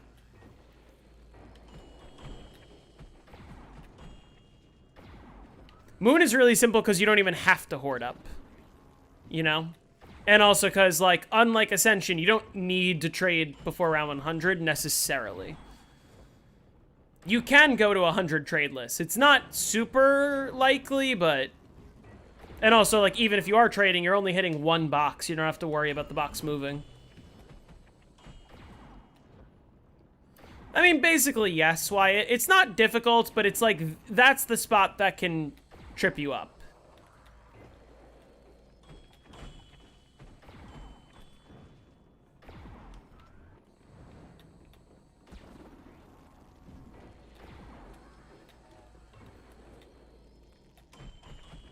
I was referencing Shark Tank? Okay.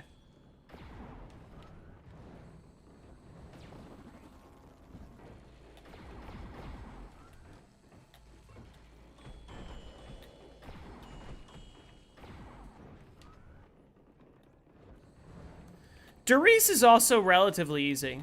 Once you get the loop down, it's pretty simple.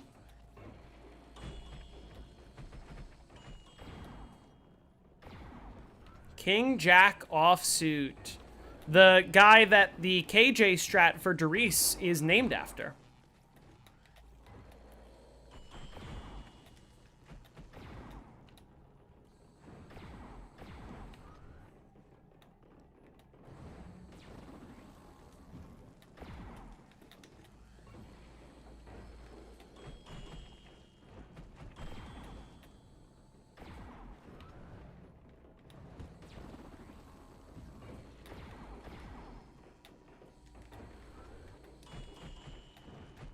Old wonderful profile picture.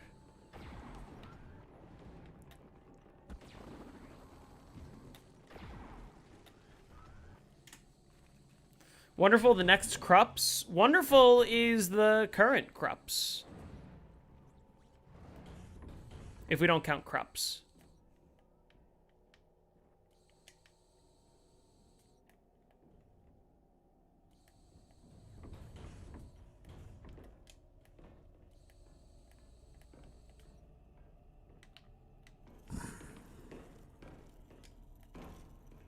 Yeah, Krups is gone.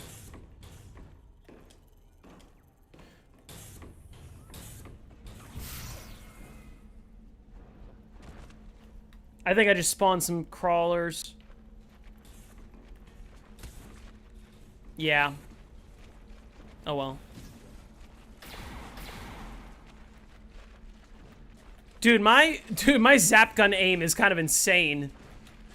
Did you guys see how perfectly I hit that shot?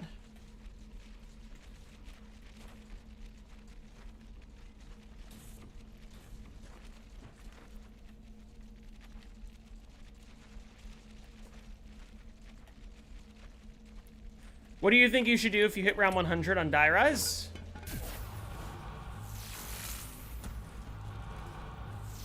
Keep playing. That's what you should do.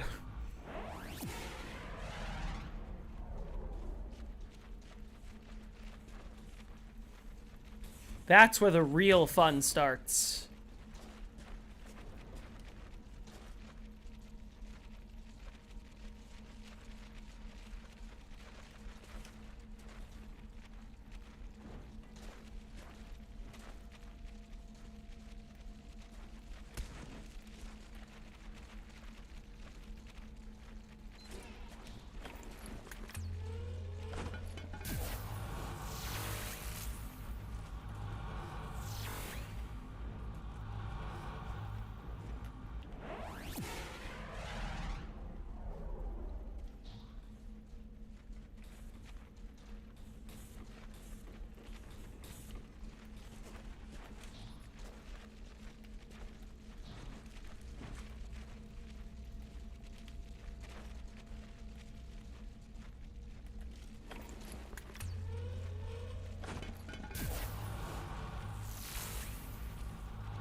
Are you kidding me? Didn't I just get Gersh's back this round?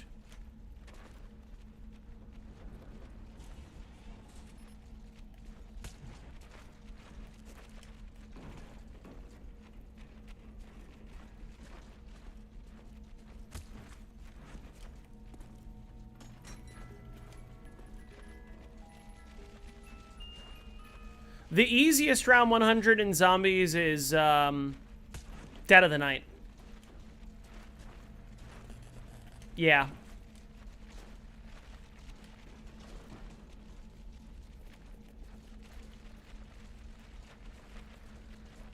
I did just get Gersh's this round, right?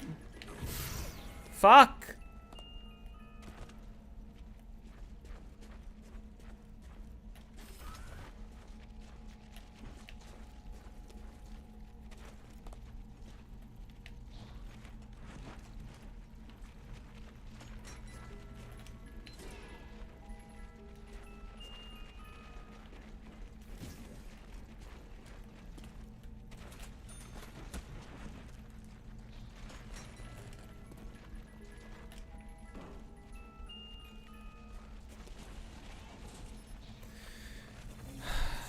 I might just get off at the end of this round. This round, just a mess.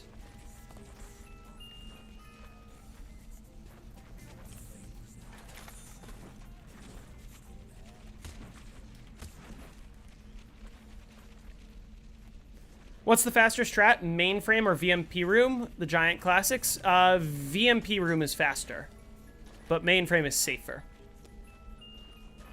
How do you remove the shock from George? You knife an electrified zombie during an insta-kill.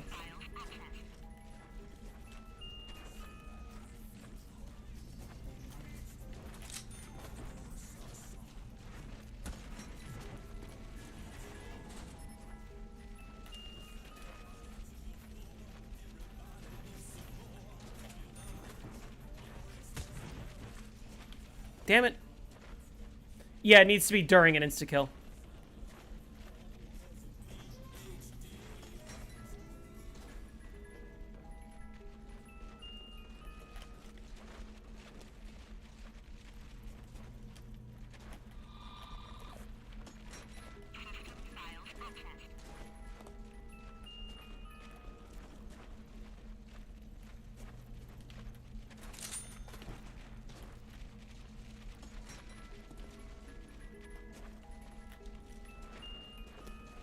How many times did I down? Only once.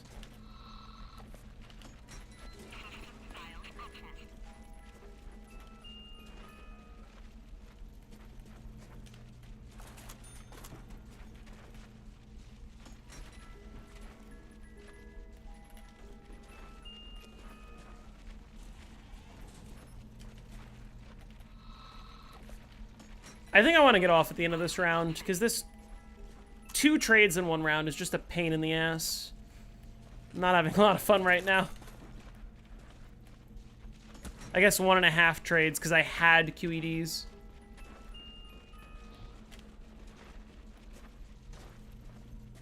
Where's that drop?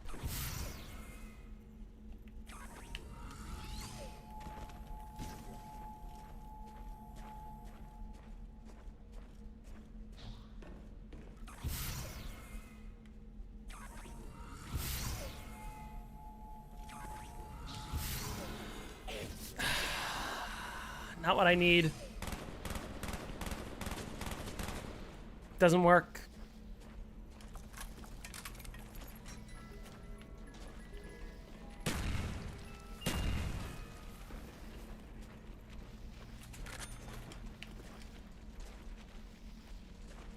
I put a stone. How do you always find the most banger memes, by the way? I only share the most banger memes. Every time I get a real good meme, why does the insta not work? On Black Ops 1, they made it so the way insta-kill works is it just makes it so that all of your weapons deal damage equal to 10 times.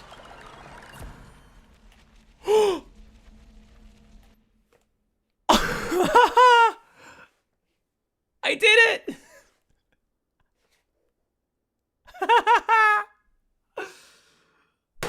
Oh! It's worth it. Worth it. Oh my god. Yeah, I guess I'm keeping stamina up now. I'm not going for mule kick.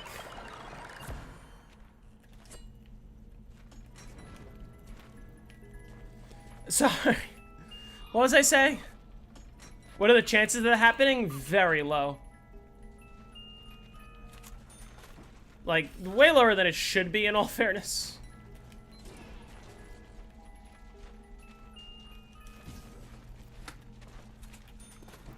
But actually, that's why I was throwing it there. Because now, for M16 instas, I'm just chilling. I don't even have to, like... Oh yeah, I was talking about why insta-kill doesn't work. The way that they coded insta-kills is the amount of damage that all of your weapons do during insta-kill is equal to 10 times the health of the zombies. But starting on round 139, if you multiply the zombie's health by 10, it ends up overflowing and becoming a negative number. So you lose... What was I going to say? So you can't do damage because you're doing negative damage to every zombie. There are some rounds where it works, but, like... Let me gather the zombies. JP Boss, I was waiting for you. Okay, I'm gonna end the round, like, after this stream. Although, I'm excited. That was so fun. I was waiting for this. But I can't show you. But you can only listen. And I don't know if it's gonna come through the mic. We'll see.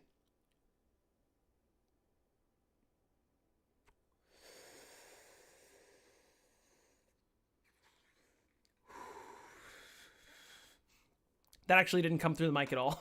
But yeah. Is this all the zombies? No. Is this all the zombies?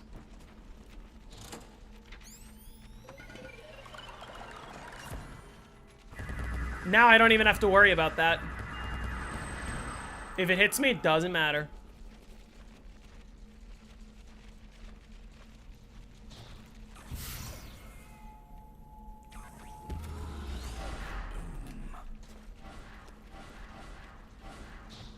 Beautiful.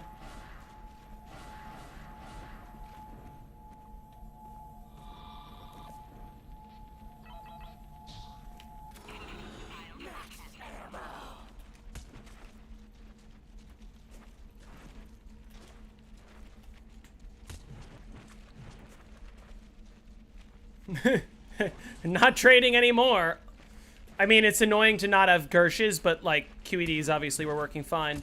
So now there is a consideration for trying to use QEDs to get Mule Kick. But I don't think it's worth it. Here's the thing.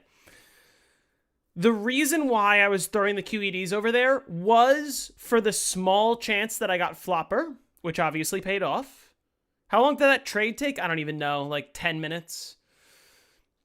Was for the small chance you get Flopper, but also because I got to hide behind the rock, so there wasn't a risk of me, like, killing myself with an RPG. But now the question is it worth it to start throwing QEDs at Mule Kick? And I think the answer is no, because I can't hold the hacker outside. If I'm outside with the hacker, I either die because of lack of oxygen, or, like, what's my other option? Horde up the zombies, bring them out there, barely have time. It doesn't work.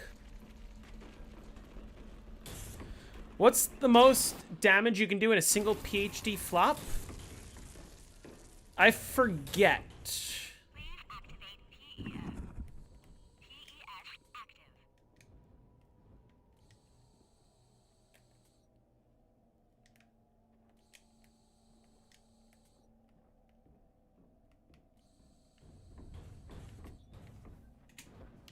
Please tell me I didn't spawn any outside.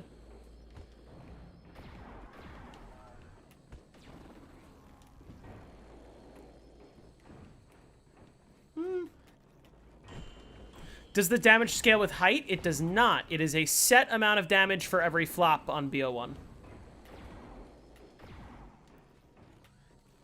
You gonna play the new COD? No. Not particularly. Unless it ends up being really good, I'll probably buy it, but we'll see. Grab PES, make sure hacker spawns upstairs. Yeah, but that's the problem, is like, I feel like that just loses so much time. Now, and obviously the downside, if I am going to hold on to Flopper here, I'm not getting Mule Kick, because I would have to get rid of 2 perks to do so. Or get rid of Flopper, and then the whole thing was meaningless. Which, maybe it comes to that, but I think I could just run M16. You know? I'm gonna hit a point somewhat soon where I'll be teleporting every round. And the reason I say that is I'm at 3 max ammos per round right now, so eventually I will get to 4 max ammos per round, and then what's after that? The point where I have to teleport every round, right? Obviously, by then, I will have already hit instas. But if I'm teleporting every round, I might as well just get an M16 to Pack-a-Punch while I'm doing that. You know what I mean?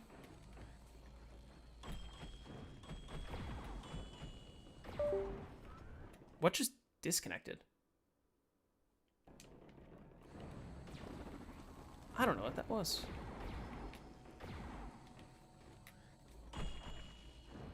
Get rid of Stam and QED Mule. Well, if I'm gonna QED Mule, I don't need to get rid of Stamina up in the first place.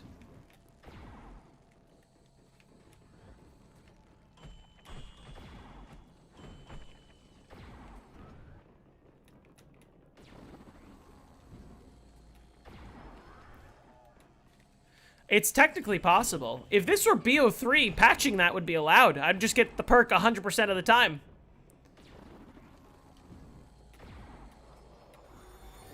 Oh. I didn't realize I was that close to the end of the round. I think that calls for a celebration. You're so stoned. I'm sorry. Okay, I'm sorry that noise played, genuinely. And I don't know what that was. Because my controller didn't disconnect. My headphones didn't disconnect. There's nothing else connected to my PC that would have disconnected.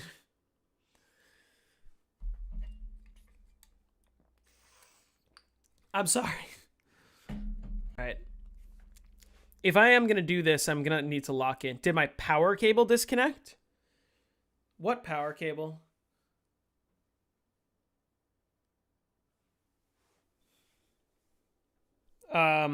Obviously not the one that's running the PC, because otherwise my PC would shut off.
All right, sorry, I was responding to a text.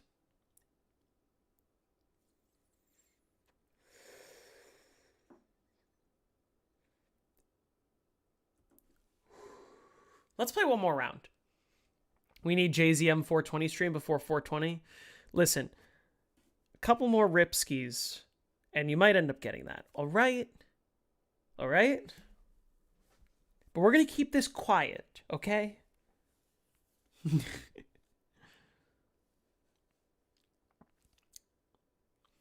I am going to be perfectly candid and say that, like, if I do take another rip of this, I'm going to need to lock in on this game, meaning I'm not going to be able to read chat that much. Otherwise, I'm going to, like, die and ruin all the progress here.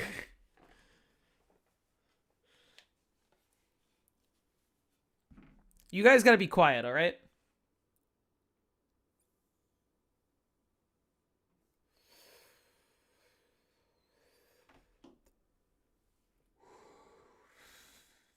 This is something I should be doing on Twitch.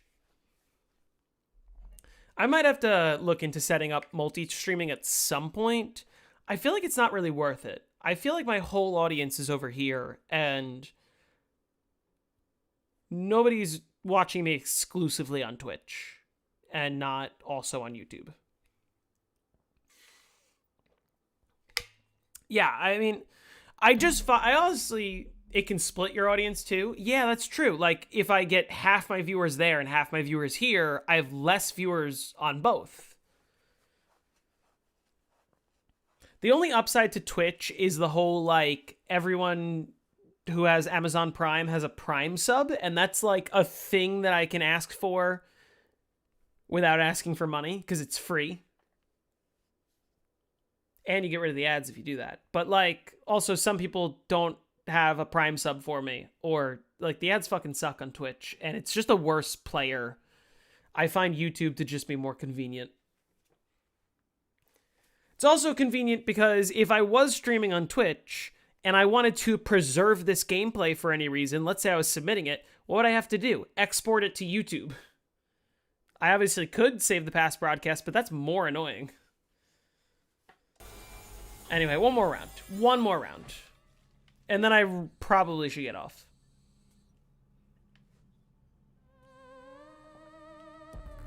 Listen, Twitch's emotes in general are like better than what YouTube has to offer, but sometimes you just need a better interface to keep the audience here. You know what I mean? Twitch has 100-hour limits for VODs. That wouldn't be a problem for me. Because, like, I haven't streamed 100 hours in the last month, I don't think. I'm not decal.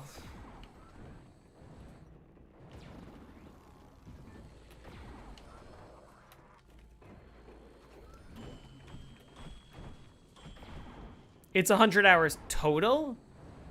How much have I already used? Do I have any, like, highlights on my Twitch right now? All my highlights are really old. I have no more, like, past broadcasts left. I haven't streamed on Twitch in a while. I still use my account. I still have the Mr. JZM account. You're glad you met me on Scythe's Discord, one of the chillest guys. Yeah, Scythe is cool.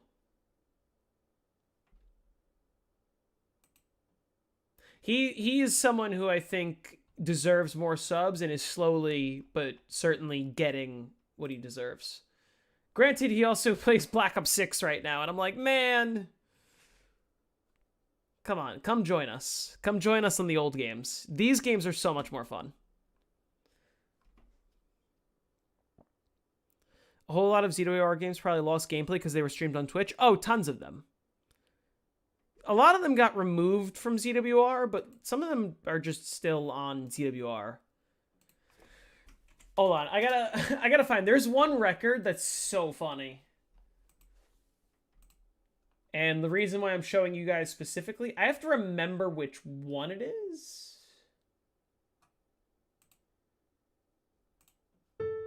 Nope. There's like this. No. I need to find it.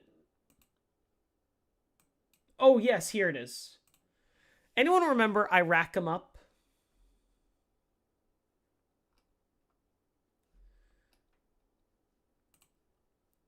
He's an old Zombies player who had a bunch of records, like, way back in the day. I think, the funny thing, I think this was the world record at one point. I would have to double check Wonder's video, of course. He is the accurate source. Here's the Moon leaderboards, right? Technically, this is the category that I am playing. Asterisk, because okay, I gotta say, this game is a very unique case, because most of the time, when people glitch the astronaut, it's because they want access to Tunnel 11. But I'm, like, not using Tunnel 11 anyway, and I let the oxygen go. So it's sort of the same as if I had trapped it, right? In terms of, like, what the gameplay is like for me currently right now. So this is sort of without astronaut. Anyway, so the record that I'd be going for technically is 237, not 252. Here's I Rack 'em Up. Let's check out this video for this record.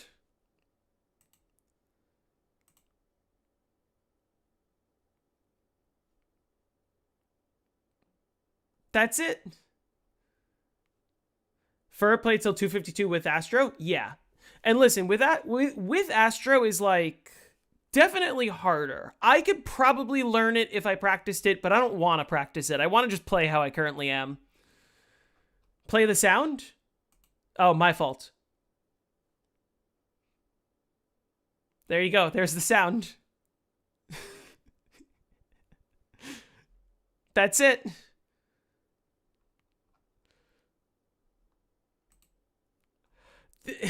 Posted 11 years ago, by the way. So he just, like, got grandfathered into the rules.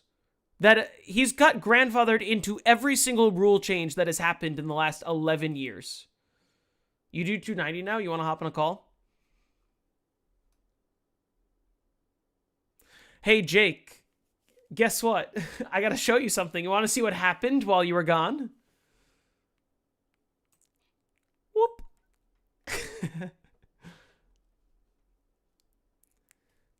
Anyway, it's really funny that ZWR is all like, oh, we want every single run on the leaderboards to be following the rules.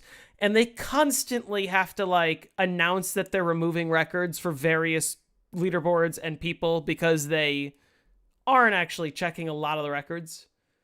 Patch QED, yeah. But some of them just slip under the radar. And, like, listen, I don't really care if this run gets removed. I'm fine with it being there. This is the only link. This is the only proof of this game happening. There's zero footage. That's it. We don't even see a zombie. We also don't even see an excavator nor an astronaut. So, you know, he might have glitched it in this game. We don't know.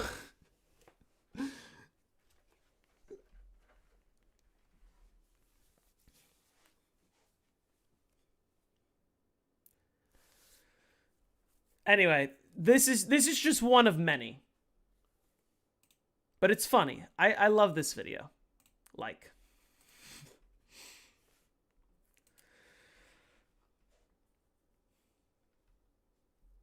By the way, when you said I do 290, did you mean your bowling score, or are you saying you're going to play to round 290 now? Do you want to hop on a call, Jake? Are you online? You're not online. On Discord.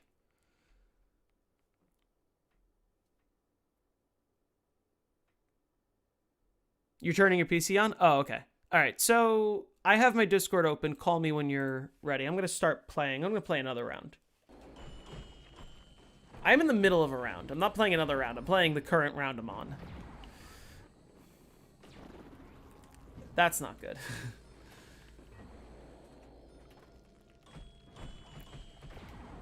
Also, here's a question. Where do I throw my QEDs now? Do I still want to throw them by Flopper? Or is there a better spot? Now that I, like, did the goal of getting Flopper. I'm not throwing it at Mule Kick, respectfully. Maybe I will after Insta start, but, like,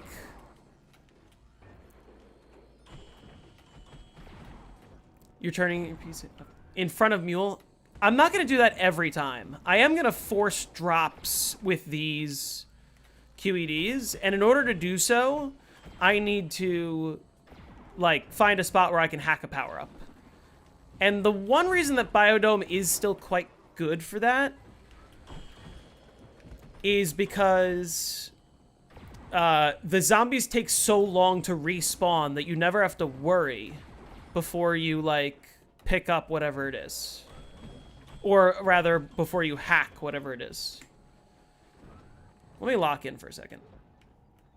I think I'm just literally gonna chuck the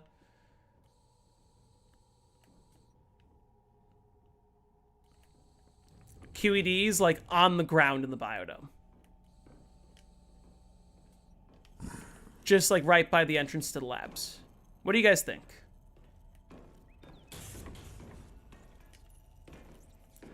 I don't think I need anything else. I'm just gonna do it right here.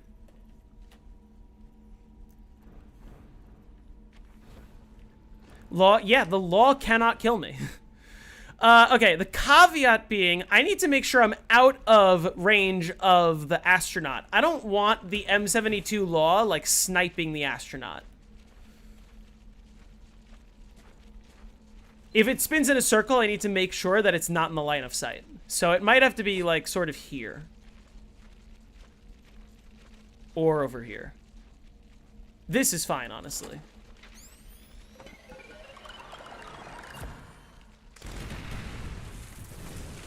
Speaking of, that's so much fun.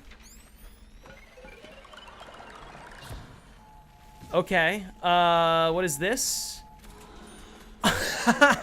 Okay. This is a speed weapon, by the way. That's funny.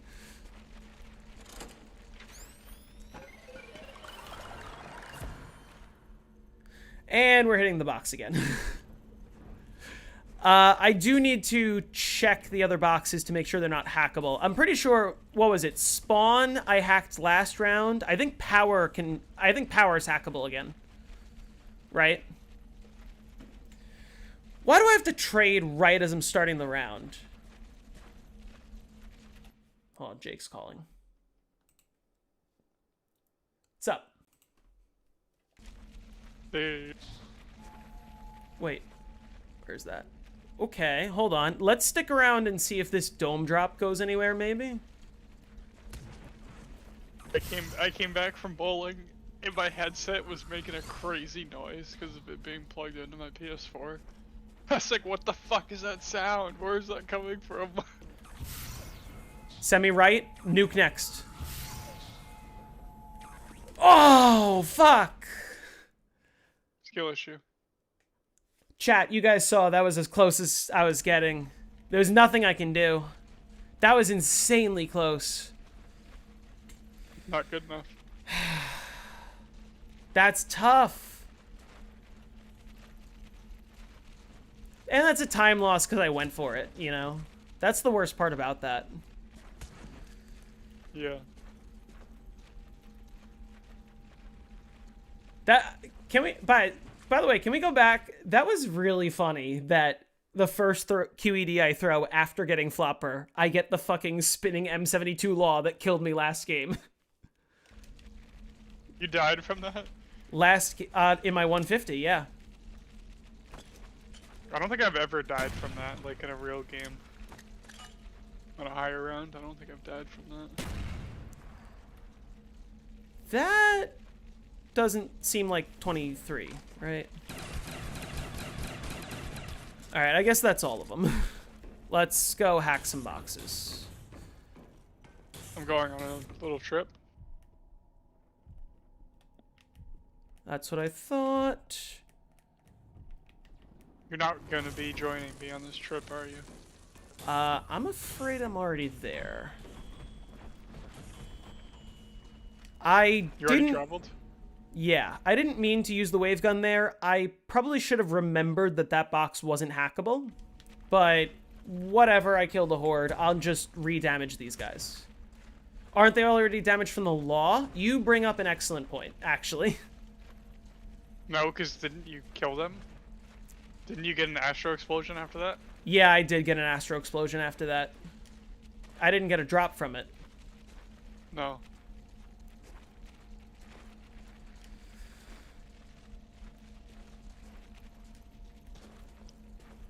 Is that all of them? City.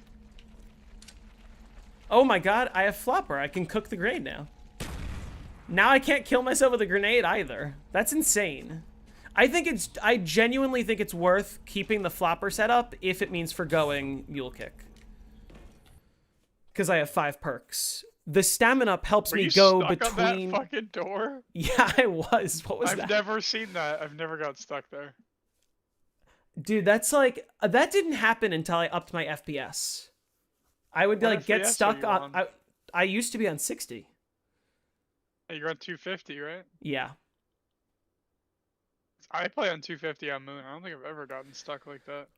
Yeah, no... I get no M16 grenade damage, so I can just be as close to the window as I want. And, like, even though it means I'm doing more ammo runs because I don't have a third weapon, like, I'm just chilling on instas. There's no astronaut. There's no oxygen anyway. Nothing can kill me. Nothing can get close to me on instas. I'm gonna make the instas look so easy that people are going to be like, damn, you doing the knife strat on die rise is harder when I eventually go for that. Anyway. I damaged them all. Don't respawn. I'm gonna damage you. I'm pretty sure Power Box is still hackable, and I think Spawn Box isn't, if I remember correctly. Okay, well that's not hackable. Maybe spawn boxes? It's gonna be really awkward if I find out none of these boxes are hackable, and I could have just been hitting the box the whole time. I did not remember the last time I hacked them. Dude, you know what's so weird about this game? I've had QEDs basically non-stop for the last 10 rounds. And this is only my 3rd trade in those 10 rounds. I went 7 rounds straight. Or no, like 7.5 rounds straight just using QEDs and never accidentally getting too many drops, ever. Is this to debug a theory Wonderful made? It's very funny that I referenced Wonderful's video in my title because I didn't actually watch his video yet. I saw that he uploaded it, and I'm doing this to partially promote it because he's my friend, but also partially to pick fun at him. It's a shitpost. I just happen to love this map. It's my favorite map. Anyway, I need to watch the video. So, point being, I don't know what theory you're referring to. I'm just playing. And I'm playing basically in a way that nobody else has really done extensively before. There's nobody that's even been to this high of a round without Strat Tester just running like Dome Box the way I am. I should remember that I'm holding a speed weapon. Like, this is very new tech. Typhoid and Mary. Typhoid and Mary meta. This is insane. Furt Luck is sus, but I believe all his records are legit. Listen, he's put a lot of hours into the map. Of course he was going to get a run lucky enough. He also just has a natural talent for, like, converting a lucky run into a record. There's that one zombie. Why did I get one 30-second despawner that decides to show up? I'm probably going to... Oh, I need to turn down my FOV. Oh, wait, that was down.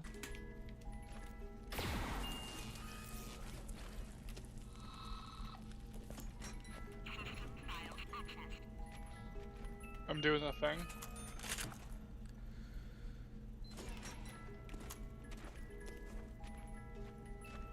Oh, I got Gershes. Okay. You know what you know what the other thing I love about this strategy is, the way I'm playing? You can get 8 box hits in before the zombies even show up. 8 box hits. Like, if there's, what, 16 weapons in the box? That gives me like a 50% chance of getting it immediately, not including the 4 hits that I get from hacking the other boxes.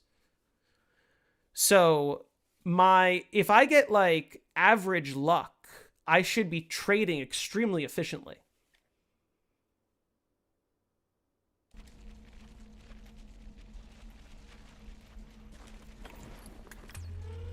Anyway, let's see if I get a drop.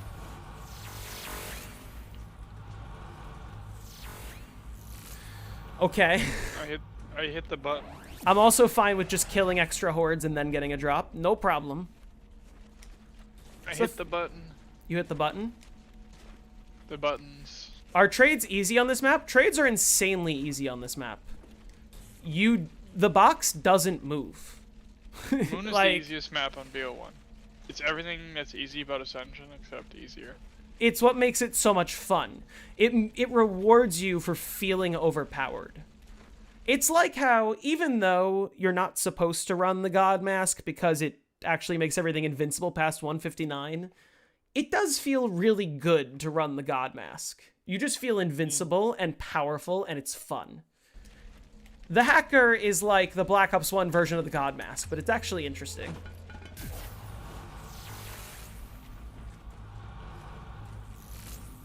Okay, you know what they say? Third Gersh is a charm. Why do you have the packed HS-10? Because that's what the QEDs gave to me. My other weapon does not matter until round 163, so... yeah, QEDs can give you pack-a-punch weapons. What's interesting is the pool of weapons that the QEDs can choose when it drops a power-up is only what's available in the box. So it can't give you wall weapons, it can't give you the M1911, and it can't give you a wave gun if somebody in the game is already holding a wave gun. But it can give it to you if nobody has the wave gun. Alright, third time's a charm. You gotta be fucking joking. Dude's walking through the floor. What? That's This shit. is, by the way, this is what I mean, is like, listen, Furt's luck isn't sus, because if I put the amount of hours that he did into learning this map, I probably could get the world record. But I need good RNG, and this is not it. This is the RNG you were having when you were playing off stream. Yeah, this is exactly the RNG I was having yesterday when I was playing off stream. So, sorry, chat. Let's hit the box again, I guess. And listen out for a drop. Which there are none right now.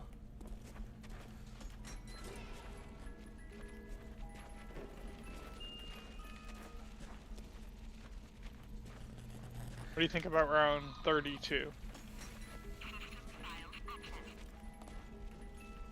What about round 32? That's the round I'm on. Oh. It's a pretty solid round. 12 away.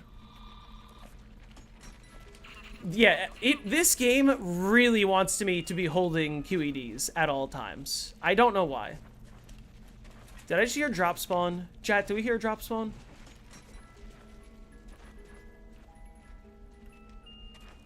There's no drop. That's an L9.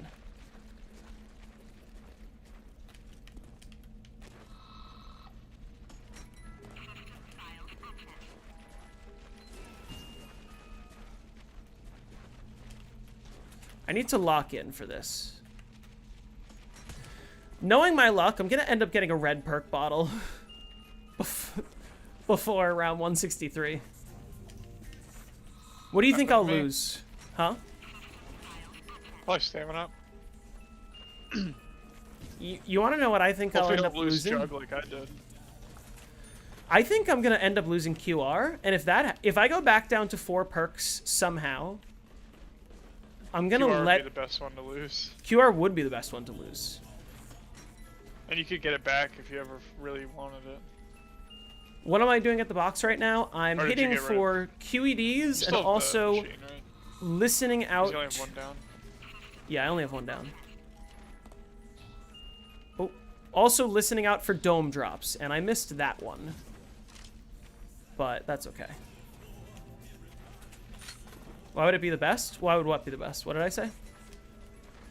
You are. Oh, because I trust in myself enough to be like, I want to play the rest of this game flawless.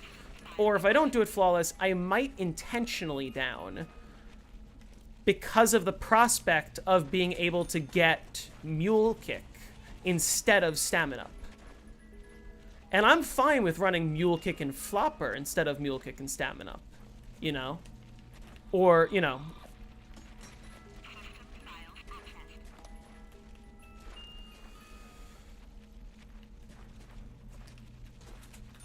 Imagine you somehow get Mule Kick as a free perk as well. You're like the only I high think- round I on BO1 think to- every known to ever time- have 6 perks. I think every time I'm on an insta round, at some point during the round, I fucking run over there, throw QEDs at Mule Kick, and then teleport. Yeah, if you ever have QEDs.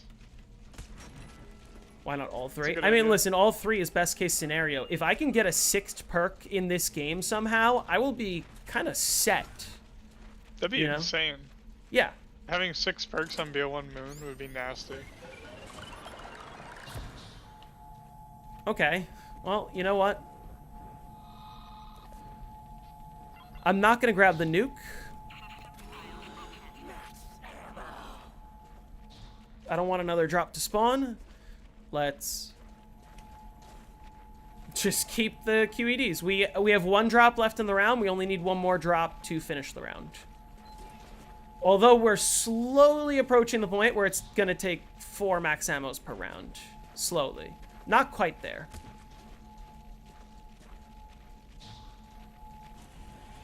When did you grab a dome drop?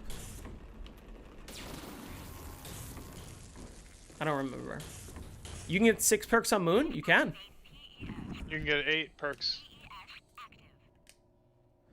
8 perks is very difficult. It's obviously a lot easier on BO3. Or there's the other way of doing the Easter egg to do so, but you actually don't want to open up the whole map so you don't do the Easter egg. I like the fact that 8 perks are available to the player, at least everything besides solo, unless you count QEDs, but like just by doing the Easter egg, but doing so ruins the strategy. So you sacrifice the ability to get 8 perks to run the fast strategy. You know, that's what I love about this strat. Obviously, that's not the case on Black Ops 3, where you just always have 8 perks, except for classics. But even then, you always have 6 perks and you're chilling. You don't really need Deadshot or Widow's Wine.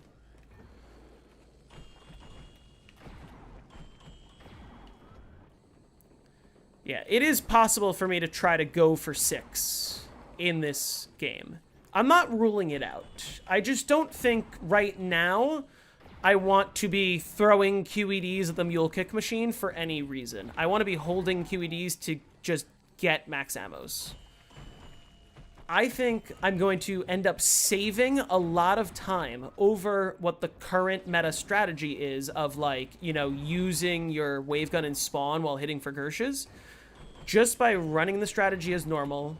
And every time I have QEDs, I have QEDs, and every time I have Gershes, I have Gershes. I'm obviously using more QEDs than Gershes recently, and it's working out because I'm like 4 hours faster than my previous game. At least. Maybe like 5 hours faster. Would you agree, Jake? Sure. Yeah, I'm just chilling. I fucking, I had a stored up rare. I got a max from it instantly, so.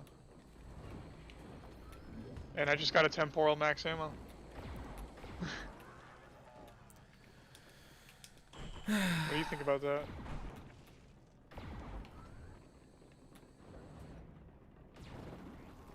That's nice. The temporal max is goated. I wish I could run elixirs on Moon. Does that make sense? Like, not gobblegums like in BO3. I wish I had the elixir menu available to me, but everything else was the same as BO3 Moon.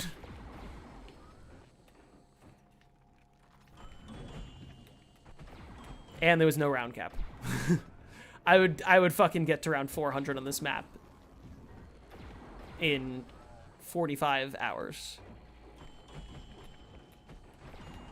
BO6 gums? Hell no. I'm just gonna use a hidden power every 3 minutes. Or not a hidden power, a, whatchamacallit, timeout.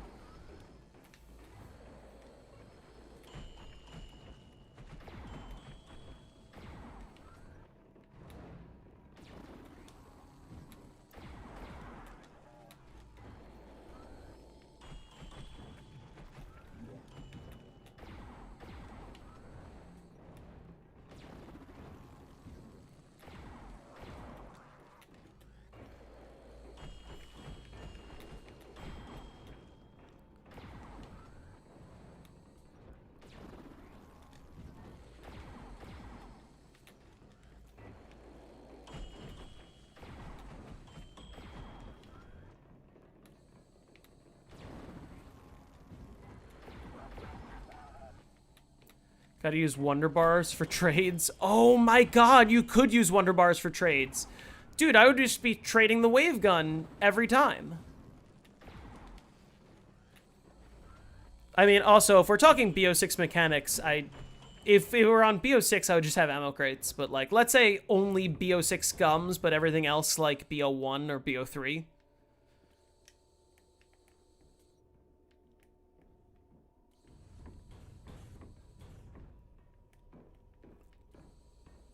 Pretty sure it's up top. Yeah, I think it's right by the door. Oh, yeah, they would put an ammo box right where the strategy is.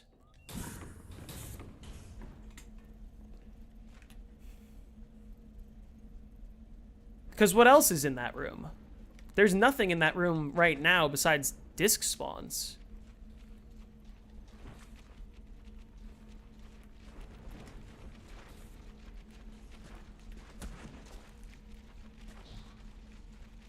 Where is that?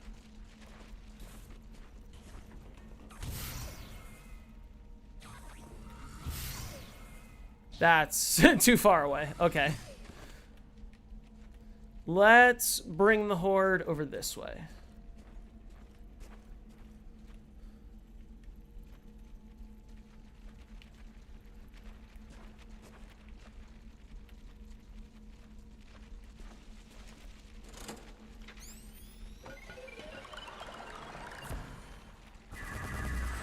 Look, reason I'm doing it there, astronaut can't get hit. And it's far enough away from the spawns. Okay, thanks. This is fine. I'm very happy to have to trade for a third time on one round. No, absolutely. I love doing that. There's a video of someone spamming Mr. Peaks and Wonderbar to see the rates of getting the map-specific weapon. Was it actually lower than, like, the ray guns? Was the Mark II added to every map? It was, right?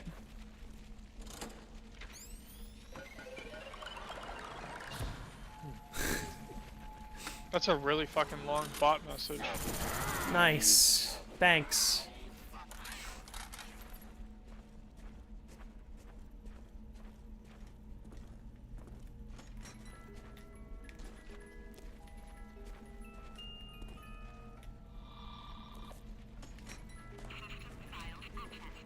Nice, normal FAMAS. What else would I need? Not like last game where I got Gershes out of QEDs, right?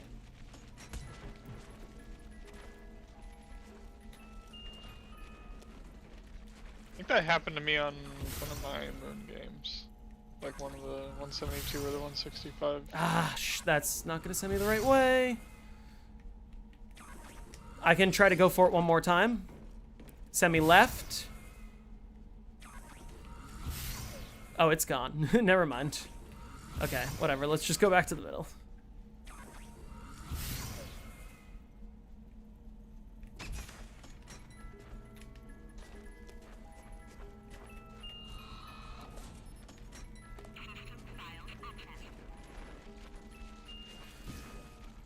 That was quite an efficient route over to that side. I should consider that next time a drop spawns there. That I should just go for it.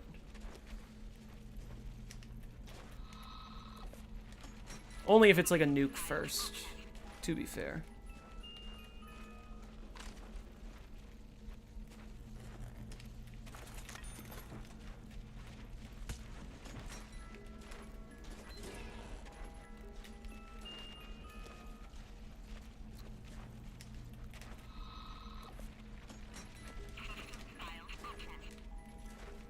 The lack of Richtofen quotes is depressing. It kind of is. Can I unmute it mid-game? I don't know if it's stuck like that. You got to round 100 on Die Rise? Let's go! That's huge. Oh, that's a drop. Where did that spawn? Right there. That's helpful. That'd be great if that turned into a nuke.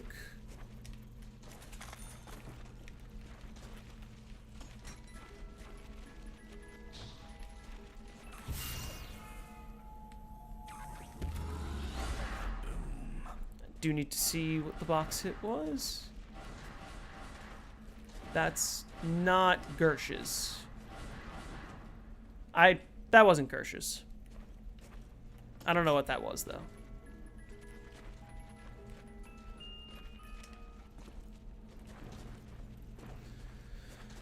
No, man, that's awesome. I'm glad that you made it. It's a big accomplishment. Oh, okay. I meant to do that. Definitely.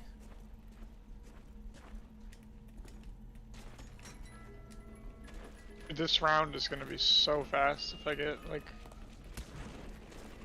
The next tribute I do is quick.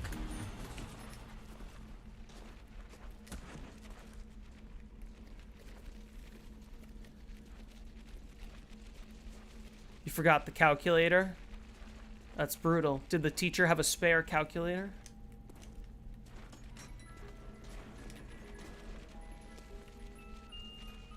Okay. I was gonna say, did one zombie just go around? Because that would have messed me up.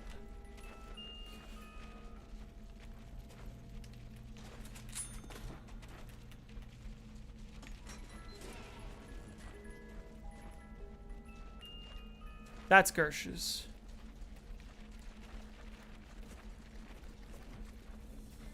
That's not Gersh's. Oh.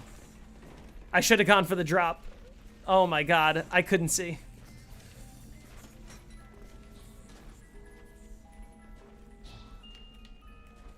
Yeah, I totally could have gotten that drop. That doesn't necessarily mean I would have gotten the nuke, but...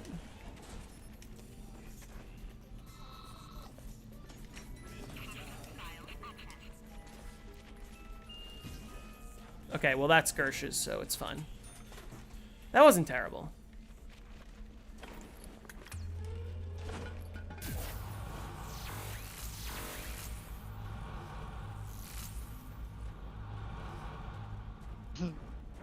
Well, or remastered. He made a spreadsheet that like had the record list on it, and I had the record on Shinonuma. I have no idea if people will actually play that shit.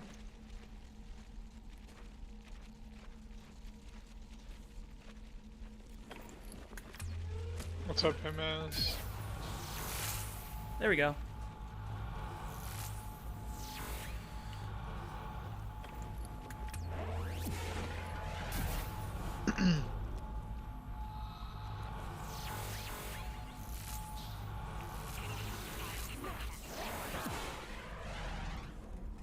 All right.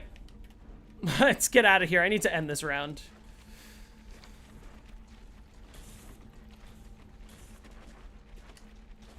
You quit out of your AO game? I've been bowling. You're gonna start up a burst. Are you gonna do burst hardcore? Can you do burst hardcore and I'll do burst normal?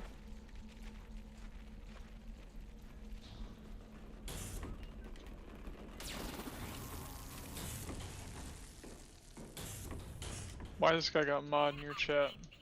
You were gonna do burst hardcore? Let's go.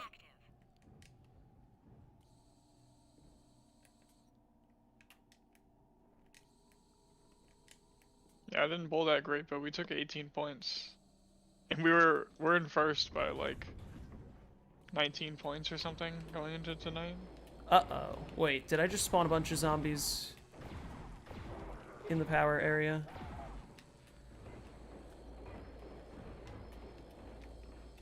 Sounds like God, something you would do. Okay. Let's recover. This is fine.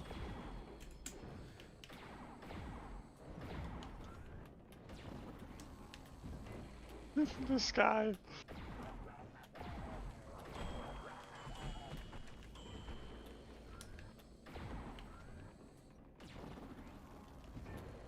There's still a bunch outside, isn't there? You smoked 20 bongs? What? Oh, shit. I don't care that I had to waste a shot there. I was like, I just couldn't time that properly. It's close to the end of the round anyway. There we go. Okay. Problem solved. On that note, why is my tunnel 11 decompressed if I don't have the astronaut? To save entities. I want it to be decompressed so that the zombies come at me slower and don't get me killed, especially in a situation like that where, like, because of the fact that it's low gravity, they just come at me so slowly I can't die, right? Whereas if the gravity was on, they would have been like slapping the hell out of me if I didn't react.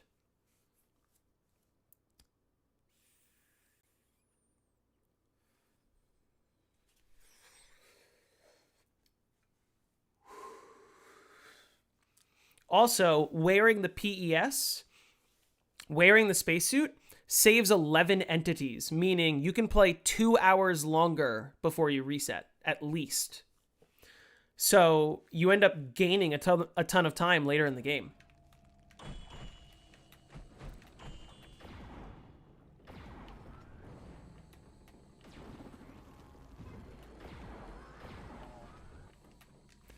Plus, my instas are going to be stupidly quick anyway, and that does take up a good chunk of the, you know, overall game time.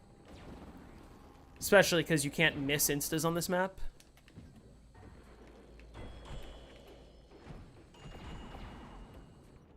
Especially now that I have Flopper, I mean, you know.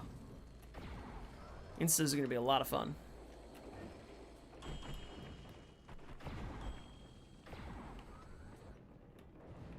You were there when I hit instas on Moon? Insta-kill rounds start at 163 is when they start. But, you know, I'm really close. I'm also 4 rounds away from my PB, so I'm very happy about that already. I feel very confident moving forward that I, like, have this down. All I'm saying is, I don't want you all to be surprised if, like, this ends up turning into a thing where I say, hold on, I'm actually gonna, like, sit down and grind the fuck out of the Moon World record. You know what I mean? And I might be doing it with Glitched Astro, but, like, we're doing it for science, alright?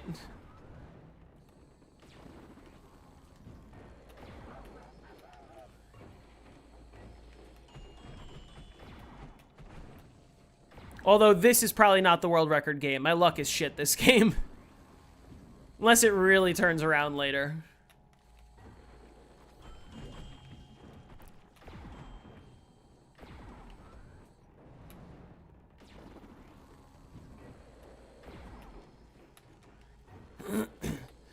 Oh, 100%, Taylor. Listen, anytime something is banned and you don't want it to be, just use the banned thing and demolish the world record. And then people start saying, oh, well... That's literally how shield strategy became allowed for hardcore on Black Ops 4. What? That's just shield strategy. Either allow it straight up or ban it straight up. Yeah, I don't understand why it's why we would allow it on hardcore but not normal, because it's not like the only reason that should be a thing is if that was the only strat you could do on hardcore, but that's not true on any map, so yeah. You don't have to do shield strat on Ancient Evil, it's just the fastest strat. You don't have to do it though. It's also funny because on normal difficulty, shield strat would not be the meta for any map at all. Like, not even classified.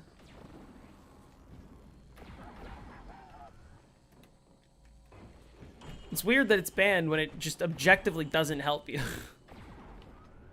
Unless you want to do the slow and steady wins the race strat, which you should be allowed to do. Which, doesn't it crash your game anyway? I don't know.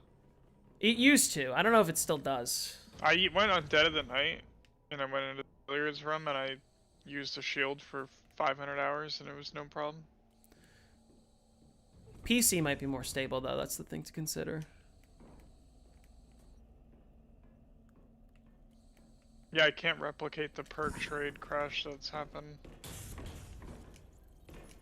on consoles. That time I made it.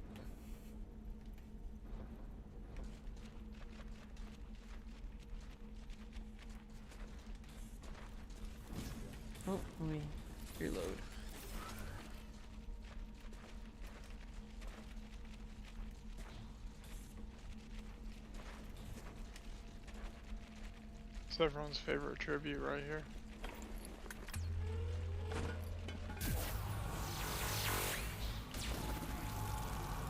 Perfect. The one time we're having quick revive would actually be kind of nice. I'm still on the same round. How is my drops grab still- 6? How many drops have I grabbed? Drops? QED drops? Yeah, I think a couple of them were. I think that was my 4th drop. The weapon drops count, right? I wasn't paying attention, and I thought that my previous drop this round was my 4th drop. Wait, is... Oh, no. They're all just stuck there. I was like, is this round? No, just half the zombies were in the labs.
What's my PB on BO1 Moon? 150.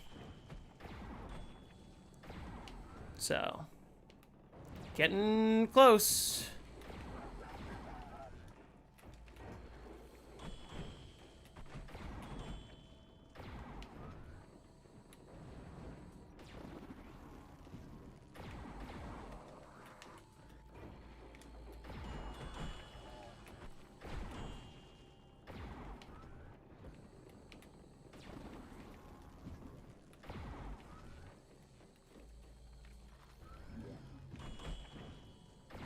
$256 this game. I can only hope. No. Nah. The other thing to consider is this is objectively a without astronaut game, right? Would we agree? If there were... If they're even gonna bother keeping split category on Moon, then yeah, I would say that would be a no Astro game. Because the no Astro world record is only 237.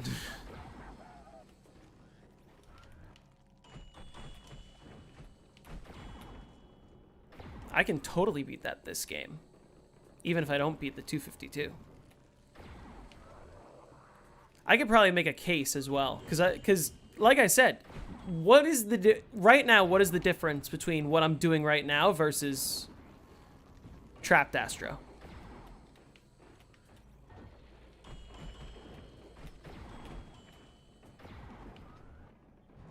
Difference is what you did the first 100 rounds. Oh, you could have just played with Astro. I've effectively boiled the argument down to the same argument that, like, Zombie Dog has about Master Spawner. It's such a come on, you know? But it... Oh, that's round. Should I keep playing? That was a 40-minute round, by the way. There were 3 trades on that round. Or rather, I started... Are like 40 minutes. I'm in the 280s. Alright. Haha, guess what? I just got Omicron again. Doesn't matter. I don't even need to do anything about it. Yeah.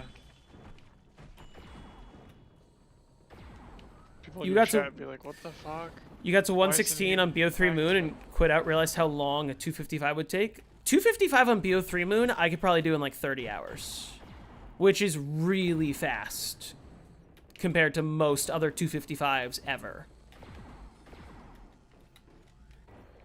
Y'all are now manually breathing. No, I'm not.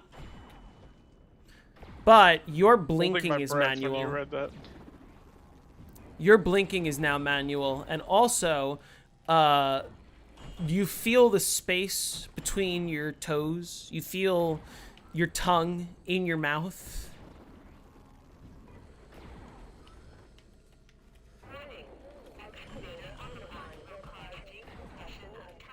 Is that enough? Are we all happy?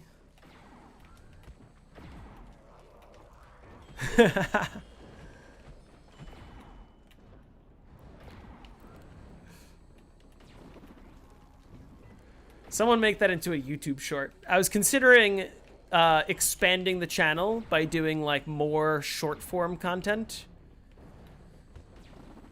Which could very well be like taking snippets of my existing zombie science or whatever videos and cutting them down to 1-minute segments, and I can make like 6 YouTube shorts out of one video, at least.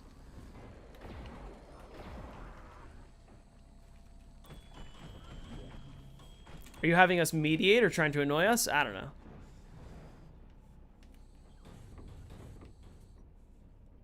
You get 255 with megas if you had more time. Successfully avoided a dying wish by using AVH. I do want you all to trust me that after this game is over, whenever it ends up being over, there will be another attempt of BO3 Moon.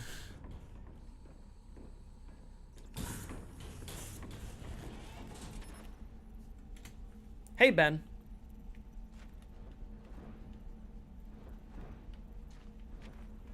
Alright, now it's time for everyone's favorite tribute. But for real this time.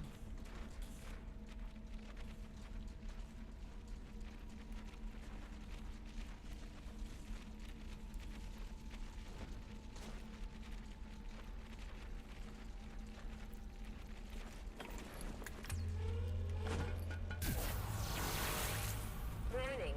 Excavator Omicron I got a will max. cause decompression of tunnel Nice. 11 in 60 seconds. I wish the moon was real. I wish there was an actual moon base. I would love to ride on the jump pads in the biodome on the moon in real life.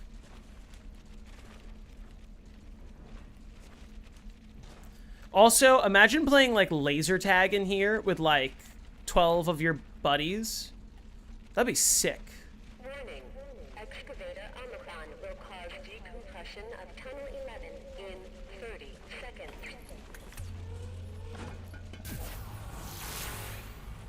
I want to experience that 2 spawn for myself. What is happening? Could you make a vid of how to get plutonium on PC? I thought about doing that, and I've been thinking about doing that for a couple weeks. I would have to, like, write a script to, like, edit it nice, but, like, I think I would be able to get that video out in, like, no time at all. I'd probably be able to do that this week. Warning. Massive decompression in tunnel 11. PES required.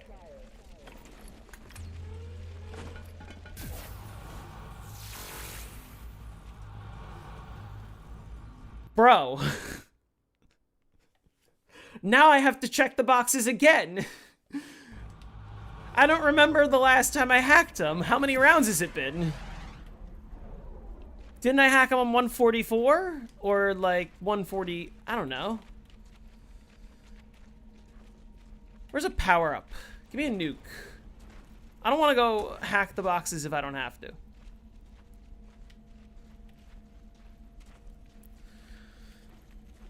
Also, that's what I mean, by the way, when I say, like, the atmosphere of Moon is just, like, so cool. The fucking excavator announcements, the loud alarms, the fact that you can permanently lose gravity and oxygen and it's irreversible. What other map can you, like, change in such a fundamental way like you can with sections of the map on Moon? Are you in a solo game? Yeah. Bowling.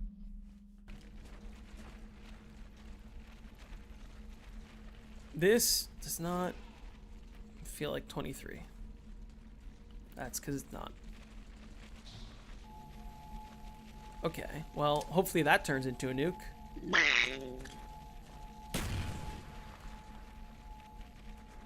Hopefully this pad turns on.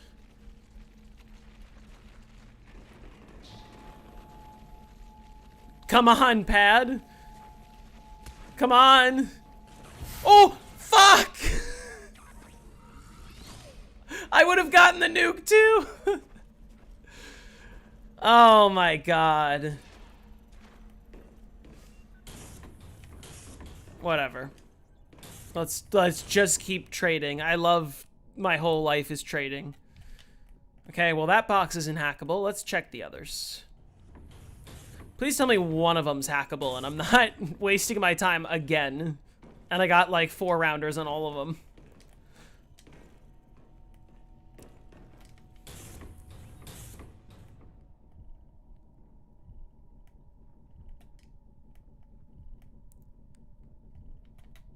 Okay, yes, this one's hackable.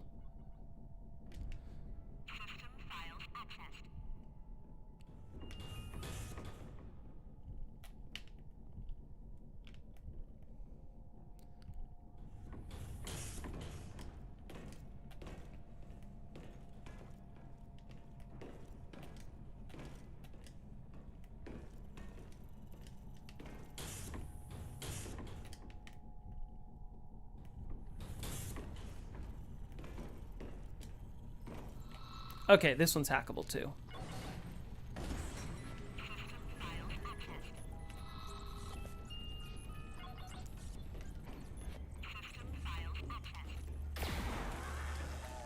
Excavator Omicron. Control restored.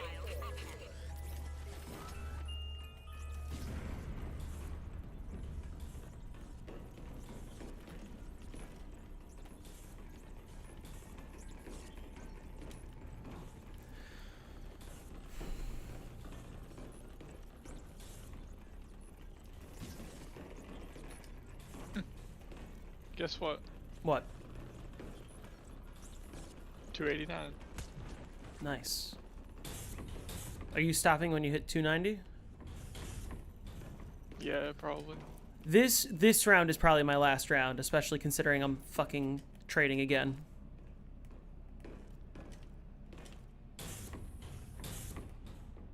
I'm now realizing if I had a wish, what would it be? For $1 billion in tax-free monies. Or maybe like $1 trillion. Just instantly making myself the most powerful person on Earth.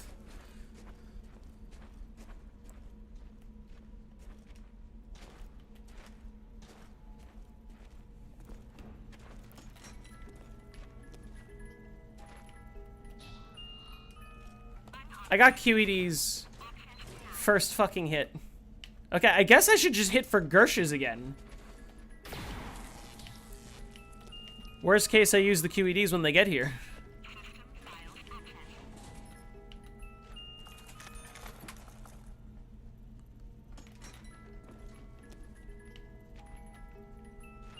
I got Gershes again. Okay. What? The zombies are just now showing up and I have Gershes back. That's amazing. When did I get PhD? A couple rounds ago.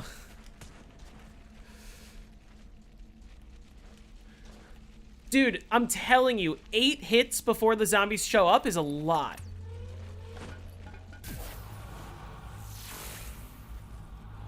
Still no drop.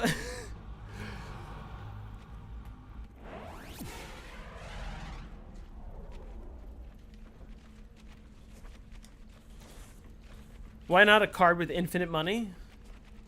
I'm not gonna, like, use a credit card or whatever to pay for...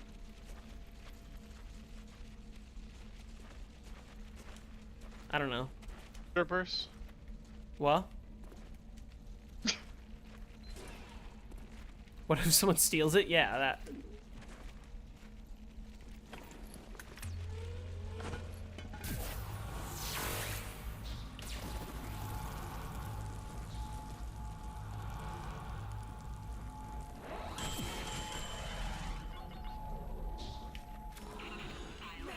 Alright, we're chilling.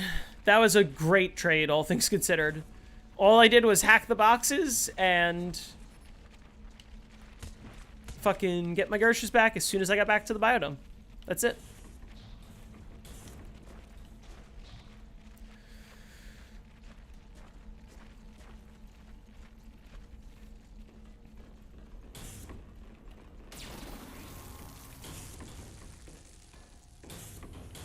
Wish it cannot be stolen? Well, that's a second wish. That seems like skirting the rules.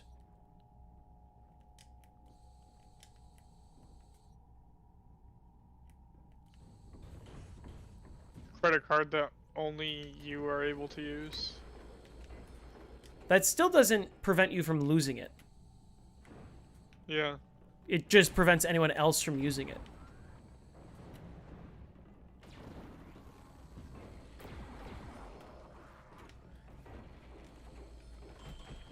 Why'd I let Tunnel 11 breach air? I don't need it. I don't need oxygen. You have oxygen. It's attached to your back.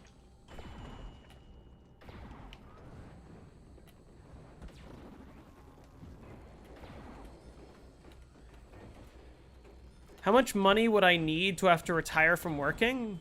I don't know.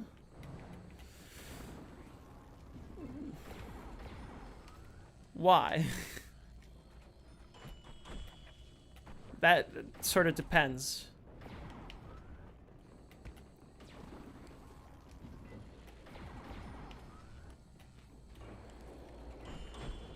Don't want to start a fire in Tunnel 11. Yeah, exactly.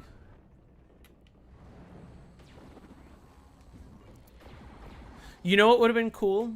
You know how I always suggested that, like, the Zombies Chronicles maps should have just gotten different specialist weapons that, like, don't do infinite damage, basically?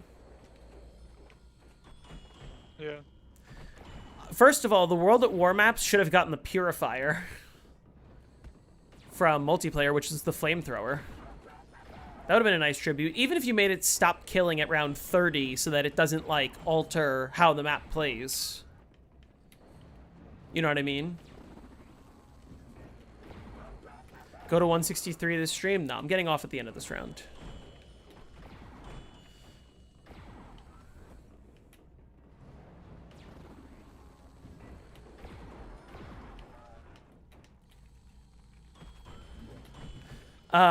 I was gonna say Moon could have had the Purifier as well, and there could have been a mechanic where, like, you could burn the glass and, like, melt it and lose oxygen that way, and it had an animation and everything. Or Moon could have had the Skull of Non-Stop Boy, and then the map would have been broken. How long have I been on this round? 13 minutes and 40 seconds. 13 minutes and 40 seconds.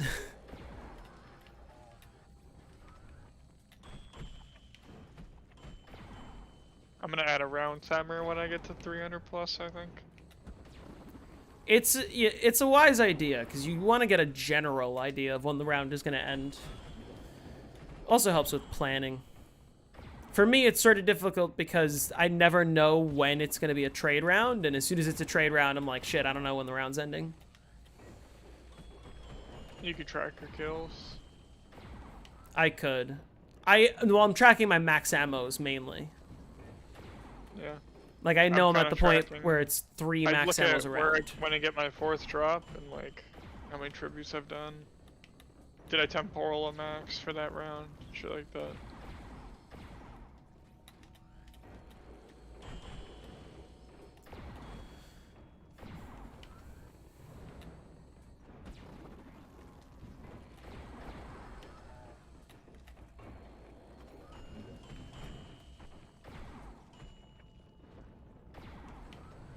Hopefully you get to play BO4 again soon. Yeah. I do want to find a way to use Lunamod and Exalt in hand, which might mean bribing the guy who makes the patch and be like, figure this shit out. Apparently he's working on it. Actually. Maybe by the time I get the jailbreak, he'll, like, have it ready. Because I'll probably try to beat your Ancient Evil game. I might go all the way to world record. Would you go for 255 on DE or Ascension BO3? Probably yes. I think, you know, I think when those maps come up in the series, I'm just going to, like, go all the way to 255 instead of just going to 100. Because those are two maps where it really isn't that much different for the rest of the game, you know? So I could just bang it out. I just have to put in the hours. But if I stream it, I could, like, make it fun. And then that's just two more to check off the list.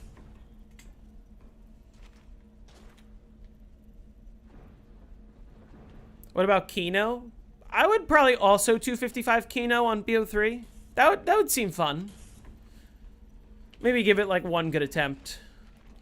I would definitely get to 100 on my first try. I'm fairly certain of that. I've already been to 100. I guess you could just play in the first room.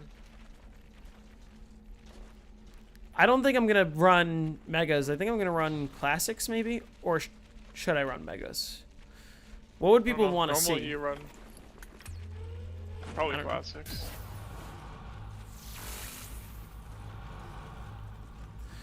Okay. It's fine. I don't need a drop from the zombies. I don't need that insta-kill off of that pad. Or that nuke. I wasn't getting that. I got 2 more Gershes. I made great use of it, actually.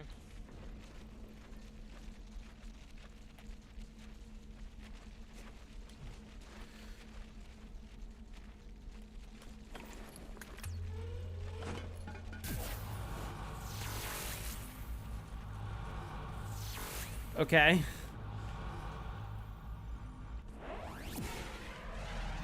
Was that, like, super quick trade this round? It was, right? Yeah.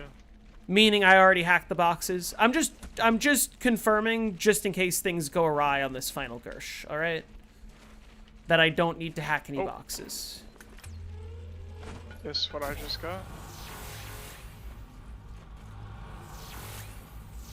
Yeah, I ran out of ammo through my Viper, ran outside, claimed the tribute, and it was a max. Well, that's nice. I'm glad one of us got a max ammo and isn't required to hit the box.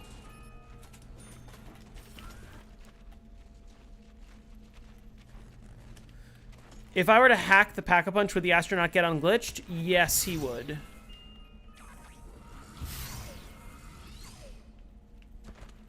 I don't think you even can glitch him. Oh, I have Flopper. I don't even have to worry about right? fall damage anymore. That's funny. Isn't it impossible to glitch him, like, at all? If you hack Pack-a-Punch? He will... No, he'll glitch. He'll get sucked in. He'll glitch, but as soon as you throw a Gersh, regardless of how close you are to him, he will just unglitch. Like, you could be... He could be in the biodome and you could be in spawn. If you throw a Gersh, he'll just fucking...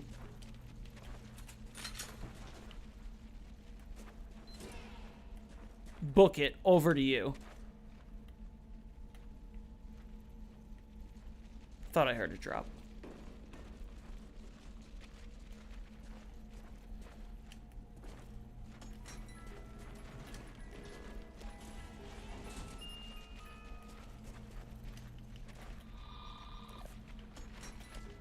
This is not going to be easy. It's certainly going to be annoying. That is a drop. You tried getting 7 perks like I have? Can I get there? No! Oh my god. If it didn't send me middle. Okay, now this is a Hail Mary. Nope, I'm not making that. That's unfortunate. I would have gotten that too. I would have gotten the nuke. What a throw.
Would it be faster to get 255 on Kino with Megas in the first room or the M8 room?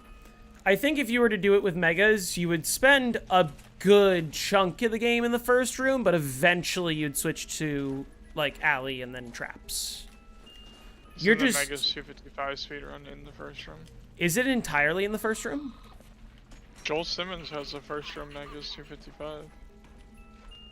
Is it the fastest 255? He didn't use Master Spawner, did he? I don't think so. I'm saying, what if I used Master Spawner? Would it make more sense to always stay in spawn? Or, like, would I want to run a different strat and then come back to use the Master Spawner? I think it G-spawns eventually. Really? Okay, I want to go for that, because this is actually one of the rounds maybe it's that... only from... Semi-right, semi-right? Maybe... Yes. Maybe it only G-spawns if it's, like, hitting zombies that are risers. This is one of the rounds that insta-kill works. It has already paid off. You know, that makes sense why it crashes the game on most maps. Why Kino is fine. Because the first room on Kino doesn't have any risers. I'm not going to shoot any zombies that are inbounds, but I will shoot ones that are out of bounds because they can't drop power-ups. Although I almost got myself killed doing that. We're fine. Alright, this is an insta work round, isn't it? Yeah, this is an insta work round.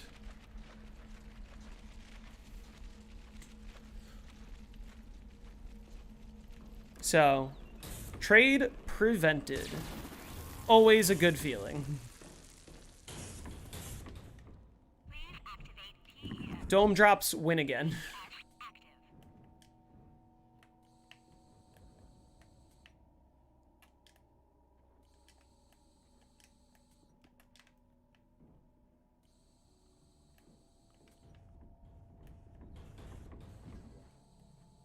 This YouTube collaboration feature is actually super cool. I gotta text Wonder and see when he wants our video uploaded, because it is ready. I didn't want to conflict with his Moon video, because we're gonna upload it as a collaboration. So it might be Friday. Or something. I gotta text him.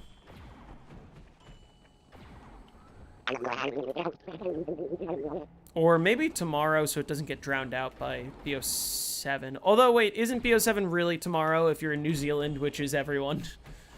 Which is everybody, because they're all gonna fly there.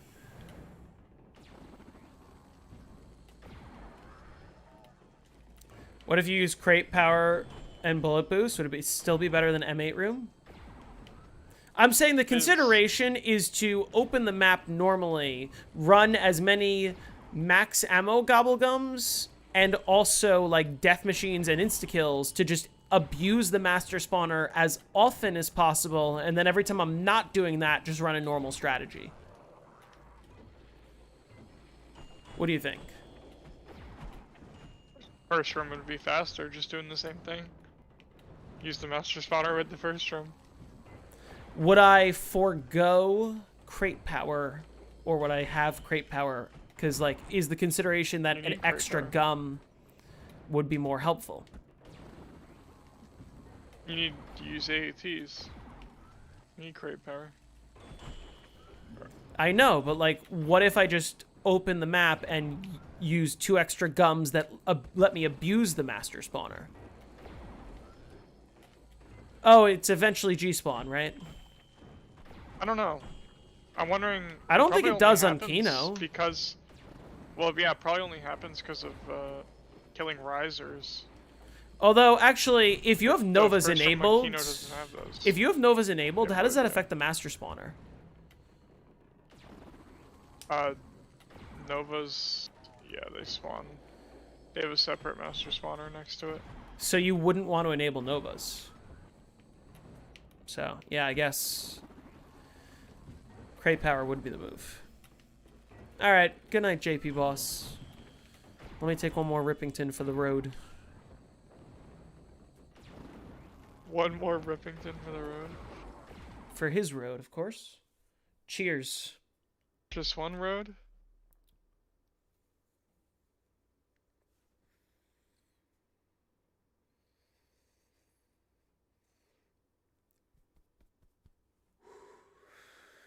His road is to his bed. Whereas mine is to finishing the rest of this round. And then I'm getting off. I've been live for 5.5 hours. That's crazy. Would you really make the 100 vid for Kino first room, alley strat, or show both?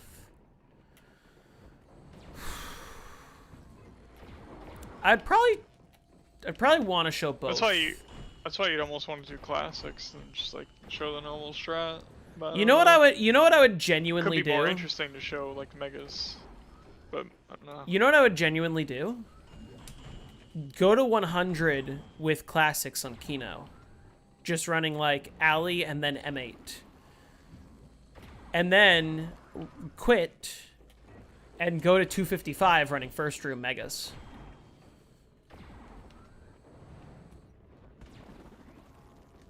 I'm just What do you using think? the crap out of the master spawner. Yeah, and just abuse the hell out of the master spawner.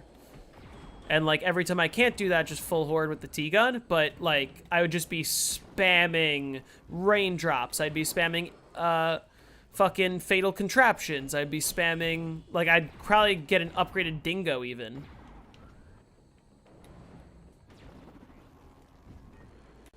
And just fucking spam insta-kills. Perfect drop cycle. That's the Get yeah. insta and a max every round. That's true. Although, does that mean I would not run quick revive? That. Yeah, I guess. Huh. That's the only way to force perfect drops is no quick revive.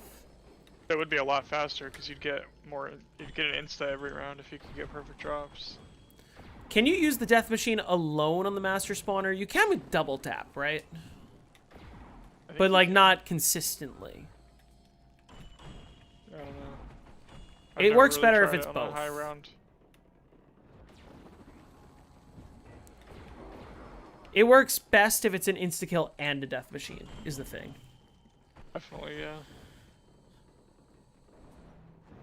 Which maybe is a case for keeping them enabled, because you're going to get all your drops at once, always, pretty much, because of how Black Ops 3's drops work. Like, one Thundergun shot's just going to drop everything for the round. Power Vacuum in First Room Kino would just be too broken. You'd get to 255 in, like, 15 hours.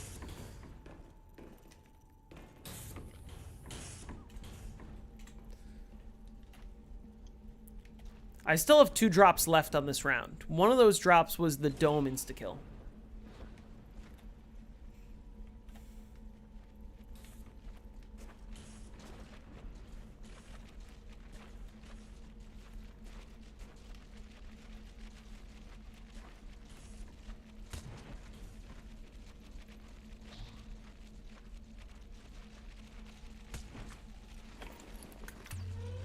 What's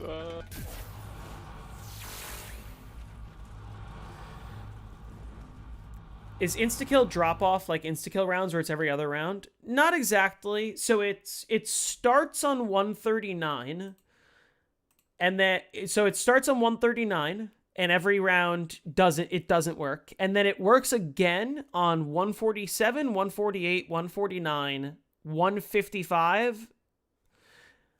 And then also on 154 and 161, everything's a 2-shot kill. And then every other round it doesn't work, besides, of course, insta-kill rounds where everything's fine. But it doesn't work on any other normal rounds for the rest of the game. Which is probably going to end up being the point when I consider moving the box permanently to spawn, prioritizing being able to hit it faster instead of, like, trying to go for dome nukes, which are less likely than dome nukes and instas.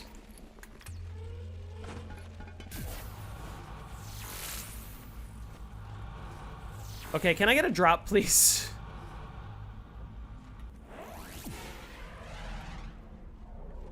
Shit's laggy as fuck. Is it better now? You didn't know I was still alive? I'm getting off at the end of this round. I made a lot of progress this stream. I mean, I did 10 rounds. That's a lot.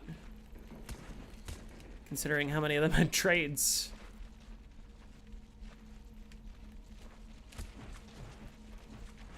Is this an easier map to go for the record on BO1?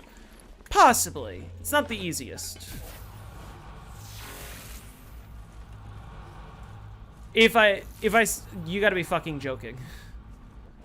Didn't I already trade on this round or attempt to trade on this round? Twice?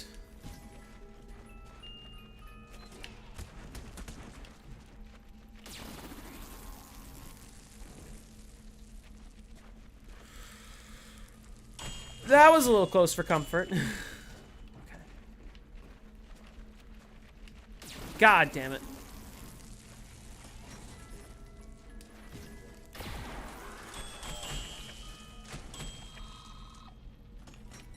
Alright, let me lock in. Still 289. Oh my god, give me that insta. Haha! Okay. Round 2. Is fucked. I do need to, like, kill the whole horde. Unfortunately. Yeah, that's what I was worried about. Okay, I guess no trade.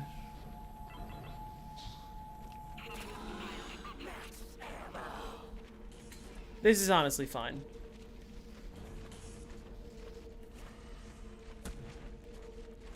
Listen, that's sort of a case for why Dome is so good, but eventually I'm gonna need like so many max ammos per round that I'm gonna want to only use Gershes.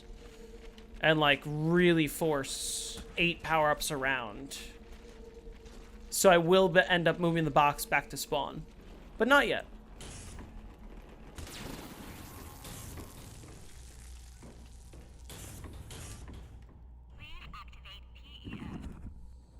Look at the Call of the Dead 4-player world record. Let me guess, you have it?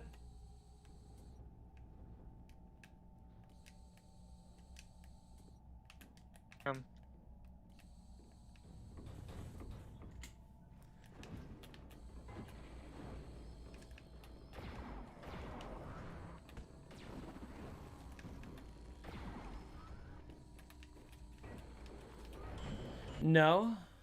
What am I looking at?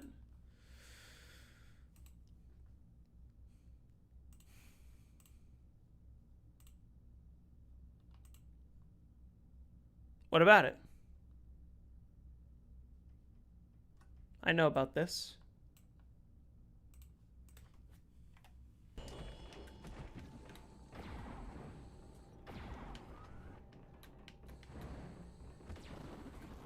Oh, there's a bunch of zombies outside the power room, aren't there? Motherfucker.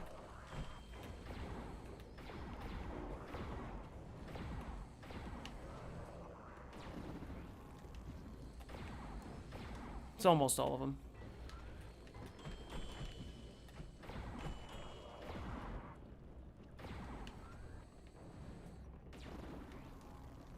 Okay, I think I got all of them. You think you could do 255 Shang with power vacuum, near death shopping free round robin raindrops? Yeah, I could. I don't want to in the slightest. That would literally be 25 hours of spamming gobblegums and unlimited power-ups. It's just boring. And with there being zero risk of death. But also potentially a risk of crashing if you spawn too many power-ups. That happened to Zombie Dog on Revelations.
Round 67, 4-player. It wouldn't be difficult, but it would take a really long time. Oh, is that round? That's round. I'm getting off.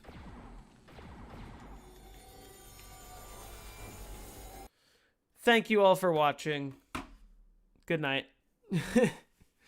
That was a long stream, but that was productive. Yeah. PB next stream, which is probably tomorrow. I don't know, Glitchy.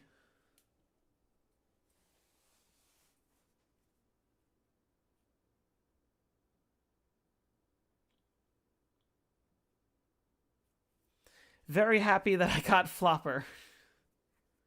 So, now we're just going to run M16 on Instas. We won't worry about HK if I have Flopper.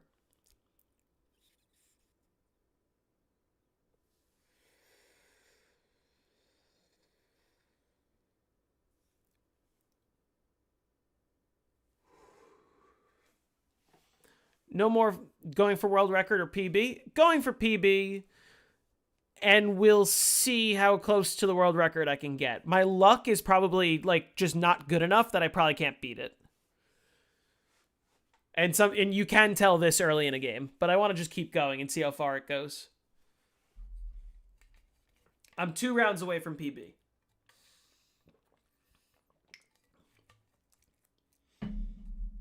I am very far away from my PB still.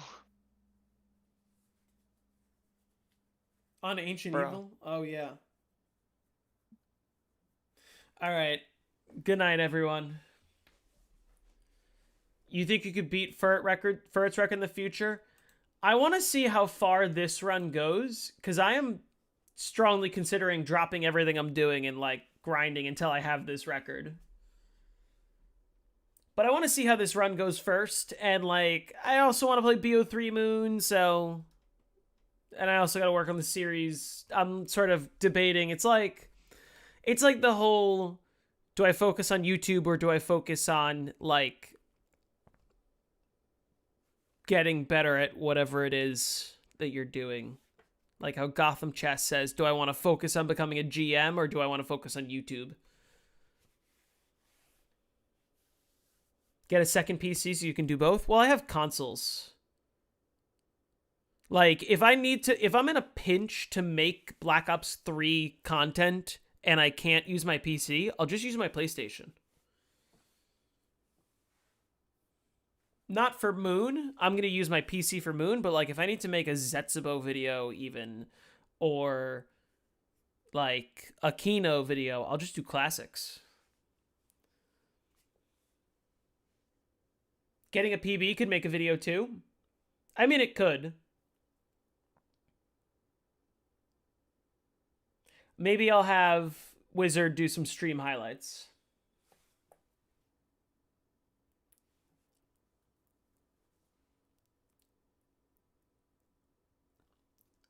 I mean, well, if I get the 255, that's getting a dedicated video. If I get the 255 on BO3 Moon.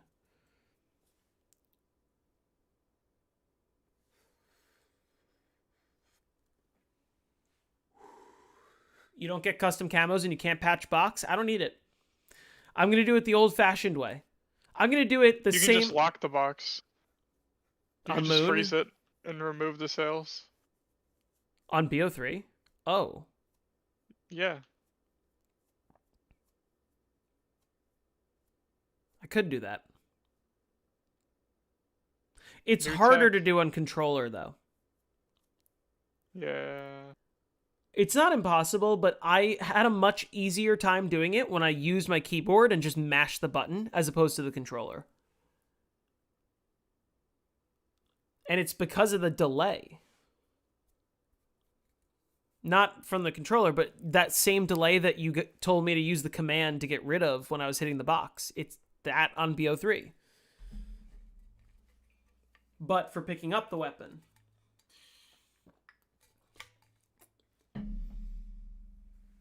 maybe a turbo controller would help. I think you need to hold square for a certain amount of time for it to interact. Anyway, I also need to check. I'm probably going to keep my PS5 updated and use that to play consoles, and my PS4 is going to become my jailbroken console. Because technically speaking, I can play everything on both consoles, so it doesn't really matter. I think once the jailbreak happens, I'm going for Alpha Omega again. I think that's first up. And the reason being, I don't give a fuck. I'm going to run Electric Burst, and I'm going to spam Megas, and just run MX9 chain insta-kills for a majority of the game and save hours and hours and hours over the current record and just blow past round 400 like it's nothing.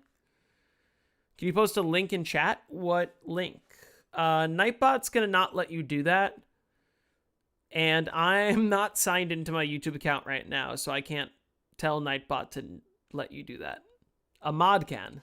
I don't know if Jake's in the chat.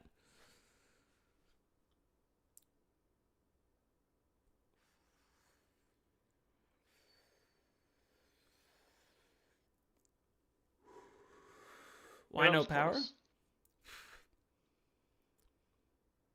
The no power board? Oh, for Derice Declassified?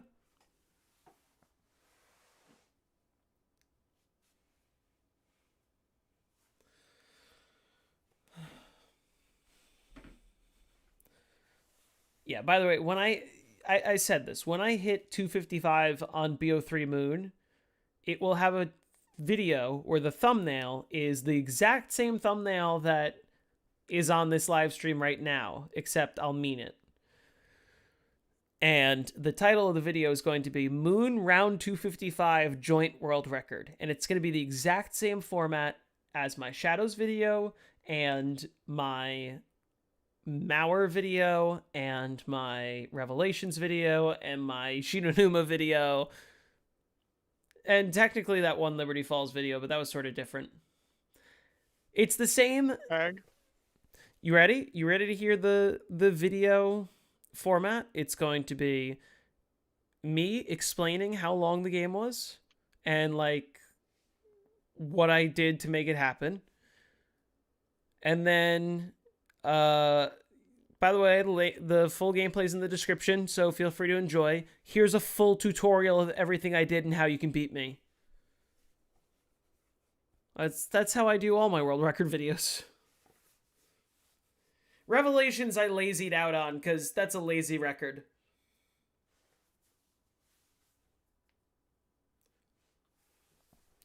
Training under the catwalk near the teleporter? Absolutely not. You're telling me... There's no AATs, are there? Are there AATs on Derice Declassified? Are there gums?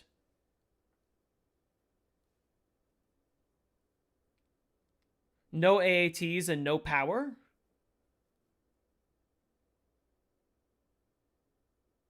So no jug, no traps. Um,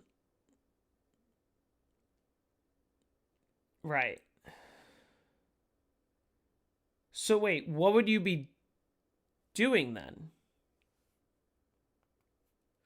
Can't even access spawn once you get to the... Oh my god, you're right.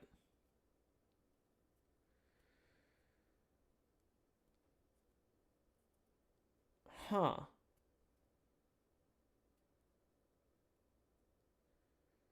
How much faster is it to camp with AATs on Kino as opposed to spamming T-gun early?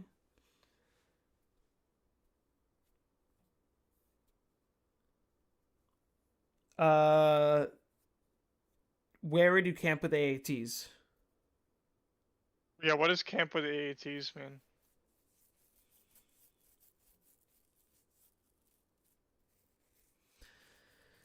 Because that's not something that you do. Void, you're probably right. You have to run like cutbacks, and it's sort of free form a little bit.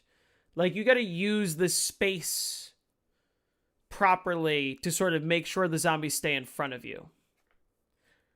But then once you have them all grouped up, you can bring them outside and like get them in a line to headshot all of them with the STG. You saw it in the 100 world record? The world record classics? You mean by the trap? The electric trap?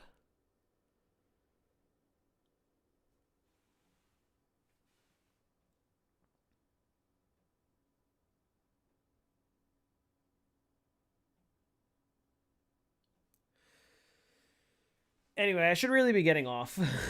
I am tired. Just waiting for this round to end. How much longer do you have? I don't know. Let me 15 minutes, maybe? pull up your stream. Depends on when I get ammo, because I've been doing tributes for a while now and haven't got ammo. Alley? Well, what's the difference between that and spamming Thundergun? You're not only using AATs if you're in the alley, you're also using the Thundergun. That's sort of... are you saying... the record for making one of your videos obsolete is less than a day? I am not getting to 252 in less than a day, respectfully. I don't think that's physically possible. Wonderful. I heard that this weekend you want to play some Black Ops 1 Moon, and I should coach you for content. I can help you get to round 100 on your first try, easy.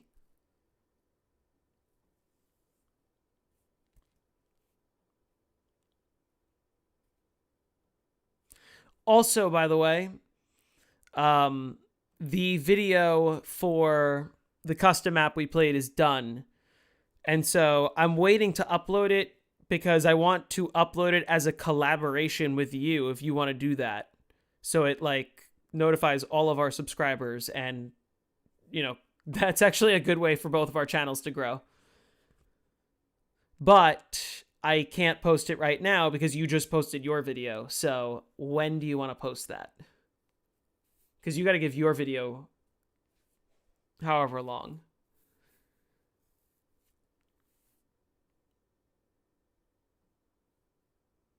How does one do that? I need to figure that out really quick. I know I have access to it, but I don't know where. Can I do a test? I'm just going to upload a test video right now and see if I can find the collaboration feature. This video. That's what I just got from my tribute. Show more. Invite a collaborator.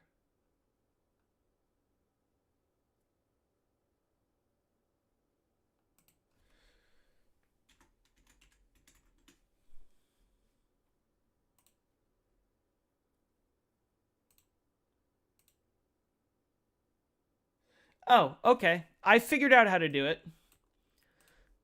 To invite your collaborator, you must copy the link and share it with them. The link is active after you save. So basically when I upload the video, I send you a link and then you click on it and then you can accept my invitation and it just shows up on both of our channels.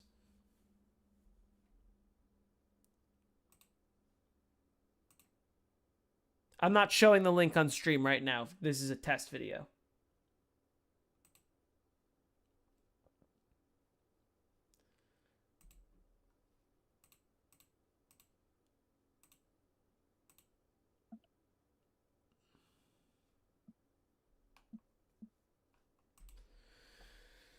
Anyway, so let me know when you would want me to upload that. You missed the last minute or two? Well, that was the minute that I was explaining how the collaboration thing worked because I just figured it out. Basically, when I upload the video, I'll send you a link, and when you click the link, it like brings you to your YouTube studio and says, "Do you want to be a collaborator on this video?" And you click yes, and then it just shows up on both of our channels.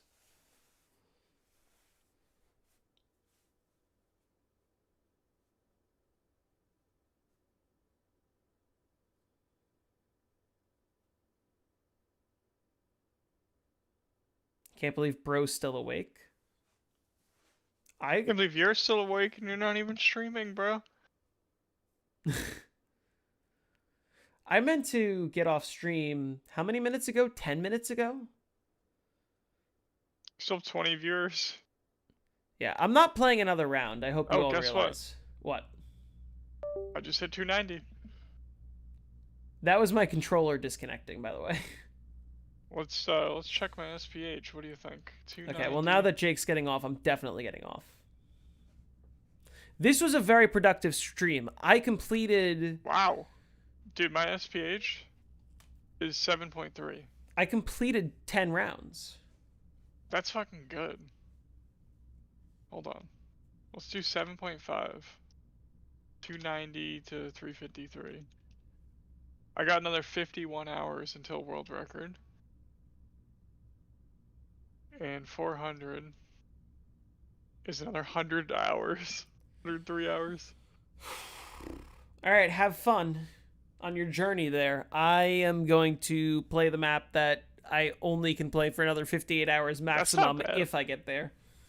That's not bad. 160 hours for 400? That's not terrible. It's only like... That's only like...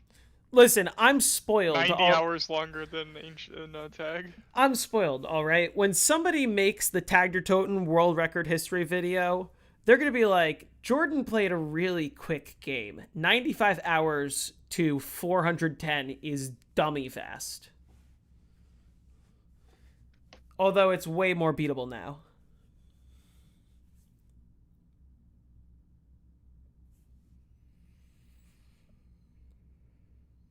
Alright. You're ending stream? I'm ending stream.